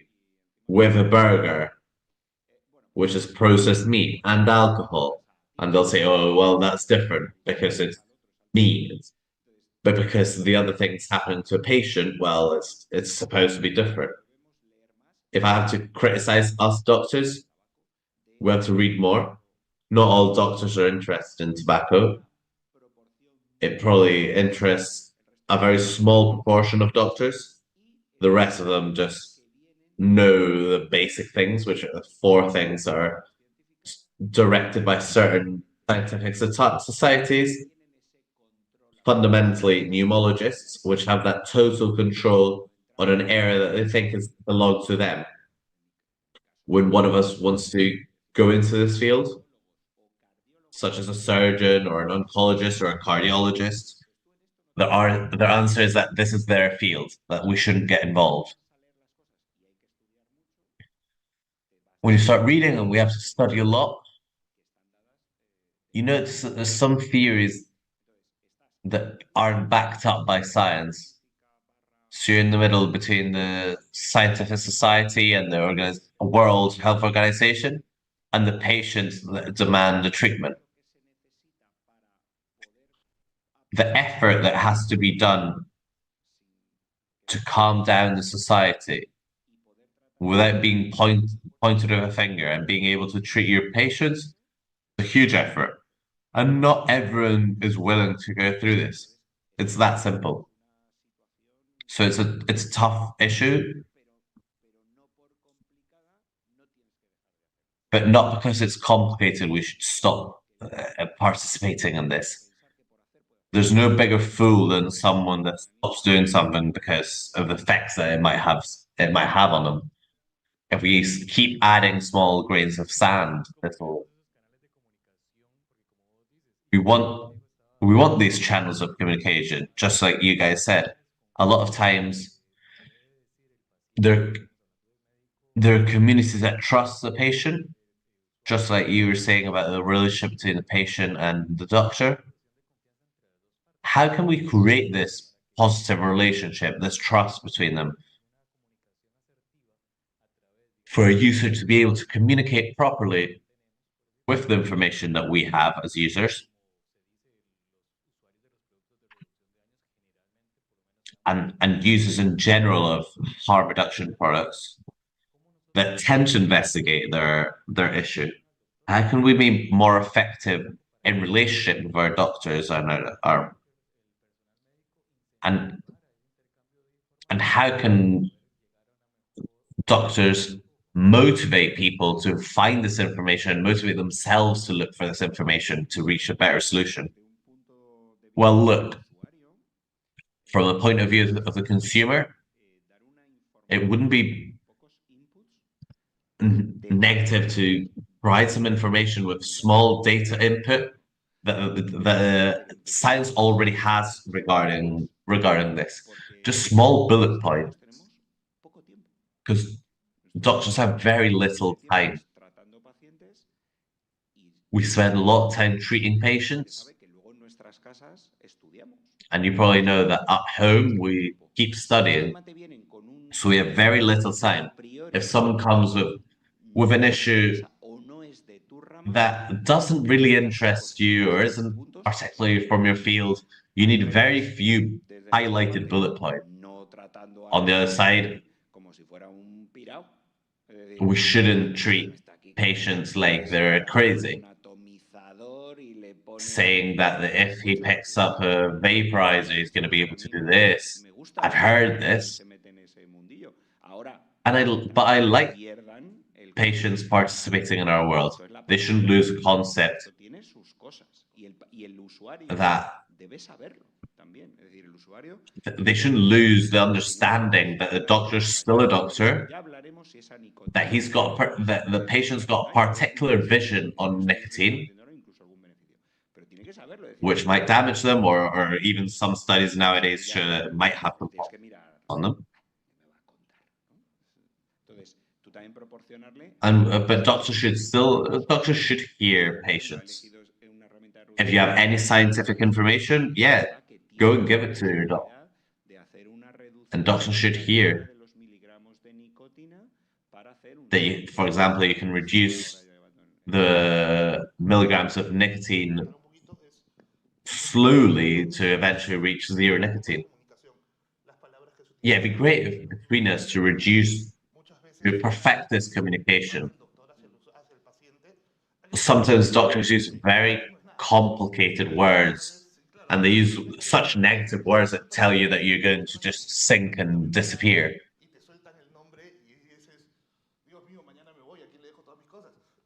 They say a particular name, and you go home and think, well, that's me done. Who do I leave all my things behind to?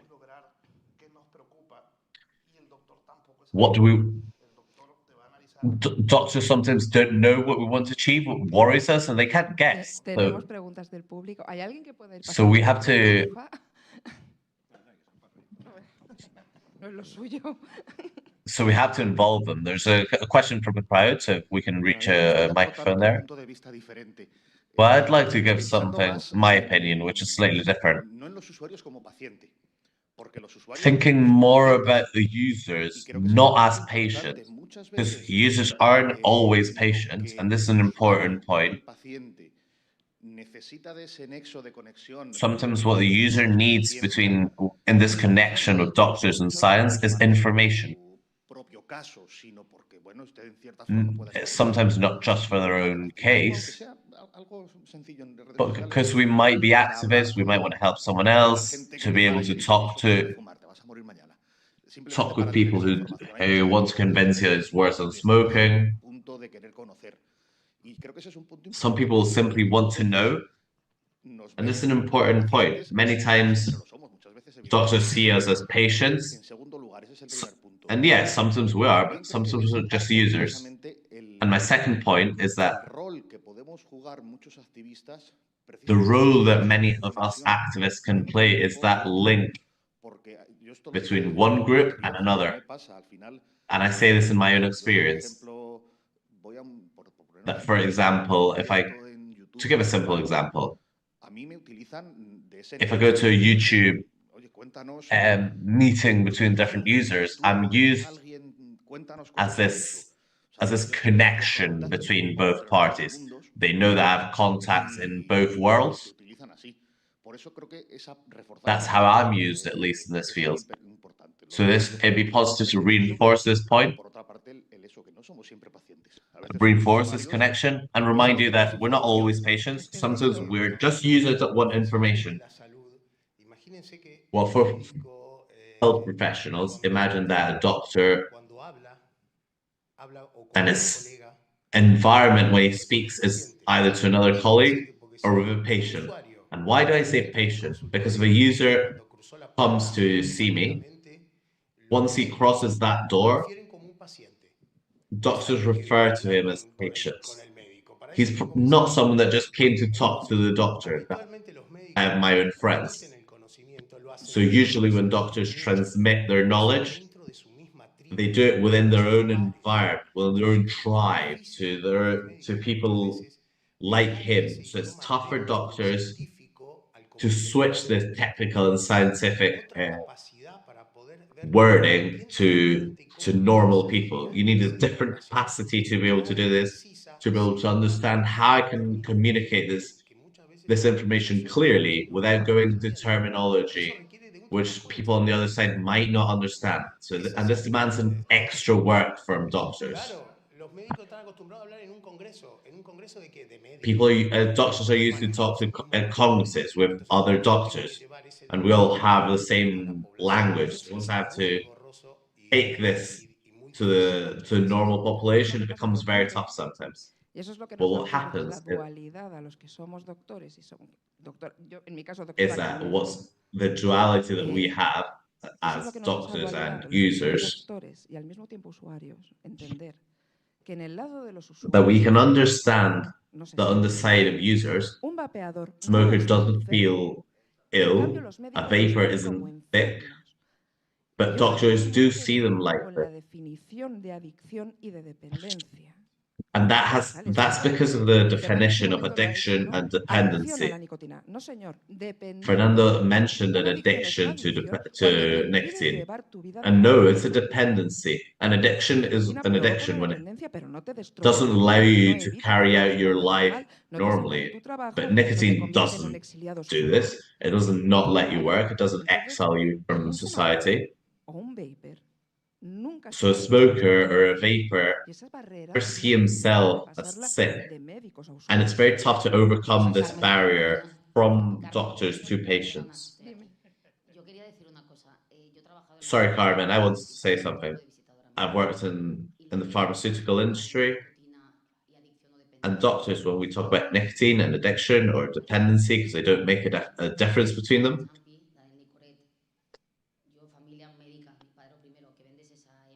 I come from from a doctor family, and they consider it the same thing. They consider nicotine to be the same thing as cigarettes. We want to grow further. There are thousands of doctors from previous generations, such as my parents, that will not accept or practice these issues like you guys do, or like labs that we go to work with do. Dinero en la medida en la que convierten esto en una enfermedad. Well, labs win money when they turn this into a sickness, you know? Well, what we have to do if we're going to take a step forward is look for people that are talking about alternatives that aren't Champy or Nicorette. Because if a professional goes to my dad to explain it to him, he'll understand it. But my dad will never hear his own patient. Well, talk about nicotine replacement. Many countries use it for underage people that are smokers. It's okay for doctors to do this in many countries. And if we refer to simply the chemistry, the nicotine contained in a gum is the same as the nicotine contained in a vape or a nicotine pouch. So why make this difference? Well, doctors have used it as prescription and they end up believing it. I think a new era is coming of many studies of nicotine separate from combustion. Most studies that you can find are always based on nicotine products through nicotine through cigarettes. I think these studies have to be repeated, but using nicotine away from combustion. And also the change of paradigm of what you're saying exactly, that all studies were done based on a very toxic combustible product. But what happens if we introduce a variable, and I'll include myself as people that are making studies on these products, without the combustible part, with the risk that this creates? Because what happens, for example, if we talk about other drugs, we know that only 15% of people who consume drugs are addicts or have a problem using them. So how can we change this mentality of abstaining is the only viable option towards nicotine, when many doctors only consider abstaining from any sort of substances? But do they abstain absolutely in their private lives? I'm not just talking about nicotine, I'm just talking about other substances. Abstaining has never been the correct route. The results aren't perfect.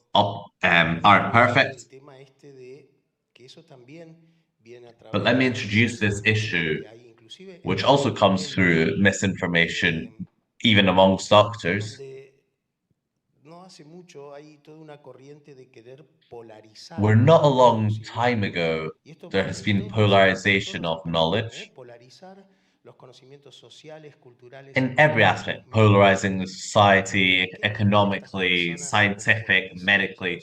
And what do people achieve by polarizing knowledge? That there's no debate.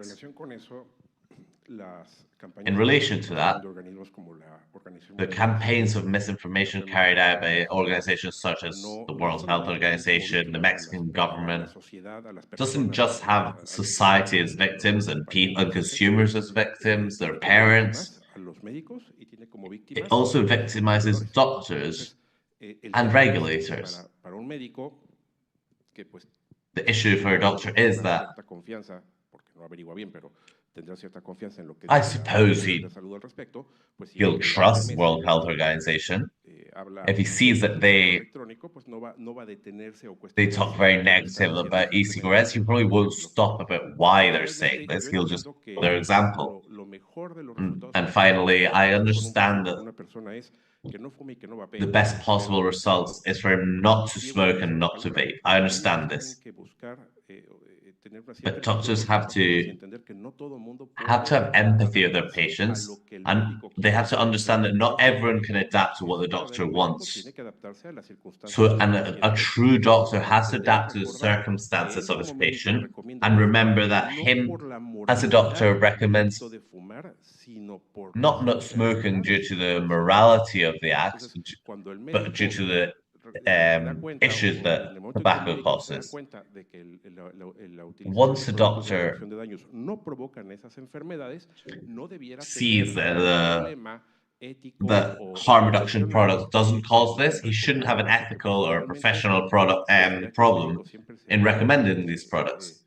Because I would always think that a doctor should direct his practice with the motto of prima non nocere. He should look for products that don't cause damage or that cause less damage. Because if he knows that his patient won't stop smoking, why does he insist with traditional methods such as abstaining, when a method exists for him to stop smoking and remove the death that could be caused by him keeping smoking? Which is why, in the first place, he started recommending not smoking. When that was recommended, we also have to consider for how long these new methods have existed and how long it takes for them to understand what really works and what doesn't work. So it probably isn't easy for them, these doctors, to understand about these new methods, and that despite not having that many years of technology has advanced a lot quicker, so it's a lot easier to know what works and what doesn't.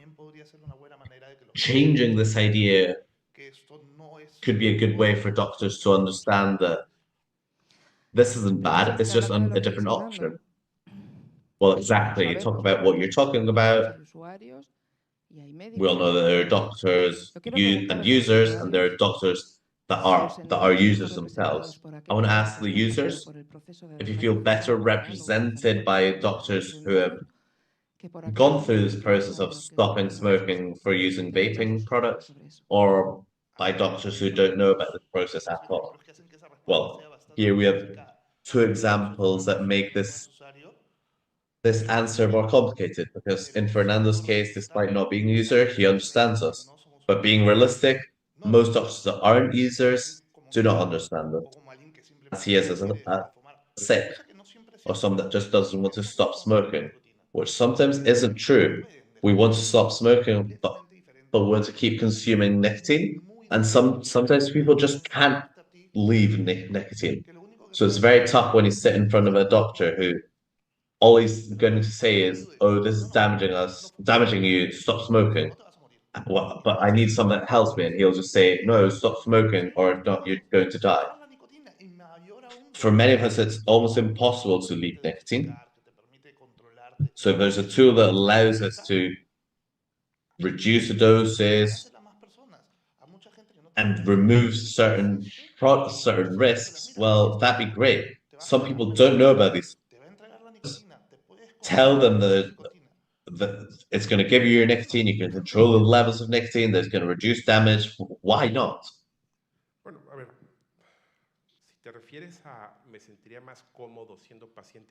Well, if you mean whether I would feel, if I feel more comfortable with a doctor that vapes, well, yes, probably, because we'll have something in common and he'll understand me. I'm a user, I'm an activist too, and I defend the position of consumers. And doctors will probably defend their own, but what they have to defend are lives. So hopefully doctors can understand that there's an opportunity to stop smoking. But I'm sure that if a doctor stands up that nicotine causes cancer in a public forum, I wouldn't feel represented by him, because that's not true. Thank you. I'm a doctor. I'm not a vapor. but I smoked for 27 years. And I struggled to leave it. I've not smoked for 13 years now. And yes, I understand that situation.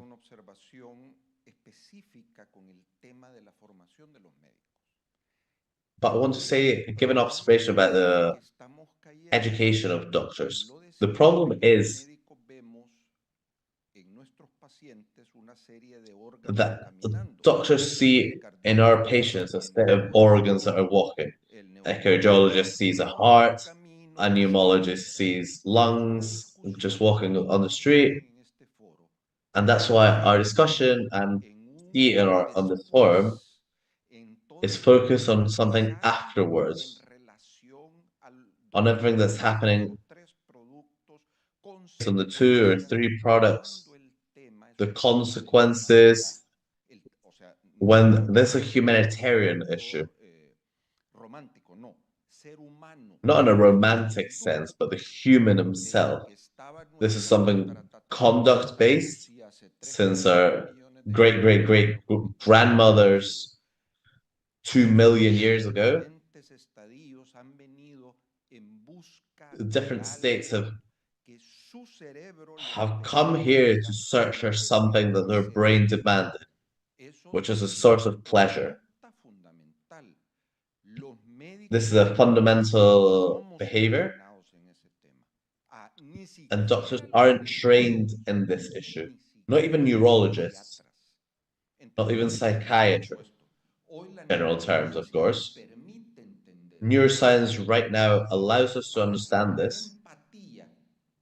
So to generate empathy, and for a doctor to not go and tell you, stop smoking, stop drinking. Well, I'm a nutritionist. Oh, so what? Stop eating? What is that the solution? We have to understand the mechanisms. We have to generate an educational process in doctors. Because even when, as Dr. Diego said, when we talk with other colleagues, we go to the after. If I sit down with cardiologists and talk about nicotine, we'll talk about damage and look at this. But in the end, how does the brain work? What happens in that circuit? So we need more medical education, and that's why World Health dominates so much, because their speech is the only one that's talked about in medical associations and universities, and there's not a counterpart. But many doctors educate themselves with patients because there's not a continual medical education. Well, what happens, doctor, is that the World Health Organization is like a super state. And they want to teach ways from Mount Olympus to us who are mere humans. That's because we lack training. But on a scientific level, they have a huge error, and they're transmitting this genetically to the rest of the institution, making them believe that their pseudoscience or the knowledge is the only one that counts. And that's where their speech comes. States that are part of the World Health Organization, when picking up this wrong speech, they transmit it down to their health systems, to their doctor associations, to the last person who's a doctor, the doctor in a room. So this process of forming a human in trying to fix a pathology ends up failing. Because humans that decide to work in health, many times we'll manage to cure someone, but the majority of times we won't be able to do this. And our job here is to accompany our patients in their suffering. And irrelevant of what the World Health Organization says, as it ends up in being a place of pseudoscience, because they don't take into care data, and science is based on data. This is where the polarization that I mentioned before comes from. They're polarizing the motherboard, Tenemos una pregunta del público. and they're not working. It's not working properly. We have a question from the public. Bueno, escuchándolos un poco frente y retomando un poco la intervención. Well, listening to you and taking the intervention from the doctor previously, Generalmente, incluso desde los activistas tampoco es que se discuta mucho. there's something that's not argued about a lot between activists, and it's the right to pleasure. Creo que lo desconocen por completo. Doctors don't know it at all. Science doesn't know it at all. But we're talking about human beings. Just like someone wakes up and has a cup of coffee because he enjoys it and it gives him pleasure, just like someone on a social event can have a drink because it gives him pleasure. Why isn't the right to pleasure given to people to enjoy nicotine? We know it has some health issues, but right now there are solutions don't have these health issues. Why is this issue ignored? It happens with other substances, just like cannabis, for example. Why is it ignored? Why is it dehumanized? Just like the doctor previously said. Why are people dehumanized? Just such as examples. For a World Health Organization, the citizens of the whole world. Why is their right to pleasure not recognized? I want to answer this, and this is my personal opinion. I believe the point of view that the World Health Organization has taken, and most health organizations and countries have taken, is to want to control everything. What you can eat, what you can drink, what you can consume, what you do in bed, what drugs you can use and what you can't. Because remember that many governments are pro-cannabis and anti-nicotine. It's a sacralization of physical health. Because when we talk about mental health, what is mental health? Just that refers to a pathology such as bipolarism,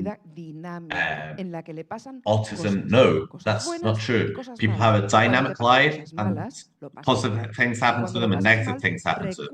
When something bad happens to you, you have a bad time, and you look for external help, and we all do it, whether it's from food, whether it's from, or some people are addicts to their own endorphins, and that's why they're addicted to going to the gym. Whether it's alcohol, whether it's drugs, be it in bigger or smaller intensity, normal people consume these sort of substances continually. Food is the most clear example. People like eating good food. You're designed to like this, and it gives you something back. Nicotine also gives you something back. People self-medicate daily with nicotine, and you don't need a mental pathology to do this. You just need to have a bad day. What happens? Focus on sacralization of health, on reducing cholesterol, removing hypertension, removing diabetes, removing lung cancer. But what happens with mental health? We'll be very healthy without hypertension, without cholesterol, without addictions, but sunken in total misery. I'll leave you with this.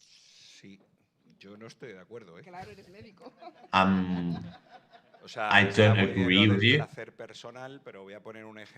Personal pleasure is great, but I'll give an example that everyone will understand well. If I like making love and I'm suddenly depressed and I make love with my neighbor, my wife won't enjoy this.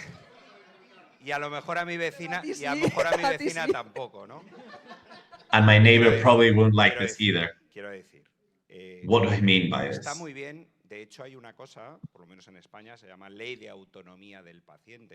There's something in Spain called the law of the patient's autonomy. I talk about patients because I work in a hospital. But I'll give you another example. If a patient with a cancer, with a liver cancer, which is what I dedicate myself to, and I propose a surgery for him, the patient can decide and say no. Most of you will say, why? Because it seems something positive for him, because he'll be 10 more years. But the patient has that option of deciding, and I have to understand their decision. In that case, I propose a surgery, but if he decides not to have it, which some of them do, depending on their circumstances, I don't abandon him, which is what does occur with tobacco. Smoking patients, when they come to a consultancy and they say they want to stop smoking, the paternal, the classic solution is a pharmacological product, and if it doesn't work, when it works on 45 to 50% of the patients, and if it doesn't work, well, we'll leave them there. That's where information that we should have coming from authorities, and that's where we had to delve into, allows us to say, do you want to leave tobacco? Great. There's another option available. It's not just nicotine substitute products with patches and that, but there's also this other solution. If you ever did this change, you decide through your own decision to go from being someone sick to simply being a user, you should also know the effects that this has. For example, everyone understands that between living the city and living in the outskirts, it's much healthier to live in the outskirts. But we have to deal with the city. How do we deal with living in the city? Well, solutions regarding pollution, because you try and reduce, in a way, the effects of living in the city. But you decide to keep living in the city because you like it, because you value your options, and effects, positive and negative effects for your health, you decide that you accept it with its consequence. My patients, for example, when they have hypertension and they eat products with a lot of salt, they have to know that earlier or later it can have renal damage. It's important. If you want to do it, fine, do it. But you still have to know it. You have to understand that this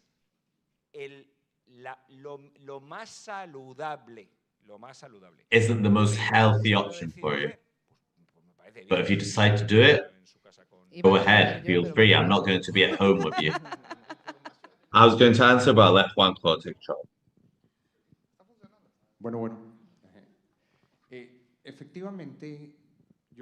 Well, yes, effectively, I'm going to say something that Tomas said, and if Tomas hadn't said it, I would have said it myself. That at the end of the road, health is a right and not an obligation. And that's what governments don't understand. Banning something is not allowing you to consume something.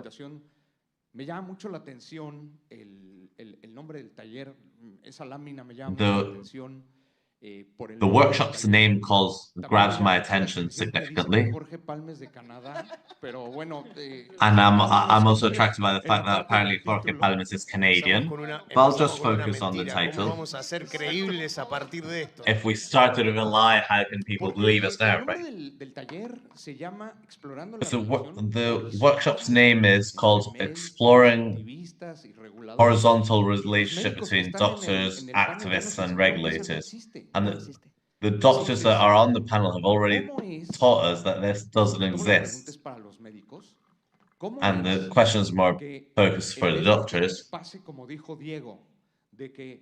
How can we have y los semidioses nos dicen a los normales qué es lo que tenemos que hacer? ¿Cómo es que se puede how can we hacer have que how can we efectivamente avoid exista una this relación Mount de esta Olympus naturaleza issue of them horizontal? telling us Les what comento algo telling us further rapidísimo. down En un chat de mis on the compañeros de ladder what to do? preparatoria se me ocurrió How can we decir have a algo que tenía que ver con horizontal el vapeo. communication? Me salió I'll tell you something me quick. salían hongos en los pulmones, ya With saben. my childhood Y le friends, dije, I talked about vaping. They said about they talked about fungi on the y le dije, bueno, nada más en este abogado sí lungs, sabe de and he vapeo y said, de "Well, vapeo, I'm not going to aunque talk no sea about médico, me explico. I'm not going to talk about vaping with a lawyer when I'm a doctor." And I told him that this lawyer knows a lot more about vaping than that doctor. How can we talk about a horizontal relationship between regulators, activists, and doctors? As a user and a doctor, and I'll give the microphone away in a second, the users feel that anyone with a white robe feels free to be condescending when it's the patients that know 1,000 times more about harm reduction science. And this is a problem because it ends up creating a separation that you guys talked. I just wanted to comment something about what Juan said in a forum organized by parliamentaries recently. A doctor tried to argue with me when I said that there were no deaths related to vaping. And her opinion was that why was a lawyer talking about vaping? So I had to just show her some papers from all the main hospitals in Mexico saying that there were no cases in their hospitals. So it's such a tough position when doctors put their robe on or use their title as a sort of shield to try and silence us. Many times it creates an issue that, rather than being horizontal, is completely asymmetrical. Exacto, ¿verdad? Aquí nos estamos desquitando, ¿verdad? Porque, digamos, y agarrando un poquito lo que estaba diciendo el doctor y lo que estaba diciendo Frank y lo que estaba diciendo Juanquito, yo creo... Talk about what Juan said and what Frank said before. There's a movie related to this called Patch Adams, about how far away doctors are, and they're taught in a cathedratic way. They talk about being away from their patients and not getting involved. And I understand that harm reduction is justified by empathy, with empowerment of people to be able to deal with their circumstances and love. How can we make how can a professional doctor understand that when we're trying to educate them, that when they're educated, that they have to go away from their patients, that they're being taught that this is the approach that they should take when they should actually put on people's shoes and understand them. How can we change the balance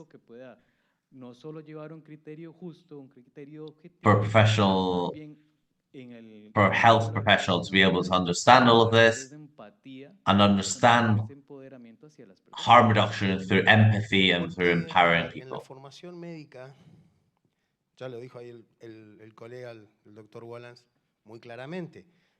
Se dejó de tener en cuenta al ser humano. Our colleague said it before, and it's that the human being stopped being considered a psychosocial person. This was done by the World Health Organization. A human is a psycho-bio unit. according to them. Let's suppose medical training does not take this into account. Our medical education does involve this. When you talk about pathologies, you're not taught that a patient that has lung cancer also lives in society, they have a family, they suffer, he doesn't sleep. Family suffers. No, it's No, they just talk about the lung En cancer. la cama 5 un politraumatizado, en la cama 6 un cáncer, una They talk about lung cancer on table 4. They don't talk about him not his suffering, and a lot of times I've had to be involved, and it's something that we have to do. We have to blame ourselves, and it's that if I got related sentimentally with each one of my patients in surgeries, I just couldn't function at night. There's such an emotional distress on me that I couldn't take good decisions. So our error is that we're not taught how to handle this load that the patient sets on us, hoping that you can cure them. That's not taught in universities. profesionales empáticos con eso. We're not created as sympathetic professionals. This is something that should be done, something that you should learn from kindergarten. So if tomorrow I want to have a future colleague with a vision, a social, educational vision of every sphere included in the human, we should start well before. Very tough work when the patient deposits their hopes of living. It's a very tough load on doctors, trust me. There's a very interesting phrase in which is that a warrior is not about the lack of vulnerabilities, it's just how to deal with them. Ya hemos visto We have la seen relación que incluso dentro del mundo de la the reducción de daños relationship ocurre entre usuarios y within doctores. THR happens between doctors yo and creo que es algo en users. lo que todos And I deberíamos think trabajar, this is ¿no? Más que nada something we porque, should work on por un this, lado, especially la because on ciencia one hand, hace mucho tiempo que dejó science de importar en este campo. has long been important in Más this ciencia, field. pues sí, pues puede haber cosas nuevas, More pero lo gordo science, es I lo que don't know, está. maybe the new things turn up, A partir but de we ese have the momento se basics. convierte en un problema As from that moment on, it became a political ocurre? problem. Que el What usuario happens? es una pieza User clave, el médico es una is a pieza clave, y key ya hemos visto player que incluso here, dentro del mundo and de we la have reducción seen de daños before within no hay una THR integración completa de world, todo lo que hemos there's estado no hablando hasta full ahora. Pero ahora yo integration también quiero que for los the usuarios reasons we have comprendan already que los talking doctores about, dentro but I del mundo think de la reducción de that daños también users tenemos nuestros should propios understand problemas. that doctors have our own problems Porque in terms of ocurre, THR, because they ocurre happen. It's a bastante más fact. And it sorprendentemente de lo happens que cabría esperar. most Que frequently than dentro del we mundo de la should reducción de daños expect. tienes los doctores That que within ni the han fumado ni han THR vapeado porque world, han fumado, dejaron de you fumar hace have muchos años. doctors who have smoked or vaped or have Que somos quit usuarios. smoking for long times, Y and ocurre other doctors who are que users. en algunos And it casos happens all the unos miran por time that encima del in hombro a some otros cases one porque tú look eres más down on the activista que ellos. others because you are more an Vale, activist than entonces a eso es doctor, un tema que es right? muy So difícil this is integrar something para los que which is somos really difficult to be usuarios integrated for those who are users and Con ese doctors, argumento right? se And with desnosta that a muchos profesionales. argument, Yo quiero ver si ese mismo which is tratamiento acusan a disrespect un many médico de professionals. promulgar I would like to know vida if with sana the same y es argument un you colega, just un accuse a activista, un doctor médico to que hace promote actividad healthy para life, promulgar and la it's vida sana. a doctor who ¿Alguien lo promotes señala como un a activista healthy o como life. que eso está mal? Who ¿Por qué no does señalan a los que anyone hacemos point at reducción de him daño to en say tabaco? that that's something Está wrong? mal que dentro Because del un mundo it's de médico not the sea same case activista. as those who are Yo vivo en una involved, like sociedad, us, with THR. I live interacciono in a con society, otras I personas. A interact with ver, other si los people. médicos no hiciéramos Let's see, activismo en el if consultorio, doctors, if we're, es muy difícil we as proponer doctors soluciones. would not be activists, it would Y be el very médico difficult es to un ente propose político solutions. también. And the doctor is a political Si yo solo me dedico entity a as well. netamente If I y only puramente datos deal científicos y with pierdo la scientific visión de data todo el and I resto, de lose todo el contexto de the esos datos integral científicos, me vision cuesta of this mucho scientific poder data, llevarlos a la it's realidad de lo que really donde los difficult tengo que aplicar, to que put es them en una into sociedad. practice